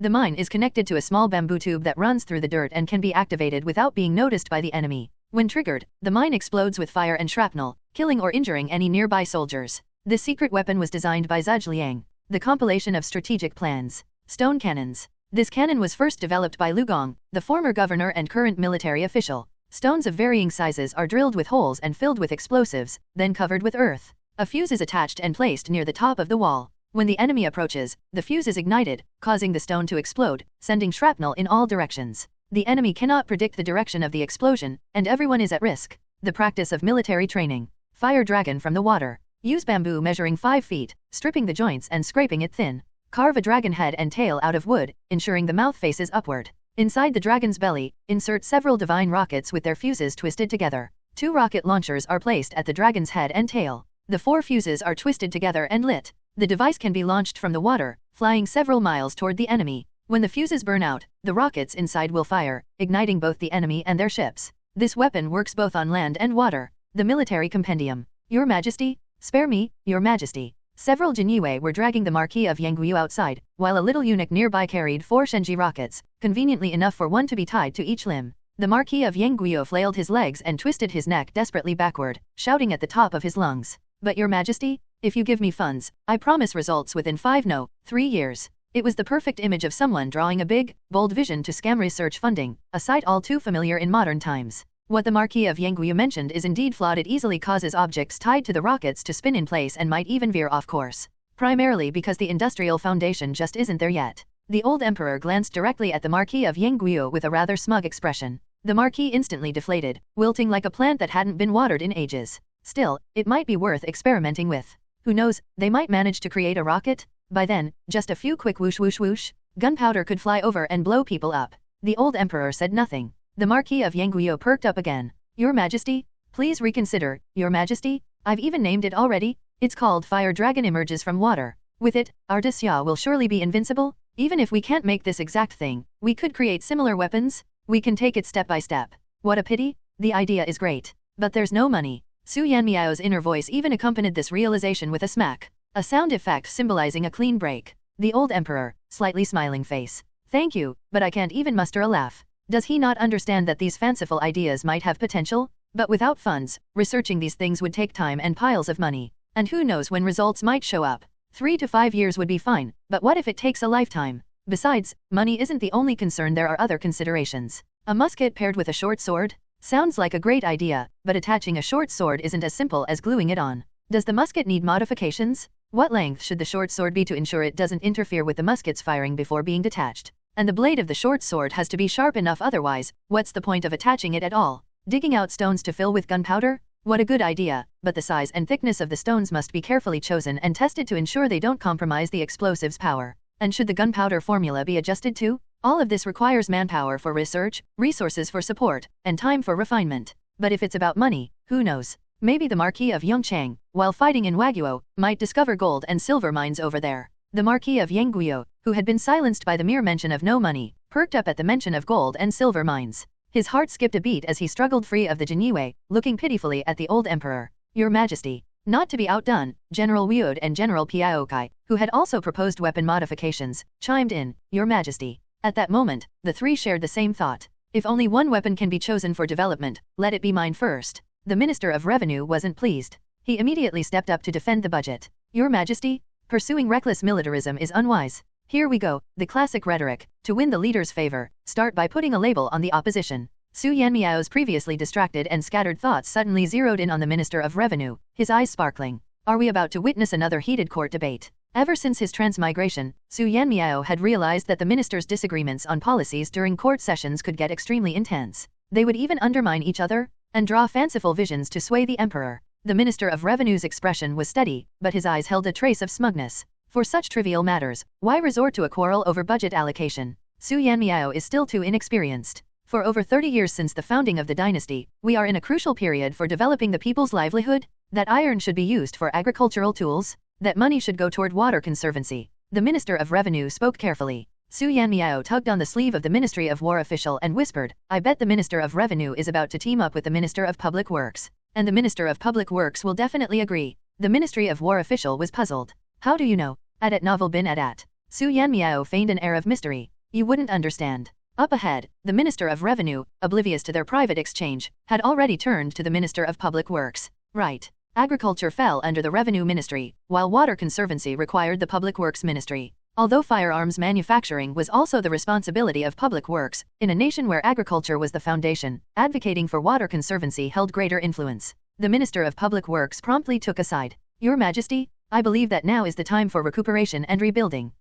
The frustration of holding on to juicy gossip but being unable to share it is unbearable. Su Yanmiao's internal voice was filled with regret. I really want to tell Li Enheng, of course the Minister of Public Works would agree. His daughter admires and adores the Minister of Revenue, sighing every day about, you were born before I came of age, now that I've grown, you've aged beyond my reach. The Minister of Public Works suddenly stopped mid-sentence, sharply turning to glare at the Minister of Revenue. If looks could kill, the Minister of Revenue would have been slashed to pieces. The Minister of Revenue was utterly bewildered and, fearing Su Yanmiao might overhear, lowered his voice. I've never even met his niece. The Minister of Public Works sneered. Sometimes, you don't need to meet her. Shameless old man. You just wait. The Minister of Revenue. It's over. The alliance is broken. The Minister of War seized the opportunity to add fuel to the fire, slyly remarking, if we don't go to war, how will we create the conditions to recuperate and rebuild? Let's not forget the reason you're all discussing this so-called recuperation is because the Marquis of Yongchang is out there fighting Waguo. This remark was mainly directed at the Emperor. Your Majesty,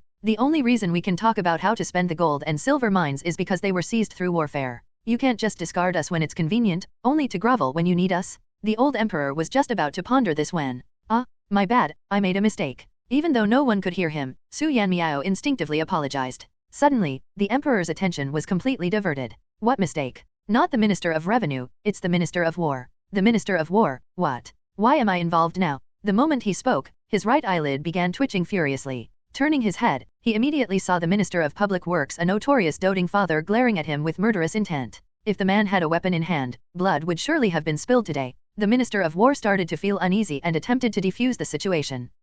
Young Nian, calm down. What if it's all a misunderstanding? Look at me. I'm not exactly young anymore. She might have mistaken me for someone else. The Minister of Public Works, Jin Jingchang, courtesy name Young Nian. Reluctantly, Jin Jingchang tried to convince himself. You might be right, perhaps. Let's see how this connection started. Oh, the Minister of War has written many treatises on border defense. Jin Jingchang's daughter, who has been passionate about martial arts since childhood, encountered his writings and was deeply inspired by their brilliance. She simply couldn't help herself. Snap! Jin Jingchang shattered the golden-laid jade belt at his waist with a single twist. But still, the Minister of War took 2 steps back. Stay calm, stay calm. Meanwhile, the Minister of Revenue had never felt closer to narrowly escaping death than he did at this very moment. The other ministers quickly stepped in, holding Jin Jingchang back by any means necessary. Some grabbed his hands, others wrapped their arms around his waist. Brother Jin, don't act rashly, we can discuss this at length. Brother Jin, it might not even be a case of youthful infatuation. It could simply be admiration for a talented individual. Isn't niece fond of martial arts? Let's find a group of 17 or 18 dashing, skilled young men to showcase their abilities in front of her. Surely niece will. Jin Jingchang, eyes red with anger, glared at the speaker. My daughter is still young. She wouldn't be interested in others. The minister holding him stumbled over his words and quickly corrected himself. Yes, of course, she wouldn't be. Niece merely enjoys challenging talented young men one by one. Once she's busy with that, she won't have time to care about a Minister of War she barely sees once in a lifetime. The Minister of Public Works began to consider the feasibility of this plan. But before that, get out of my way. He was determined to beat that shameless old man, who still exuded charm despite his age, into a pulp. What's going on? What's happening? Su Yanmiao craned his neck curiously, excited beyond measure. A fight over uneven distribution of benefits. When he saw it was the Minister of Public Works trying to single-handedly thrash the Minister of War, Su Yanmiao blinked. If he's this angry without knowing his daughter cried over the Minister of War, what will he do if he finds out? The Minister of Justice, who was holding on to the Minister of Public Works' waist, nearly cursed aloud. He stumbled back, clutching his own waist and grimacing in pain. Jin Yongnian, this guy. He had just been shoved aside. 3 ministers together couldn't restrain him? The Minister of War swallowed nervously, watching as the Minister of Public Works raised his arm. The sleeve of his official robe slid down, revealing well-toned forearm muscles. A single thought echoed in the Minister of War's mind. This is the end for me? At this critical moment, Su Yanmiao's internal monologue arrived fashionably late. Then again, maybe the Minister of Public Works already knows his daughter no longer likes the Minister of War. He might not be as angry anymore. Seizing this opportunity, the Minister of War darted behind Su Yanmiao, who was neither tall nor strong. The shock left Su Yanmiao speechless as he turned to stare at the Minister of War in disbelief. The Minister of War coughed awkwardly and stammered, "Little Su, let me hide behind you for a bit. I owe you one. At novel bin at. And I'll even forget all the times you called me a grim-faced man. Consider it settled?" Su Yanmiao whispered, "Minister, it's not that I don't want to help, but you'd be better off hiding behind the Marquis of Yangguyu. There's no way I can block Minister Jin." You can. The Minister of War blurted out. Seeing Su Yanmiao's doubt, he quickly added, "He's a man who values his reputation. He would never lose his composure in front of a low-ranking official like you. And don't worry, he won't come after you later either. He'd find it beneath him to hold a grudge against you." Is that so? The Minister of War nodded vigorously as if trying to convince himself. He values his reputation. Regardless of whether Jin Yongnian truly cared about his image, the Minister of War decided to bet on it. Surely Jin wouldn't dare lash out at little Bai Zi, would he? Su Yanmiao hesitantly nodded, casting a glance at the Minister of War's grim face. His thoughts began to wander. I wonder how the Minister of War would feel if he knew he broke a young girl's heart because he doesn't bathe and is too dirty. Jin's daughter worked so hard to learn her father's route home after work. She hid by the roadside to catch a glimpse of him, only to see a walking lump of coal step out of the carriage. Her heart shattered. She immediately threw herself into her maid's arms, crying, "I thought his talent made up for his age, but he's so filthy. I'd rather just admire his essays." The Minister of War. He was overjoyed. Who would have thought? Being dirty and skipping baths had such benefits? He had planned to take a bath today, but maybe he should wait another 2 days. The Minister of Public Works was equally elated. He adjusted his sleeves and tried to retie his broken belt around his waist. In his heart, he resolved, never again would he impeach the Minister of War for his lack of cleanliness. Not bathing was fantastic. Simply fantastic. Speaking of which, I wonder if the Minister of Public Works knows his daughter recently heard about a prodigy, a 7-year-old who could compose poetry with divine inspiration. She's been captivated by this talent and keeps repeating, "I was born when you were not, now that you are here, I am already old." Wait, why does that sound so familiar? Su Yanmiao pondered this for a moment, opening up the daughter's gossip archives. What he found was a string of similar phrases, all directed at different people. Oh, and not just people. When she was 16, she helped her cousin's family hunt down a bandit gang with their large, ferocious dogs. She couldn't stop talking about the dogs on the way home, sighing, "Oh, dogs, why must you be just dogs?" So, maybe she's just prone to saying these things. The Minister of Public Works was so overwhelmed with joy he nearly cried. In that moment, he felt as though as long as his daughter didn't like older men, she could do whatever she wanted. Didn't she want to join the military? Why not? If there could be a female top scorer in the imperial examinations, why couldn't his daughter disguise herself as a man and join the army? He'd even pay for her to become an officer. That way, there'd be no risk of her sharing a tent with soldiers and exposing her identity. After all, most second-generation officials did the same thing. Of course, anything higher up would have to be earned through real military merit. As for His Majesty, the Minister of Public Works glanced at the old emperor and made a firm decision. Next time he entered the palace, he'd throw all his dignity away if needed, to secure the emperor's blessing. That way, there'd be no worries about deceiving the sovereign. Author's note. The old emperor suddenly felt a chill down his back. He looked around but couldn't find anything out of the ordinary. How strange. Am I being overly suspicious? At that moment, the Minister of Revenue strolled over, intending to take advantage of the Minister of War's preoccupation and the other military officials' distraction to undermine his plans. Most officials weren't exactly paragons of virtue. The Minister of Revenue simply pretended not to grasp the subtext of the Minister of War's arguments. Seeds cost money to buy. Livestock like cattle and horses cost money to feed. Tools require funds to manufacture and repair. Irrigation systems and roads need money for construction and maintenance. If he didn't work hard to secure more funds for the Ministry of Revenue, where would the money come from to accomplish anything?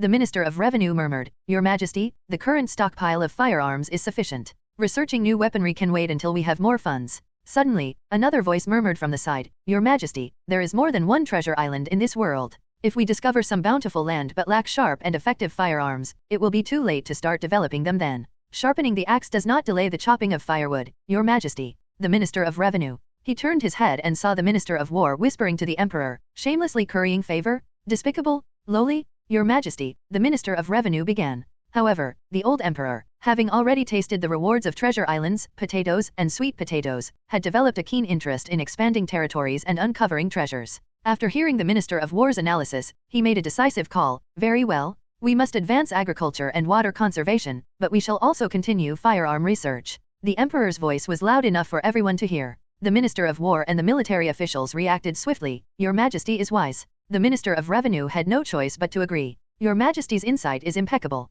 I failed to consider the bigger picture." Meanwhile, the Minister of Public Works was still preoccupied with thoughts about his daughter. The imperial physician, who had been standing quietly on the sidelines, took this opportunity to step forward. "Your Majesty, no soldiers were fatally injured in the fall. Some were hurt, but their injuries are not beyond recovery and can be treated."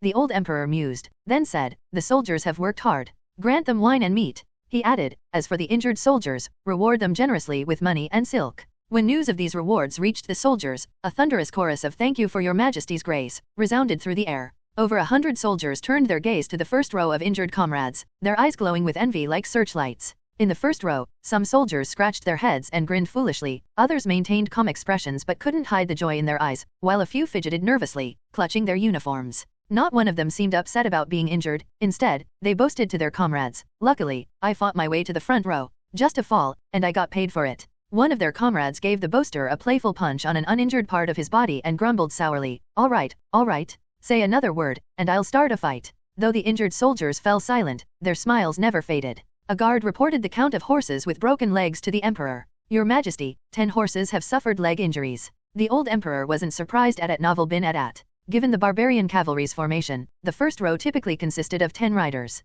In a charge, these were the horses most likely to sustain injuries. Once a horse's leg was injured, it couldn't survive, hence why so many battlefield tactics targeted horses' legs. "Select 10 fine horses to fill the vacancies left by the injured ones," the Emperor ordered. The guard saluted and turned to carry out the task. After finalizing this matter, the old Emperor quickly issued another command. "If the Mongols request trade negotiations, exchange more cattle and horses with them." The Minister of Rights bowed. "As you command." The Emperor continued, "If the Mongols ask us to join them in attacking the Jin barbarians, subtly decline but express our support for their offensive against the Jin." "Understood." "If they want to buy firearms, sell them. Sell them to all 18 tribes beyond the frontier. After all, if the government doesn't sell, countless merchants will take the risk and smuggle them out anyway. It's impossible to completely ban the trade. Selling to all the tribes means that none will have an advantage. With firearms in hand, those tribes will inevitably fight among themselves." "Understood." Minister Liang Rui of the Ministry of Justice stepped forward. In a calm and clear voice, he suggested, Your Majesty, I believe we should sell firearms based on the degree of closeness to our Daxia.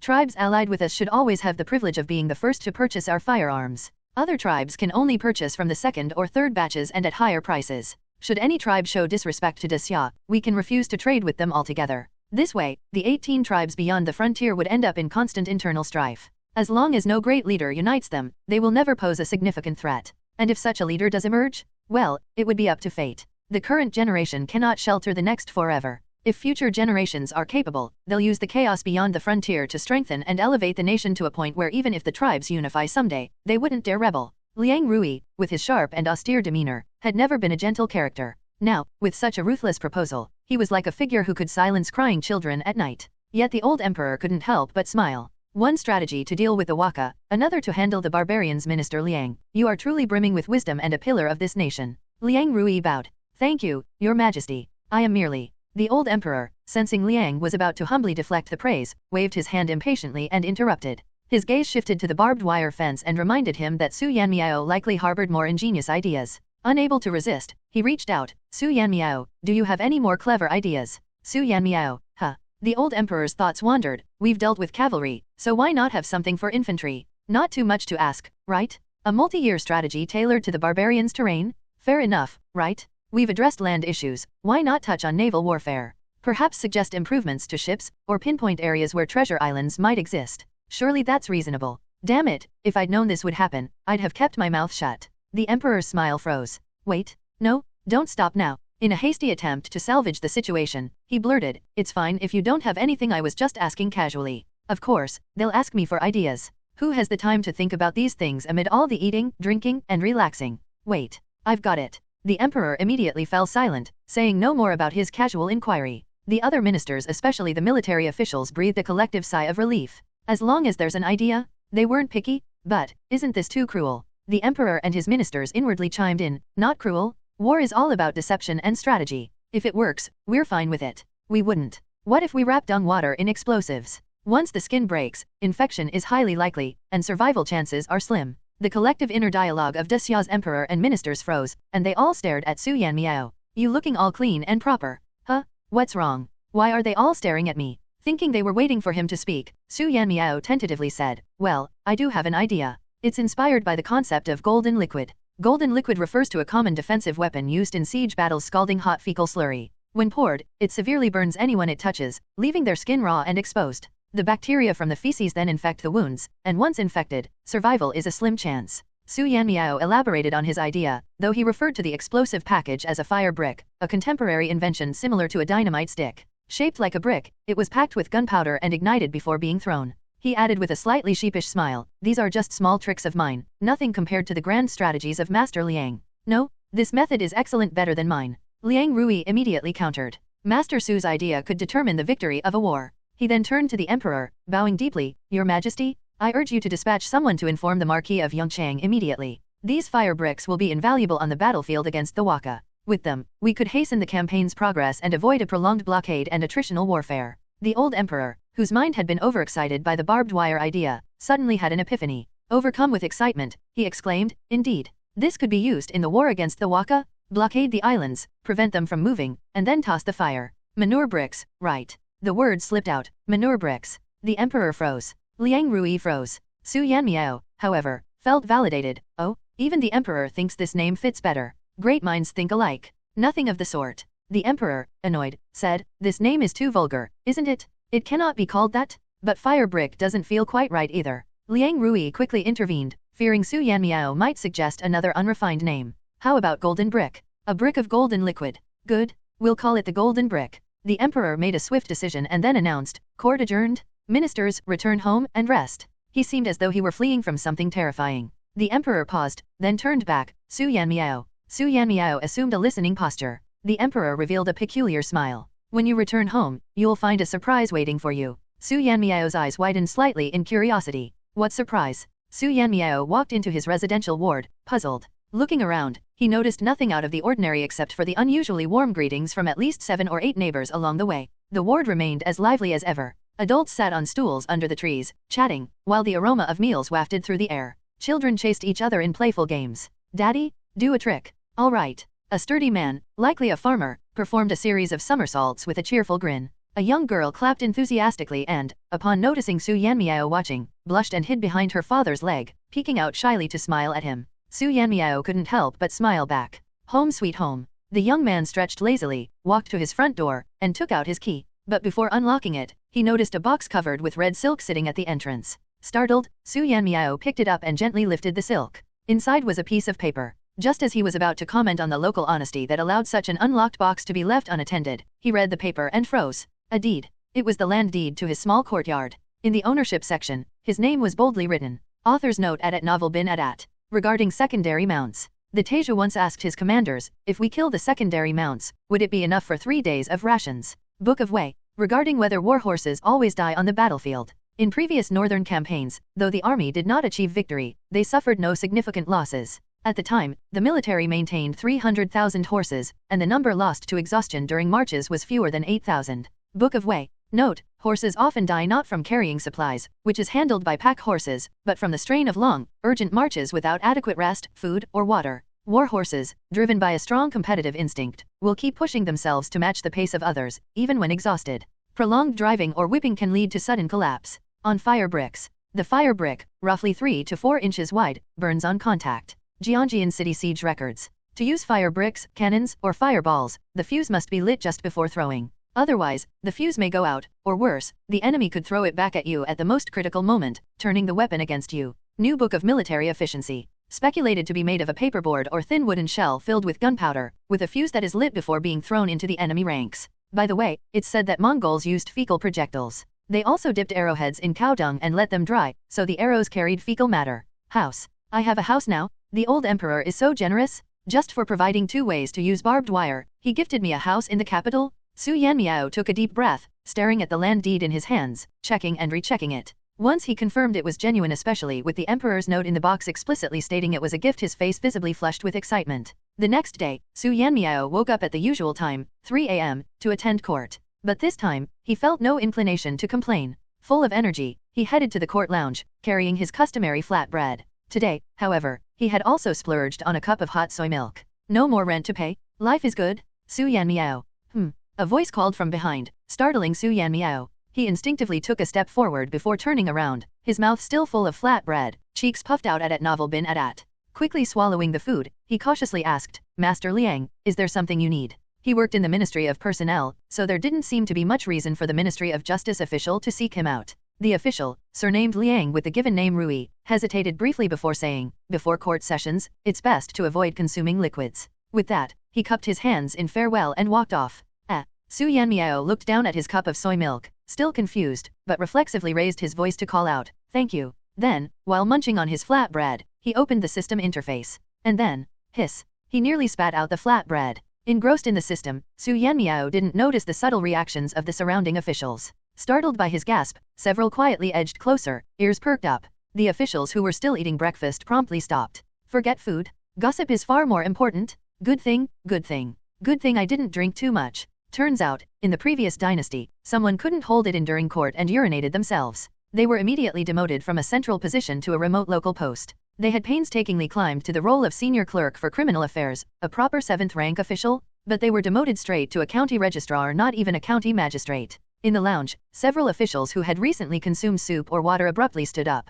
The jade tablets in their hands slipped to the ground with a loud clack. Hurriedly picking up their tablets, they bolted toward the nearest latrine, determined to address the situation before court began. The fear of demotion wasn't the main concern anymore, it was about saving face. If they couldn't hold it in during court, the humiliation would last a lifetime. In one corner, a historian responsible for chronicling the previous dynasty quickly pulled out his brush and bamboo slips. Paper wasn't convenient to use in this situation. He instinctively straightened his posture, his gaze fixed on Su Yanmiao, eagerly waiting for him to reveal which official from the previous dynasty had suffered such embarrassment, ready to immortalize it in his records. Beside him, Liang Rui sighed deeply. Not sure why, but suddenly I feel like I might have made things worse with my good intentions. Though the person encountering trouble isn't Su Yanmiao, Master Liang is truly a good person. If not for him, I might have ended up like that criminal affairs clerk. What a tragic case. That Zhang Jing was even the top scorer in the Tianbo 8th year provincial examination, but just one mishap ruined his entire career. Su Yanmiao's thoughts echoed with a mix of gratitude and regret. Nearby, the historian's eyes lit up like 2 bright orbs as he furiously scribbled notes. Liang Rui. Fine. Historians are meant to do this sort of thing, after all. As long as they're not making things up, it should probably be okay, right? Actually, Su Yanmiao hesitated in his thoughts for a long time, clearly conflicted. What if I try introducing disposable diapers? But can the seamstresses at the clothing shop make something like that? If I describe it's something that wraps around the bottom and doesn't leak, it should be doable, right? The officials. This. Such disgraceful conduct, a censor muttered under his breath. Wearing something like that was simply. Another official swore, I can fast before court sessions, I'd never wear something like that. What would it look like? For a moment, whispers of agreement swept through the officials. Su Yanmiao, oblivious to what was happening, carried on with his day as usual. He attended the morning court session, checked in at his office, completed his tasks, and waited until the office lock-up time before heading home. Oh, I can't go straight home today, I have a new house now. I need to buy some things, Su Yanmiao muttered to himself as he walked into the East Market. The new year is coming, I should buy new clothes. From a distance, Su Yanmiao spotted a colleague acting suspiciously. The person glanced left and right several times before sneaking into a clothing shop. A short while later, they emerged looking thoroughly relieved, as though a major life issue had just been resolved. Su Yanmiao. After a bit, another colleague repeated the same sneaky behavior. Su Yanmiao. And then, to his surprise, he saw the Minister of Works. The minister also noticed him. One foot was already stepping out of the clothing shop, evidently having finalized some agreement. The two locked eyes, standing frozen for a moment. Su Yanmiao, minis. The air grew heavy. The Minister of Works quickly darted out, grabbed Su Yanmiao, and pulled him into a nearby alley. Standing straight, he immediately demanded, what are you doing here? Buying new clothes for the new year. Oh, I thought. Under Su Yanmiao's puzzled gaze, the minister clamped his mouth shut and then abruptly changed the subject. What's your take on today's court matters? Su Yanmiao. He tried hard to keep his expression neutral. You're seriously asking a low-ranking clerk who copies documents about today's state affairs? Really? Of course, it wasn't entirely inappropriate. Talent doesn't depend on rank.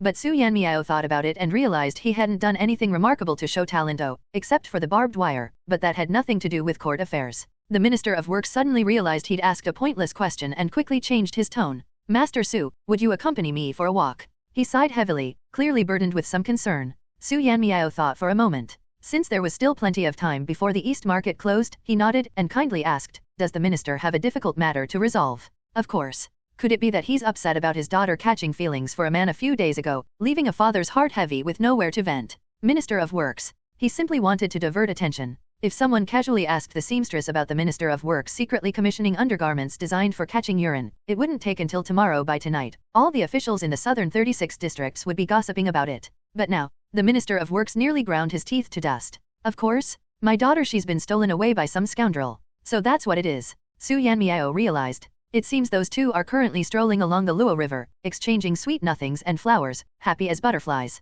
I'll beat that scoundrel into a butterfly. The Minister of Works forced a smile that didn't reach his eyes. Before Su Yanmiao could respond, he added, I've already investigated. She's walking with that man by the Luo River. In the Xia dynasty, the boundaries between men and women weren't as rigid. Events like spring outings and sacrificial festivals were essentially matchmaking gatherings. It wasn't unusual for couples who had already caught each other's eye to meet privately. But for the Minister of Works, this was a massive issue. Su Yanmiao, tell me, why wouldn't she at least inform her father about something this significant? His initial rage shifted into a hint of sadness as he continued, if she truly loves him, could I bear to break them apart? Unless. The minister's pupils trembled. She's chosen someone I cannot accept. Someone in their 60s or 70s. A mere child of 6 or 7. Or, wait, no need to speculate. From Su Yanmiao's inner thoughts, it was clear the person she was secretly meeting was at least a proper human. Su Yanmiao carefully chose his words. This Lady Jin must have excellent taste. Perhaps she's simply a little shy. However, the minister distinctly heard.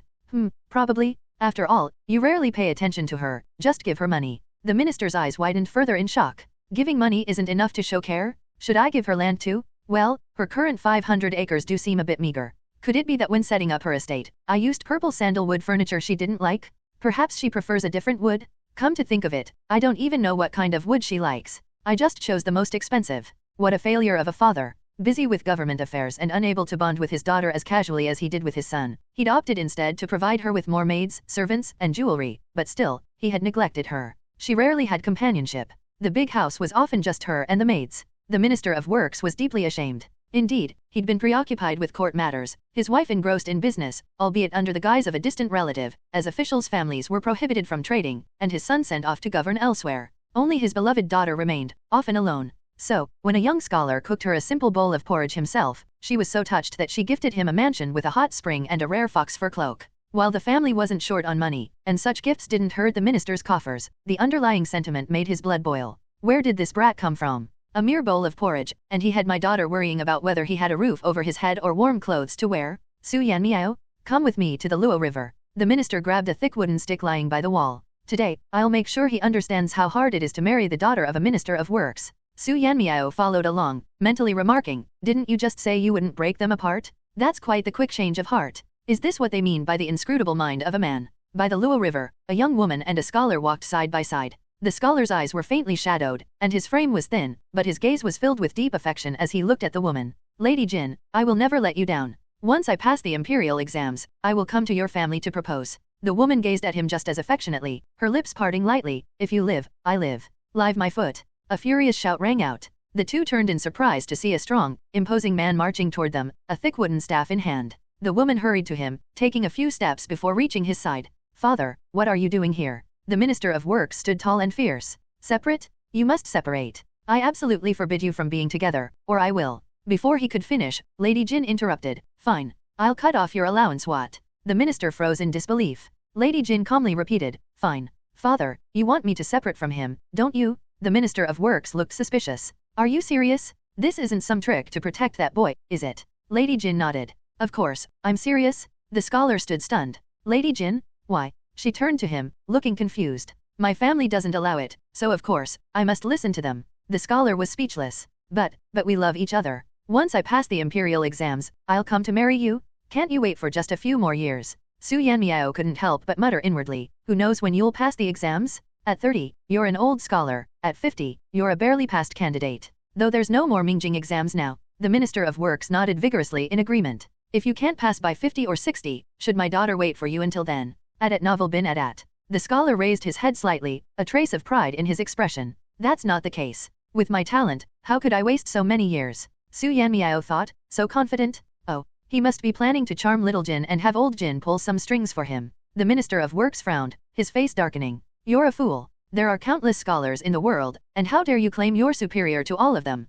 The scholar spoke mildly. I, though untalented, have been praised by every teacher who has taught me for my cleverness and potential. The minister of works raised an eyebrow. Oh, could it be that you're actually capable? Su Yanmiao thought. Huh? He didn't actually say he was clever. After carefully flipping through the pages, wait, haha, his teachers said, you're talented, but unfortunately lazy and like to take shortcuts. If you worked hard, you would certainly make something of yourself. Ha ha ha. Isn't this the classic teacher's line, you're smart, you just don't study? 9.5 out of 10 poor students have heard this, and now he's using it to boast about himself? Oh, dear, old Jin must be too experienced to fall for this. The minister of works, not sure if he had seen enough to not be fooled, froze and said nothing. Thanks, Su Yanmiao. His expression neutral, the minister of works replied, our son-in-law doesn't need to be too clever. Meanwhile, Lady Jin said earnestly, it's not that I can't wait for a few years, it's that my family doesn't allow us to be together, so I must listen to them. The scholar glanced at the minister of works, then quickly turned his gaze back to Lady Jin. Lady Jin, you told me that your family dotes on you.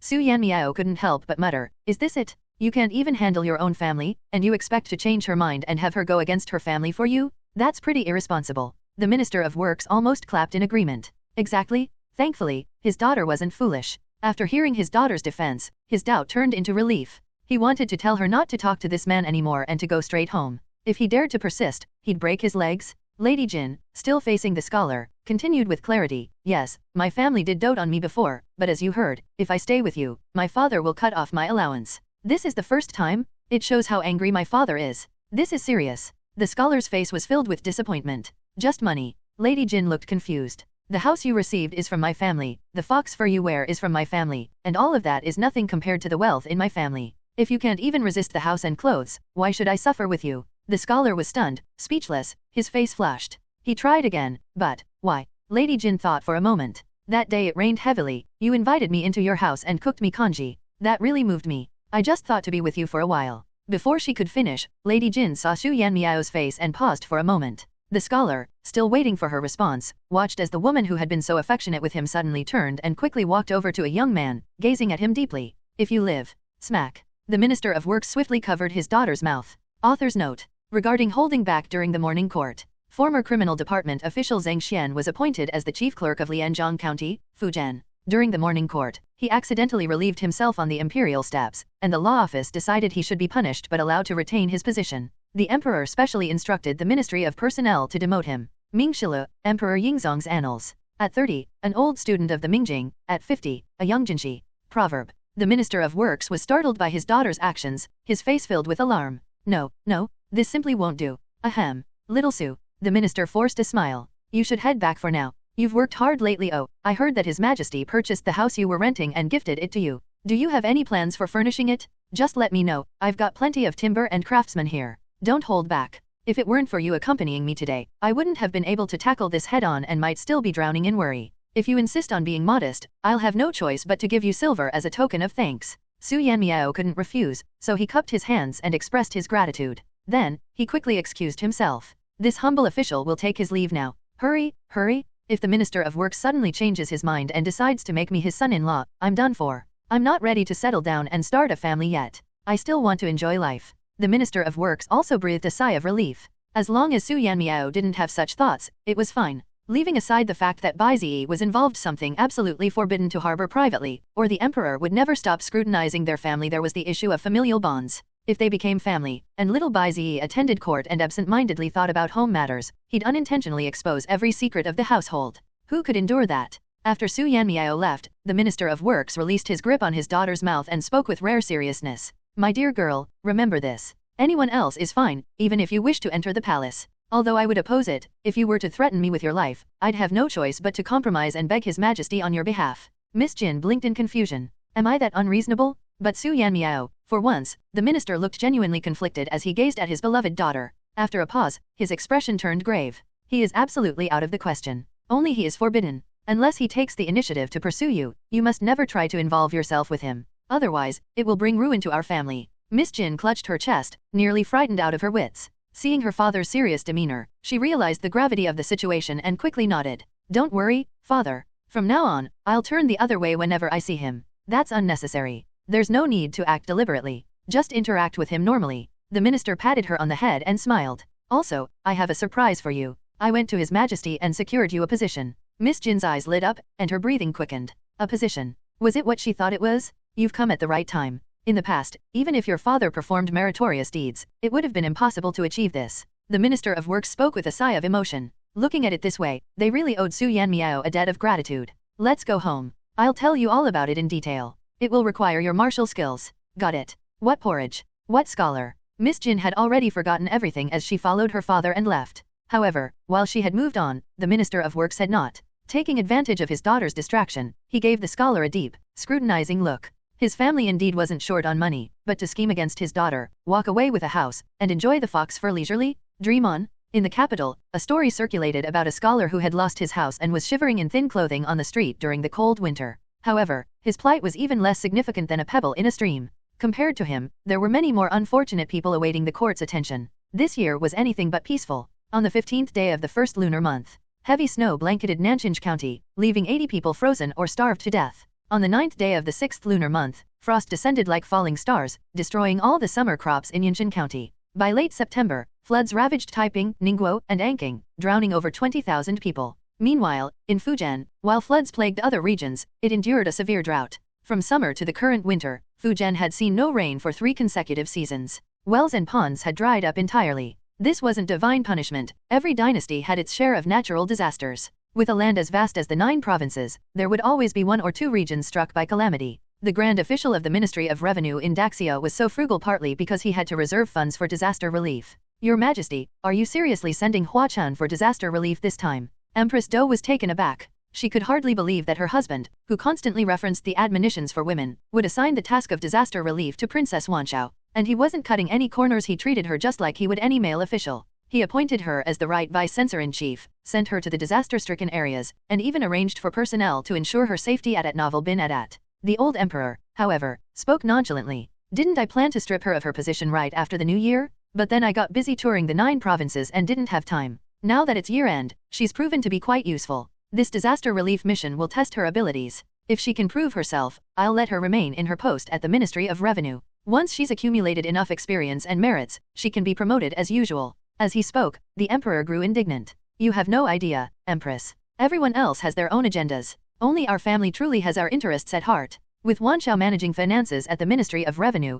at least we won't lose our own money. Empress Do fell silent for a moment. Minister Yuan has faithfully managed the Ministry of Revenue for you and has never embezzled. The emperor coughed. I know, but he won't be able to hold the position for much longer. We need to prepare for the future. After a pause, he added, I also plan to send Su Yanmiao this time. He's done a lot of work behind the scenes, but he hasn't been credited publicly. This mission will be a formality, and when he returns, I'll use the opportunity to give him a promotion. Unfortunately, his efforts were met with a lack of ambition. If Su Yanmiao knew the truth, he'd probably say, why not just convert the promotion into money? The higher the rank, the more work there is to do. Being an official is much more comfortable. The one he's close with Lian Hang, an official in the Ministry of War, should go with him. That way, they can still accompany each other during court sessions, avoiding separation due to differences in rank. Although Princess Wanshao will be the lead officer this time, I'll assign her 2 experienced deputies. If she proves incapable, the deputies can take over to prevent any disasters. This plan showcased the emperor's meticulous and comprehensive thinking. The next day, Su Yanmiao received his orders.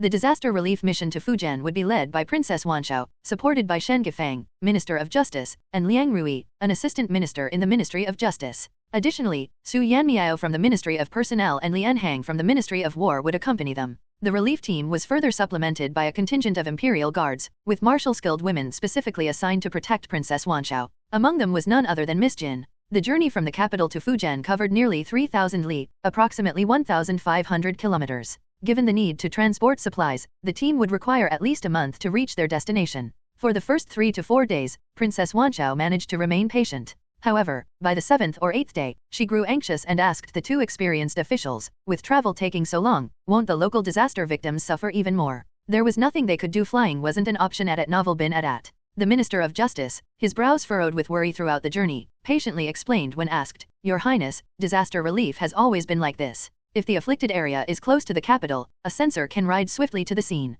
But for far-off regions, it all depends on the competence of local officials. Regardless, having a sensor present is crucial. Many officials will only exert themselves fully when they know they're being watched by a sensor. In other words, if the disaster zone was far away, no one expected these capital officials to arrive immediately and take charge. Their role was to wrap up the efforts and assess whether local officials had handled the situation diligently. Princess Wanshao asked, what if the local officials are incompetent or corrupt? The Minister of Justice said nothing. After several moments of silence, Princess Wanshao understood. If they encountered inept officials or those exploiting the disaster for personal gain, there was no immediate remedy. Such individuals could only be executed after the fact. With that, Princess Wanshao also fell silent. Sitting on the carriage's shaft, Su Yanmiao flipped through reports about Fujian, snow piling thickly on his shoulders. His frown deepened as he read. Leaning toward Lian Hang, he said, Lian Lang, I have a question for you. Just as the Ministry of War official was about to answer, Su Yanmiao abruptly jumped off the carriage. Wait, I need to ask the minister about this. Su Yanmiao posed his question to the Minister of Justice. Since the founding of our dynasty, has the exchange rate of Daxia Baokeo, paper currency, for copper coins decreased? The Daxia Baokeo was the paper currency of the Xia dynasty. Paper money had been used since the previous dynasty, and Xia inherited the Zhou system, including its paper currency. At the beginning of the Tiantong reign, 1 guan of Baokeo could be exchanged for 1,000 copper coins. The previous dynasty often used paper currency to pay officials. For reasons unknown, the old emperor hadn't followed this tradition, so Su Yanmiao had never paid much attention to whether the Baokeo had depreciated. The Minister of Justice confirmed, nowadays, 1 guan of Baokeo can only be exchanged for 100 copper coins. Su Yanmiao, good heavens, it's been devalued to 1/10 of its original value. Just how much Baokeo has the court printed in the past 30-something years? This is bad. That idiotic disaster relief proposal from the Fujian governor is probably going to be approved. Although they were handling affairs outside the capital, everyone present still held official positions within the central government and could hear Su Yanmiao's inner thoughts. The Minister of Justice furrowed his brows even tighter. Why has Su Lang suddenly brought this up? Are you concerned His Majesty might resort to using Baokeo for disaster relief? The old emperor might not think of it himself, but it only takes one brilliant suggestion. How did that Fujian governor even get his position? To propose printing over 1 million liang worth of Baokeo, equivalent to 50 million copper coins, to buy grain? What utter nonsense! And he sent this memorial to the emperor through expedited delivery. It's pure chaos. Even I, who know little about economics, understand you can't flood the market with that much paper money all at once. Calm down. Maybe the ministers in court are economically savvy, and the emperor will listen to reason. Besides, since the emperor hasn't used Baokeo to pay officials' salaries, it proves he must have some understanding of economics, right? While his mind raced, Su Yanmiao only vaguely replied, it's a valid concern. Beside him, Liang Rui imagined the chaos of over 1 million liang worth of Baokeo flooding the marketplace. The very thought made his scalp tingle, and he quickly suggested, that might actually happen. Su Lang, come back with me to the capital? Your Highness, the minister and official Lian can continue to Fujian. Huh? All right. Su Yanmiao sighed, but I can't ride a horse. Liang Rui calmly replied, we've prepared a bamboo carriage for you. The snow was heavy that day, so the court session was held indoors. In the grand hall, the envoy sent by the Fujian governor passionately presented his proposal. Your Majesty, this is the solution. Fujian is suffering a severe drought, the disaster victims lack food, and the court has limited funds. Why not print over 1 million liang worth of baokao to purchase grain from other provinces and help the people through this crisis? The Vice Minister of Revenue, who had been agonizing over the empty state treasury for days, suddenly lit up, his bloodshot eyes gleaming. He stepped forward eagerly. Your Majesty, this appears to be a sound strategy for governance. The old emperor was moved. In that case, a familiar voice, filled with shock, rang out. No way, the old emperor actually believes this nonsense. The old emperor felt a familiar throb of pain in his temples. He looked sharply toward the source of the voice and spotted Su Yanmiao standing outside the hall. Though he couldn't see the man's expression, his inner thoughts were clear. Even the Vice Minister of Revenue believes this? You're the Vice Minister of Revenue? The official in charge of the court's finances. From this, the emperor could easily imagine Su Yanmiao's expression, utterly stunned, as if he'd seen a ghost. The old emperor. The Vice Minister of Revenue. Suddenly, the Vice Minister couldn't shake the feeling that he'd just been labeled an idiot. The baokao in this story is based on the Ming Dynasty baokao. In the 8th year of Hung Guiyou, 1 guan of baokao could be exchanged for 1,000 copper coins. By the 23rd year of Hung Guiyou, 1 guan could only exchange for 350 copper coins. By the 28th year of Hung Guiyou, it was reduced to 100 copper coins. Regarding whether anyone would propose such an idea and whether the court might agree to it, this draws inspiration from historical events. During the Chongzhen period, a scholar named Zhang Chen proposed printing 30 million guan worth of paper currency annually, with each guan valued at 1 tael of gold. The Vice Minister of Revenue, Wang Aoyang, supported the idea, suggesting that printing 50 million guan in the first year could bring in 50 million taels of copper coins. With so much copper in circulation, its value would eventually be equivalent to land. On using baokao for disaster relief, this is based on historical records. The Minister of Justice, Tang Duo, was sent to Shandong with over 1 million liang worth of baokao to provide famine relief for the people of Deng and Lai prefectures from Mingshilo, Taizhishilo, especially the Vice Minister of Revenue. Every time he thought about Su Yanmiao's comment, you're the Vice Minister of Revenue, the one managing the court's finances. His face burned with embarrassment. What's so special about being the Vice Minister of Revenue? Does being in charge of the treasury automatically mean he must understand the feasibility of issuing baokao? Can't a Vice Minister of Revenue simply be skilled at using an abacus? Clearly, that wasn't acceptable. The Vice Minister could afford to be lenient with himself, but the old emperor was undoubtedly strict with his ministers. The Vice Minister of Revenue fumed inwardly, then, silently shut his mouth and strained to hear how Su Yanmiao would explain the matter. The entire court was waiting for Su Yanmiao. Meanwhile, Su Yanmiao was panicking internally. Doesn't a single person in this entire court know how bad this idea is? Can't someone step up and persuade the old emperor? The officials were even more anxious than he was. You need to at least point out what's wrong. Better yet, propose a solution. If you don't say anything, how can we? If we speak up but fail to offer a solution, at best we'll lose His Majesty's favor, and at worst we'll lose our positions. We're not aiming for merit, just hoping to avoid mistakes. Su Yanmiao, clearly overwhelmed, hadn't yet realized he could step forward himself. He was sweating bullets. The old emperor isn't seriously considering this, is he? He looks pretty tempted. And that Vice Minister of Revenue, why did he stop talking halfway? The old emperor's eyelids twitched. Pretending he had just noticed someone at the hall's entrance, he glanced at the chief eunuch. Receiving the signal, the eunuch called out loudly, "Summon the Minister of the Ministry of Justice, Liang Rui, and the official of the Ministry of Personnel, Su Yanmiao, to enter." The announcement was repeated relay style by a series of guards until it reached outside the hall. Su Yanmiao adjusted his official hat, kept his head low, and followed behind Liang Rui as they entered. Along the way, he mentally repeated more than 20 times, "This is bad. I'm walking into a disaster." The old emperor, who had been distressed over whether Daxia Baokao could be used for disaster relief, heard this string of thoughts and couldn't help but find it amusing. He might get angry when problems couldn't be resolved, but not when it was Su Yanmiao raising the issue without offering a solution. Probably because this kid frequently pulled stunts like this and often grumbled about him in his heart. It's just a matter of getting used to it. Even if no solutions were offered, at least mistakes could be avoided. The old emperor rapped his armrest heavily, pretending to be displeased. "Why have the two of you returned?" Liang Rui's eyes lowered slightly. After bowing respectfully, he clearly and concisely reported, "Your Majesty, we received word." Yes, I get it. At a time like this, we definitely can't say anything like, "We're worried you might use Baokao for disaster relief." That would be like treating the emperor as a child, implying he hasn't thought things through and publicly embarrassing him. Fortunately, we ran into the Fujian governor's envoy, so we can use them as an excuse. Liang Rui continued confidently, the current governor of Fujian intends to persuade the court to excessively print Baokao and thus deviates from your vision, your majesty. Su Yanmiao and I rushed back day and night, hoping that your majesty will not adopt such a disastrous strategy. At novel bin at. Huh? I guessed it right.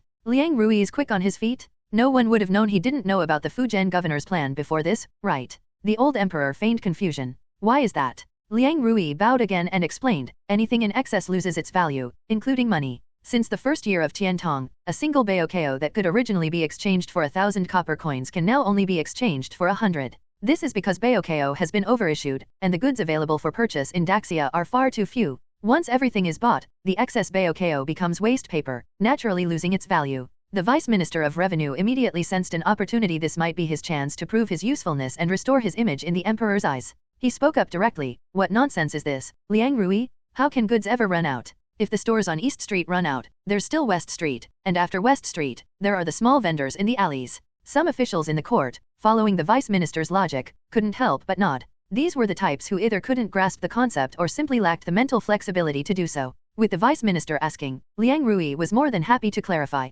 Take rice, for example. Each field has a limited yield, and the total arable land in the country is finite. The amount of rice harvested in a year is fixed. Once it's all purchased, we must wait until the next harvest, naturally leading to a shortage. Liang Rui narrowed his eyes slightly and continued at an unhurried pace. If one Baokao can buy a shi of rice, and all the arable land in the nation produces only 100 shi of rice, then 100 Baokao can buy it all. However, if the court issues 1,000 Baokao, the surplus notes will buy nothing and become worthless. But would the people allow that? Of course not. They will beg, if others can buy a shi of rice with 1 Baokao, I will pay 2, or even 3, just to secure it. If most people do this, over time, merchants will start demanding 3 Baokao for a shi of rice. Even when next year's harvest comes, they won't lower the price. This cycle causes the value of goods to stay inflated, which is why the purchasing power of a single Baokao has declined. Su Yanmiao stared at the principal of the Ministry of Justice with admiration. What a clear and concise explanation. Never underestimate anyone. Could this man be some kind of business mogul?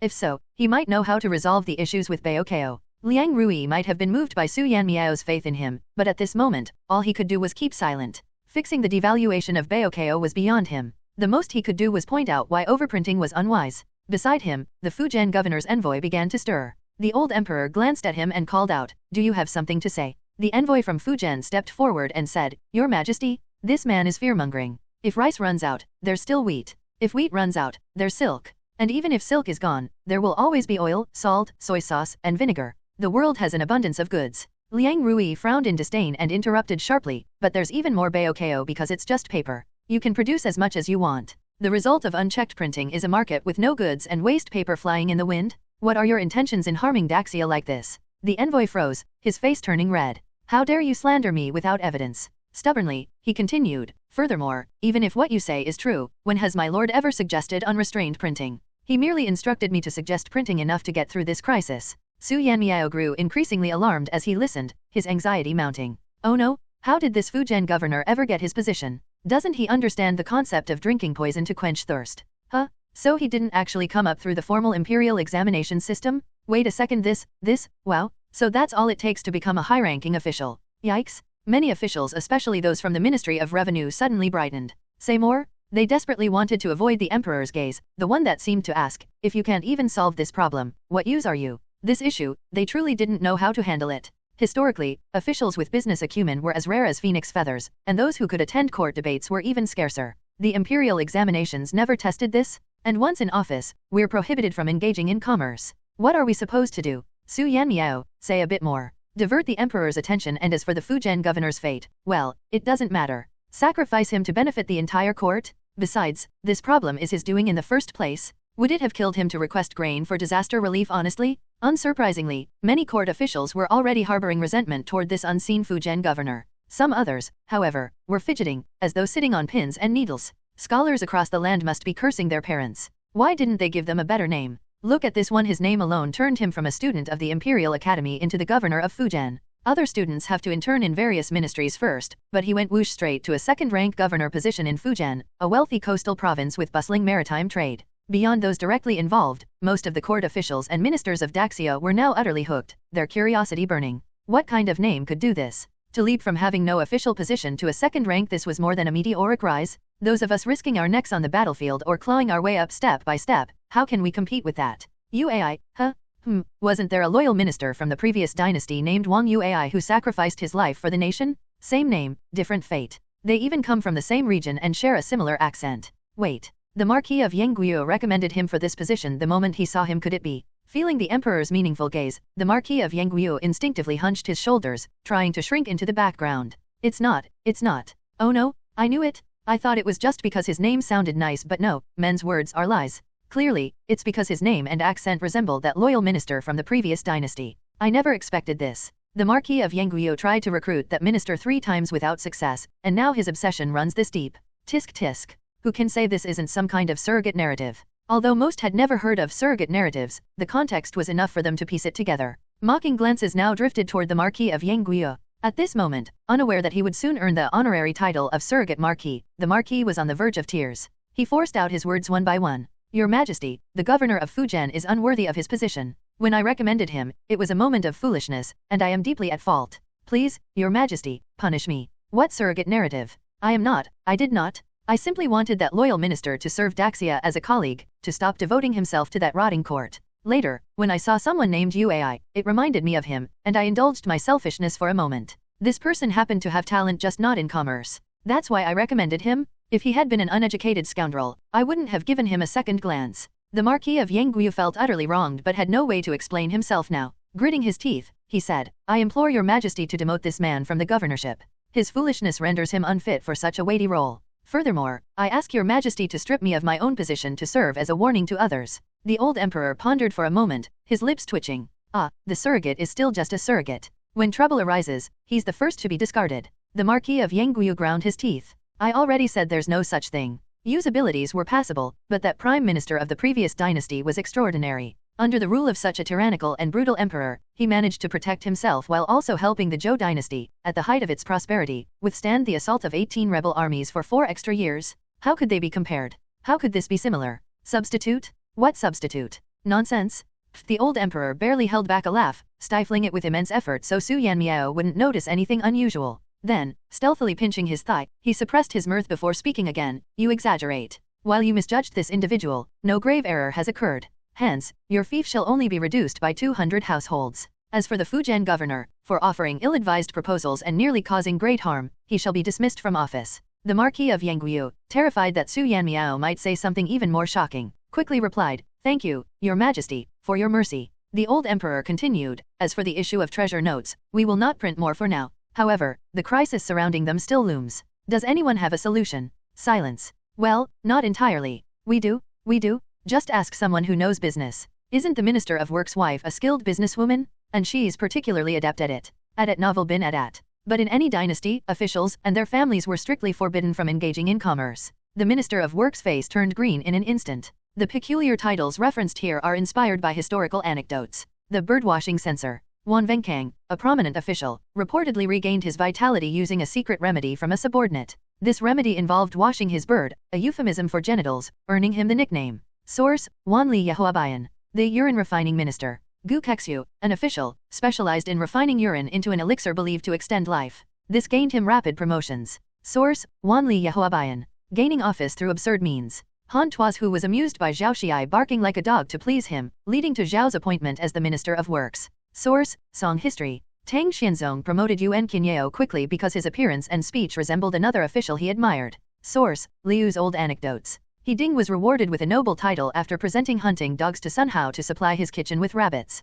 Source, Records of the Three Kingdoms. An official gained favor by kneeling roadside for a eunuch, earning successive promotions. Source, Wanli Yehoabayan. Zuzes, whose name was so pleasing to Emperor Xiaozong that he was promoted to first place in the imperial examination. Source, Ming History. The Minister of Works nearly choked on a mouthful of blood. First, it was his daughter, and now his wife. Is there no escape? Why must it always be me? There are so many officials in court, why not pick on someone else? The court officials, one and all, kept their eyes lowered, cautious and reserved, avoiding eye contact with Su Yanmiao, lest he suddenly remember their existence. The old emperor watched everything from his seat above, seeing it all clearly. He raised an eyebrow but refrained from commenting on the Minister of Works' wife engaging in business. Instead, he said, a court full of scholars and officials, and not one of you dares to speak up to ease your monarch's burdens. A group of officials in their 50s and 60s couldn't even measure up to a mere child. Though the child's suggestion required refinement, it was at least practical. Chastised, the officials immediately dropped to their knees in unison, exclaiming, "Your Majesty, we are fearful.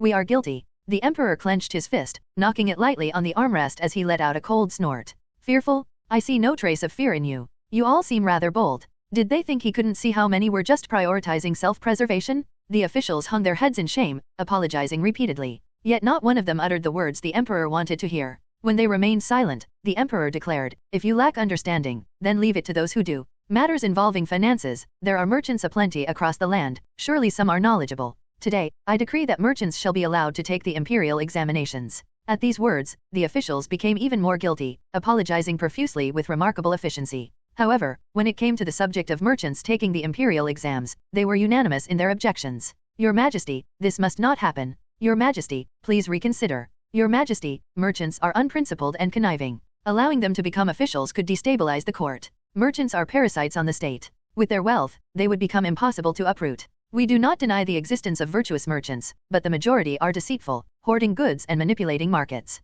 If such tactics were applied to governance, it would be disastrous for society. The nation would be doomed." Among the dissenters, some were protecting their own interests, while others genuinely had the country's welfare at heart. Yet regardless of their motivations, none supported the idea of allowing merchants to participate in the imperial exams. The emperor's gaze slowly swept across the court, his expression unreadable. "Crown Prince," he said, "what is your opinion?" The officials were taken aback. They had expected the emperor to first call upon the Minister of Works, who, given his wife's business dealings, would likely have defended merchants to some extent at Novel bin Adat. The Crown Prince, who rarely attended court sessions, sat up straighter than usual at being addressed. "Your Majesty," he replied earnestly, "I believe that talent should be the sole criterion for selection, not social status. Lowly origins do not preclude virtue, nor does noble birth guarantee wisdom. If merchants possess talent, they should naturally be admitted into court service." He went on to cite historical examples from records of officials who had leveraged merchants' expertise for the benefit of the nation. Some officials used economic warfare to destroy nations, others leveraged advanced financial strategies to make the economy of a single region strong enough to rival two countries. Then there were those who, upon noticing that barbarians were using trade to acquire iron from China to forge weapons, cleverly issued a decree permitting only the export of extremely difficult-to-smelt Guangdong iron in the form of iron pots. This ensured the barbarians couldn't obtain quality iron for weapons, couldn't start a war immediately, and were forced to provide cattle and horses to China in trade. "Your Majesty, when used wisely, commerce can also strengthen a nation," the Crown Prince said. One official, unable to contain himself, stepped forward. "Your Highness, your words are misguided. Throughout history, the early generations of every dynasty have always suppressed commerce. Why is that? It's because humans are naturally profit-driven. Commerce is inherently lucrative. If merchants were allowed to become officials, combining wealth and power, the temptation of profit would lead countless farmers to abandon their fields to pursue trade. Where would our grain come from? Where would our cloth come from?" His gaze was as sharp as his tone. "Your Highness, history offers a clear precedent. 1,000 years ago, there was a state called Qi. The Prime Minister of Qi valued deer from the Chu kingdom and purchased them in great quantities. The people of Chu, seeing an opportunity for profit, abandoned farming to raise deer. Though the king of Chu later realized the issue and tried to restore agriculture, it was too late. Grain prices soared, the people of Chu nearly starved, and many defected to Qi. This was the buying deer to destroy Chu strategy. It's only natural for the common people to chase profit. Expecting them to recognize the long-term stability of farming over the fleeting gains of trade is unrealistic. If we open the door to commerce now, it's inevitable that disaster will follow." Many officials shared this concern and chimed in, "Your Majesty, farmers truly would abandon agriculture in favor of more lucrative trade. When that day came, Chu's fate would be theirs as well." If the court wanted to elevate commerce, they argued, it should wait until the dynasty had stabilized after several generations. What about the money-catching official? Su Yanmiao's question slipped out unintentionally, cutting through the debate and leaving the outspoken official momentarily speechless, unsure how to respond. The old emperor burst into laughter. The grand hall echoed with the emperor's booming laughter. Tears streamed from his eyes as he leaned to one side of the dragon throne, wiping the corners of his eyes with one finger while his other hand slapped the armrest repeatedly. The emperor swore he wasn't laughing on purpose, but Su Yanmiao's sudden question, "What about the money-catching official?" hit his funny bone just right. It was such a simple, almost clueless remark, like a rabbit popping out of its burrow unexpectedly, landing on a fierce dog's head, kicking it with its hind legs, and hopping away. The dog, stunned, didn't know what hit it. Meanwhile, the rabbit, still oblivious, paused a few steps away to glance back at the dog with confusion before bounding off again. Fortunately, Su Yanmiao didn't suspect anything. He assumed the emperor was laughing at the official's words. The old emperor remained in his slouched posture, and after a brief moment of consideration, he chuckled and said, I know you speak for the sake of Desya. The issue raised by the official did indeed exist. Why had dynasties throughout history prioritized agriculture over commerce? Surely, over thousands of years, no emperor could have been blind to the potential power of merchants. Very well then, let the matter of merchants taking the imperial examinations be shelved for now. In truth, the emperor never intended to support commerce at this time anyway. The officials, unaware of this, felt a wave of relief and chorused, Your Majesty is wise. Resting his chin on one hand, the emperor's lips curled slightly, perhaps into a smile, perhaps not, as he continued, but the matter of banknotes must still be addressed. How about this? In the previous dynasty, there was a position called the money-catching official. These officials were responsible for managing state funds. Each office had 9 members, each provided with a capital of 50,000 coins. They were required to remit 4,000 coins in interest to the court every month. After serving for a certain number of years, they would be granted official positions. Clerks, however, were not officials. They had no ranks and received meager treatment. There was even a period when the emperor had considered announcing nationwide that any clerk who reported corruption by local officials would be eligible to replace them. The emperor was confident that, with such a system, clerks everywhere would eagerly monitor officials, outperforming even the imperial secret police. However, he abandoned the idea due to the uneven quality of clerks. Money-catching officials were often recruited from merchants. Now, I propose establishing a similar position, unranked and unofficial, with 36 members. 2 of them will accompany the emperor daily, rotating every 18 days. Whenever the emperor requires advice on commerce, they will provide counsel. This role effectively merged the functions of imperial attendants, making them advisors close to the emperor. The officials still found this proposal problematic. But, they had already opposed the emperor once today. If they protested again, their emperor, who was not made of clay, might lose his temper. Moreover, if it was just 36 people offering commercial advice without any official rank, perhaps it wasn't entirely unacceptable. Su Yanmiao, almost instinctively, thought, the Chinese nature always seeks harmony and compromise. But before he could finish his thought, something else caught his attention, and his mind abruptly shifted. There's a rogue here. A rogue? What rogue? The officials and emperor alike were baffled. A rogue in the court? Could it be that an official was openly misbehaving? This is too much, absolutely outrageous. The Wanshao princess is going to need eye drops for this. And Yang Guiyu Marquis, what a fool? How could he compare that thing to his beloved white moonlight? Seriously, eat something better. The other's first reaction, the princess and her entourage have already arrived in Fujian? Marquis Yang Guiyu's first reaction, I haven't even said a word, why am I being dragged into this? Although this was the first time they had heard the term white moonlight, its connotations, moonlight so pure, seen but untouchable, were immediately clear to them. Feeling the mocking glances of his colleagues, Marquis Yang Guiyu instinctively covered his face with his official robe sleeve, silently praying that Su Yanmiao would quickly explain the eye infection comment and shift everyone's attention elsewhere. Su Yanmiao was quick to oblige, although Marquis Yang Guiyu would have preferred otherwise. With such a massive disaster in Fujian, he still found time to throw a grand banquet for his son's 3-day celebration. If it weren't for other officials working tirelessly, Fujian would have descended into chaos by now. Then, when Princess Wanshao visited him, he actually invited her to the banquet, but the bowls, chopsticks, even the tables and chairs were all engraved with erotic Spring Palace illustrations. Marquis Yang Guiyu's face turned green. My white moonlight, no, my chosen talent?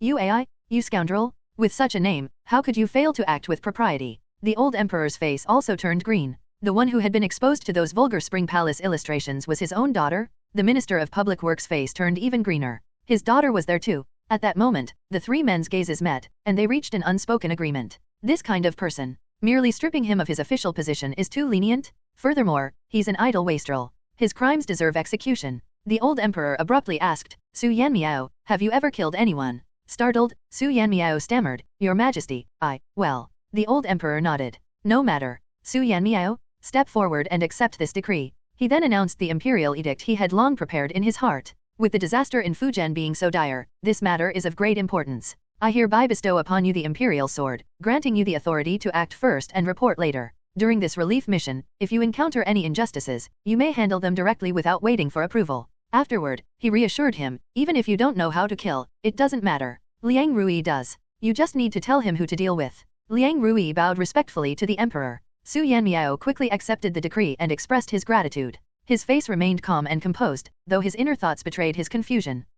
Isn't this sort of thing usually given to the highest-ranking official in the team? Why give it to me? Many officials silently answered in their hearts, because they need a reason to promote you. As for the imperial sword itself, there was no need for further explanation. After all, the emperor could do whatever he wanted because he could, and he was willful. Author's note. The prohibition of merchants from taking the imperial examinations is inspired by the early Tang dynasty at novel bin at. Merchants and artisans shall not join the ranks of scholars. Old Book of Tang. By the way, during the later Tang, Song, Yuan, Ming, and Qing dynasties, most of the time, the children of merchants were allowed to participate in the imperial examinations. The phrase most of the time is used because there were still periods of prohibition, such as at the start of the Song dynasty. This restriction was only lifted during the reign of Emperor Yingzong of Song. Bai Juyi once spoke in defense of merchants.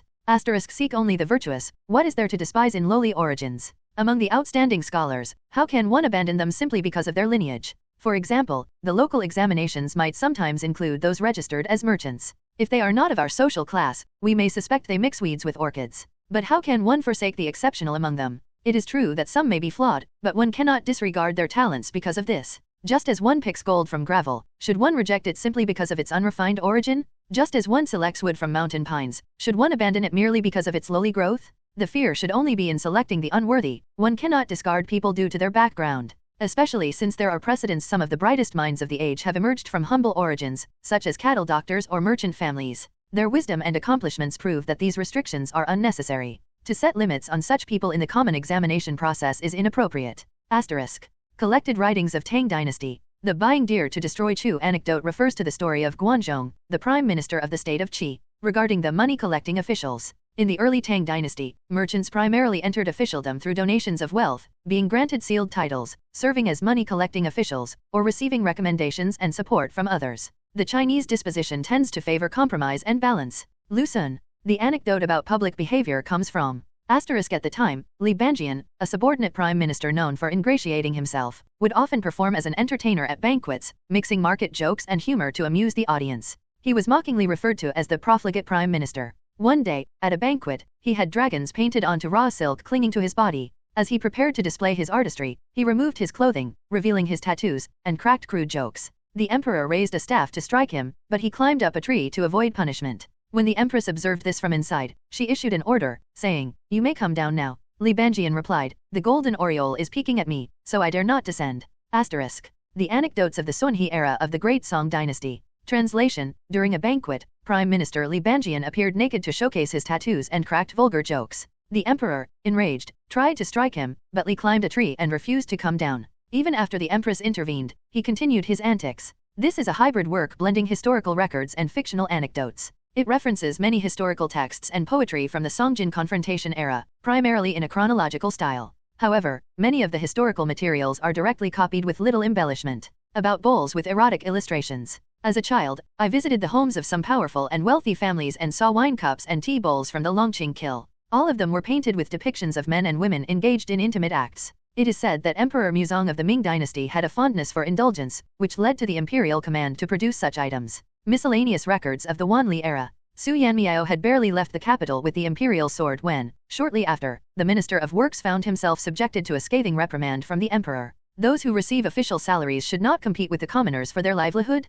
Do I need to make you copy this phrase 10,000 times and then eat the words? You've already risen to the rank of Minister of Works. Is your household really that desperate for money? I know you officials always have some private enterprises in your hands, and I've usually turned a blind eye to it, but your wife, she's something else. Her business acumen rivals that of Tao Zigong, an ancient business magnate. Should I bestow her the title of the Xia dynasty's wealthiest merchant as well? The Minister of Works kept his head bowed and gritted his teeth to endure the lecture. He didn't dare to explain that his wife had a natural love for commerce and, in order not to cause trouble for him, always concealed her identity. No one even knew she was the Minister of Works' wife, and she had never leveraged his official position for personal gain. That said, her proximity to him still gave her certain advantages. Even if she never actively asked, nor he actively shared, their daily life together allowed her to glean policy trends from him and seize the opportunity early. Your Majesty, I will have my humble wife dissolve her business immediately and present all illicit gains to the court. This oversight is my fault. There were numerous ways to punish officials or their families for engaging in commerce: demotion, dismissal, salary cuts, or confiscation of property.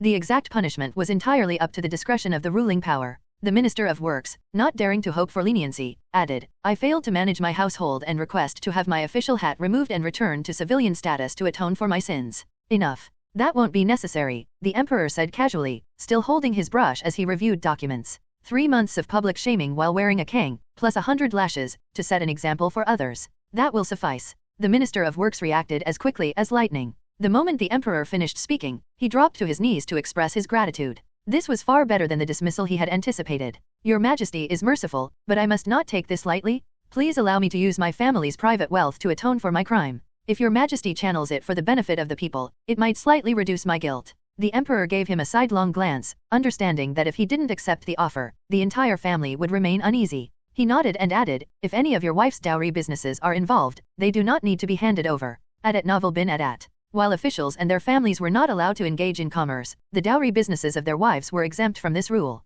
However, such businesses were typically modest in scale, managed through ledgers, and never grew as vast as regular commercial enterprises. Simply put, running a small shop for side income was acceptable, building a nationwide chain and amassing mountains of gold and silver was not. Hearing this, the Minister of Works felt even more genuine gratitude. Thank you, Your Majesty, for your grace. The Emperor glanced at the position of the sun. At this hour, it was time for him to dine with the Empress. Enough. You may leave now. After dismissing the Minister of Works, the Emperor hurriedly headed to the Empress's palace. Upon seeing Xiangyang present, his cheerful expression immediately turned to one of annoyance. Xiangyang was clinging to Empress Do with a cheeky grin, refusing to leave. The old Emperor. His own daughter. Endure. When the dishes were served, the Emperor pretended not to see this infuriating third wheel ruining his one-on-one time with his Empress. He ate while casually chatting with her about court matters. That Su Yanmiao, honestly, such a headache. Out of all the capable merchants in the world, why did he have to fixate on the Minister of Works' wife? Though he sounded like he was complaining, his expression didn't show any real dissatisfaction. In fact, his tone carried a hint of amusement and closeness. The Princess of Xiangyang sat at the table, seemingly well-behaved, lips tightly sealed like a clam. After listening to her father's words, she glanced at him repeatedly, sensing there was some deeper meaning behind his words, but she couldn't quite figure it out. Empress Do chuckled softly. Perhaps the child thought, seeing how you brought Huachun into court, then made Shengxian an official, didn't care about the matter of a female consort, and even let Xia Luoshui sail abroad, that you support women entering the court. Her words cut straight to the truth. The Princess of Xiangyang suddenly had a moment of clarity, her eyes widening as she stared at her father. The Emperor, oblivious to her reaction, continued proudly, I knew it, youngsters can't be relied on entirely. His method is good, but asking the Minister of Works' wife was not the right approach. It's up to me to extract the essence and discard the dregs. Fire flared in the Princess of Xianjiang's eyes. Her father was still her father, after all. Talking about so many capable merchants in the world, when what he actually meant was so many capable male merchants in the world. He clearly didn't think women should be involved in politics. She was about to slam the table in protest when her mother's glance extinguished her fury. Pouting, she sat back down and stabbed at her food with her chopsticks. Then she heard her mother speak in a gentle tone, You're right. Men govern the outside, women manage the inside. It has always been so. The Princess of Xiangyang blinked, suddenly recalling something Su Yanmiao had said to her once during a conversation. Has always been so, is it really true? Her mother continued, however, Your Majesty, can you truly trust these other merchants? Her father's hand paused mid-reach for a dish, startled. Trust? What do you mean trust? Her mother replied, merchants prioritize profit. If they're allowed access to administrative channels, they might openly amass wealth, potentially creating colossal entities that could destabilize the nation. Besides, in the end, they're not one of our own. The Princess of Xiangyang was filled with admiration. Her mother was amazing. She had hit the Emperor's weak spot, precisely her father trusted family above all. Just as she thought this, she noticed her father's expression sour, his brow furrowing. True, but within our own family, we don't have anyone skilled in business. It's too late to cultivate someone now. Her mother didn't respond further and simply picked up her chopsticks to continue eating, leaving the Emperor murmuring to himself. Family, family. Suddenly, he slapped his thigh. Come to think of it, the wife of the Minister of Works is actually the perfect choice. The Princess of Xiangyang blurted, Huh. Startled by her outburst, her father turned to her, prompting her to ask directly, Father, why is she the perfect choice? The old Emperor smiled slightly, pleased with the opportunity to educate his daughter. Although she's not exactly family to us, she is to the Minister of Works. If she takes on the role of Zhouqian Lingxi, the name will probably change since the functions differ, but let's call it that for now. If she assumes that role, she'll have to constantly consider her husband's position as Minister of Works. Any misstep on her part would implicate him and her son. As he spoke, Empress Do placed a piece of his favorite braised pork into his bowl, a truly virtuous wife. This gesture strengthened the Emperor's resolve. Exactly. With her husband and son both serving in court, how could she not act in their best interest? The Empress looked at him gently, smiling as she nodded in agreement. The old Emperor returned her smile before continuing, Of course, Shengxian, remember this, whether it's men or women, everyone has their little schemes. Your task is to control those schemes. The Princess of Xiangyang tilted her head. Like using the Minister of Works to keep his wife in check. The Emperor said, Not necessarily foolproof, but it's better for her to have concerns than to act without any. The Princess of Xiangyang was deep in thought when her mother laughed and said, Your Majesty, why not appoint a few more women as Zhouqian Lingxi? The old Emperor was surprised. Why? Empress Do replied, Women have some cunning but are ultimately less capable than men. If you want to use her, it's best to give her a few allies. Moreover, having multiple Zhouqi and Lingxi ensures they aren't united, making it harder for them to deceive the emperor. The old emperor was swayed but still hesitated. But bringing so many women into court might unsettle women across the empire. As if recalling something, his tone hardened. Lately, women have been growing arrogant, refusing to enter the kitchen. It's an affront to proper conduct. The empress calmly replied, and wouldn't that reveal who the virtuous women are? It's better to find out before marriage than to discover their scheming hearts afterward. She softened her tone and added, Your Majesty, a truly virtuous woman would never neglect her family. The old emperor suddenly sat up straight. Empress, you're absolutely right. Just like you back then, you held a title, and I was willing to let you enter the court. But with the country newly settled, you laid down your armor and donned a hairpin to manage the inner palace for me. A woman who isn't content in her place will cause trouble no matter where she is, even if confined to her home. You two finish the meal. I'm heading to the Hall of Martial Valor. After making his decision, the old emperor stormed off in a flurry of activity. Empress Dou was just about to lower her head and eat when she noticed her daughter staring at her with wide, unblinking eyes. Sheng Xian. Back then, you also had a position, and if you wanted to enter court, I would have allowed it. The princess of Xiangyang mimicked the old scholars, shaking her head and wagging her finger, then parroted like a cheeky bird. Mother, you had a position? And it was a military one. It wasn't exactly a military position, the empress explained with a soft smile. During the days when we were fighting to unify the country, I led a group of women to manage logistics for your father. We sewed clothes for the soldiers, learned how to defend cities, and those with more strength even helped transport grain. Your father jokingly called us the Women's Battalion. The princess of Xiangyang listened with rapt attention. And then what happened? Once the nation was stabilized, both men and women longed for family life. Those women returned to their homes, some reunited with their husbands, while others prepared to marry. The princess of Xiangyang nodded enthusiastically. Oh. Then what about father saying he wanted you to serve as an official in court? Your father saw that I was troubled and indeed asked me, but I declined. Author's notes. The households of officials, who receive the state's stipend, should not compete with the people for industries. Book of the former Han. It has always been this way, so it must be correct. Lu Sun at novel bin at. Regarding women unwilling to cook, reference. The book of poetry says, they only discuss wine and food. Cooking and preparing meals were the duties of women. Yet in recent years, women have become arrogant and refuse to enter the kitchen. Yongle Encyclopedia. TN, I was not able to update chapters yesterday. I will update 8 to make up for it today. Hope you enjoy reading them as much as I do reading and translating and editing them. It was me who refused. When Empress Dou uttered these words, her tone was calm and collected, while Princess Xiangyang fidgeted with her icy fingers, her nose stinging with a hint of sourness. Why? Your father was sincere, I know. Empress Dou smiled faintly. There wasn't a trace of mockery in her expression. But if I had agreed, it might have been fine for a day or two. Over time, our relationship as ruler and subject would have outweighed that of husband and wife. Is being ruler and subject not good? Empress Dou shook her head. Your father is stubborn, headstrong, and domineering. He may not always submit to softness, but he certainly never yields to force. As his wife, he would respect and love you. But if he sees you as a subordinate, he will suppress you, never tolerating defiance. Princess Xiangyang bit her chopsticks lightly. While children were not supposed to judge their parents, in her heart, she was already waving a flag of agreement.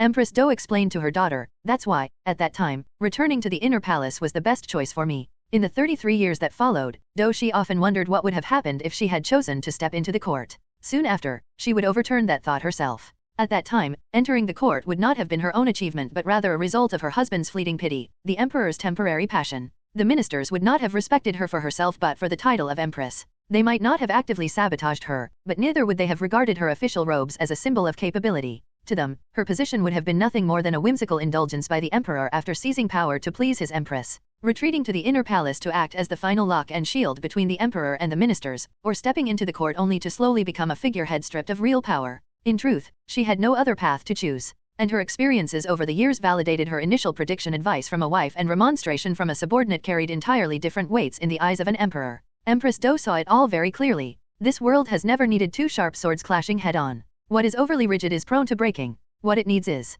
a scabbard. Su Yanmiao left the capital with the imperial sword of authority. Unskilled in horseback riding, he still traveled in a bamboo carriage, moving under stormy skies. Liang Rui couldn't help but look up at the dark, thundercloud-filled sky where streaks of lightning darted about. Then he turned to glance at Su Yanmiao in the bamboo carriage, filled with emotion. Truly worthy of being a Baizi, even his travels are accompanied by wind and thunder. The Baizi was also gazing up at the sky. What a massive thunderstorm. Su Yanmiao clutched the metallic imperial sword of authority in his arms, full of anxiety. Wouldn't it be just his luck if a bolt of lightning came down and struck him dead? Liang Chief Manager. Su Yanmiao yelled at the top of his lungs. Amid the rumbling thunder, Liang Rui had to raise his voice to respond. What is it? Are we swapping horses but not people again this time? Earlier, they had managed to arrive in time by taking the emergency courier route 600 miles in urgent haste, switching horses but not riders. However, doing so had nearly killed them along the way. By the time they reached the capital, their legs were trembling, their chests felt like they were on fire and about to explode, and every breath was filled with the taste of blood and dust.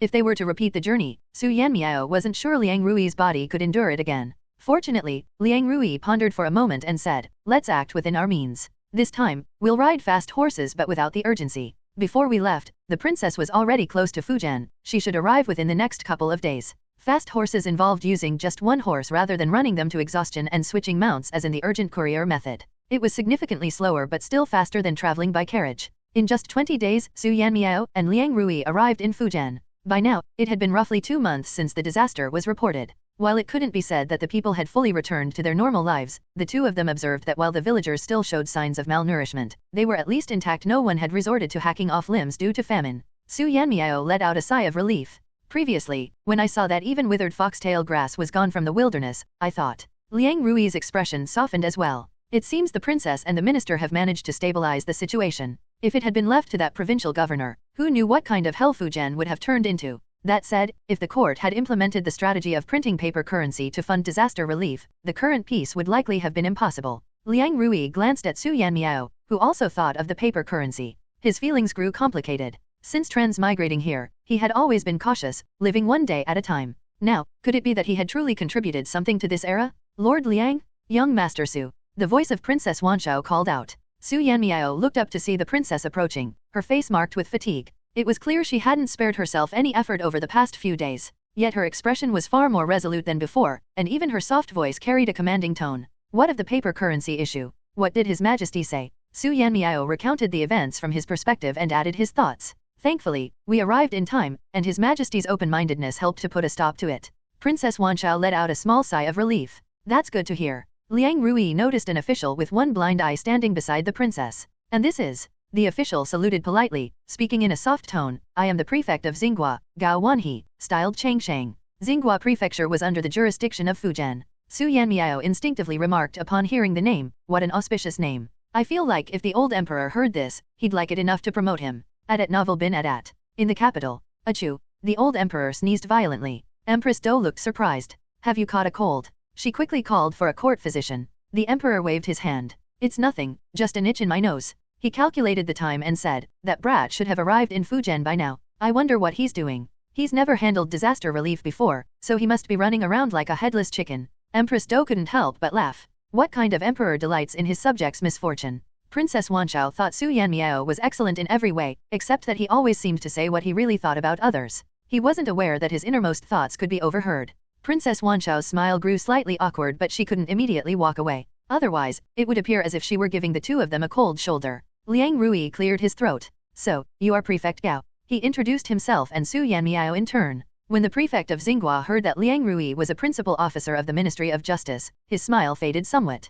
"A pleasure to meet you, Principal Officer Liang." Upon learning that Su Yanmiao was a 9th-rank clerk from the Ministry of Personnel, his attitude cooled further. "Ah, so you are Clerk Su." As a 4th-rank official, the prefect held a rank significantly higher than a 6th-rank principal officer, let alone a 9th-rank clerk at Novel bin Adat. It was likely that this prefect was inwardly wondering why the court had sent only a minister of high rank, while the rest were such low-ranking officials. The princess didn't count, of course. Her title alone overshadowed everything. Thus, the prefect remained extremely enthusiastic toward her. Liang Rui was fully aware of the prefect's lukewarm attitude toward them, but he didn't feel insulted. After all, who didn't want to climb the ladder? The man hadn't committed any wrongdoing. He was simply reserved. Returning the courtesy, Liang Rui asked about the disaster relief efforts. Prefect Gao responded in a methodical manner, clearly demonstrating his hands-on involvement. Liang Rui's impression of him improved. After a brief conversation, the prefect excused himself, explaining that he needed to make preparations for relief efforts. Once he had departed, Liang Rui couldn't help but express some admiration in his tone.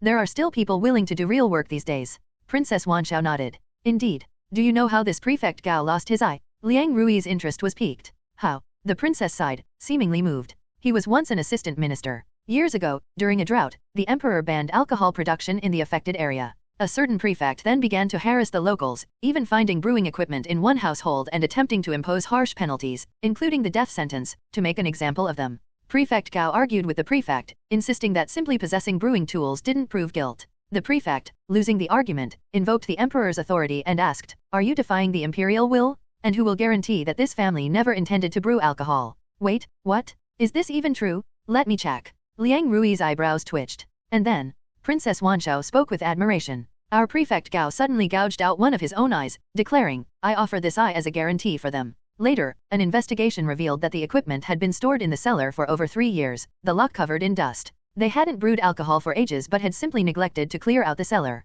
It is said that an imperial censor, upon learning of this act, was deeply moved and recommended him for the position of prefect of Xinghua. Liang Rui was visibly moved. What an indomitable spirit this man has. Bullshit. That's just the story he spread to boost his reputation? He gouged out his eye to curry favor with his superior. Liang Rui's words got stuck in his throat, unable to finish his sentence. He nearly choked from the shock, his expression turning stiff, and his pupils trembling slightly. Curry favor with a superior? What does that even mean? Su Yanmiao had never been one to keep things to himself. The young man's gaze drifted, appearing vacant to the others, but in truth, he was staring at something invisible to them, his eyes widening in astonishment.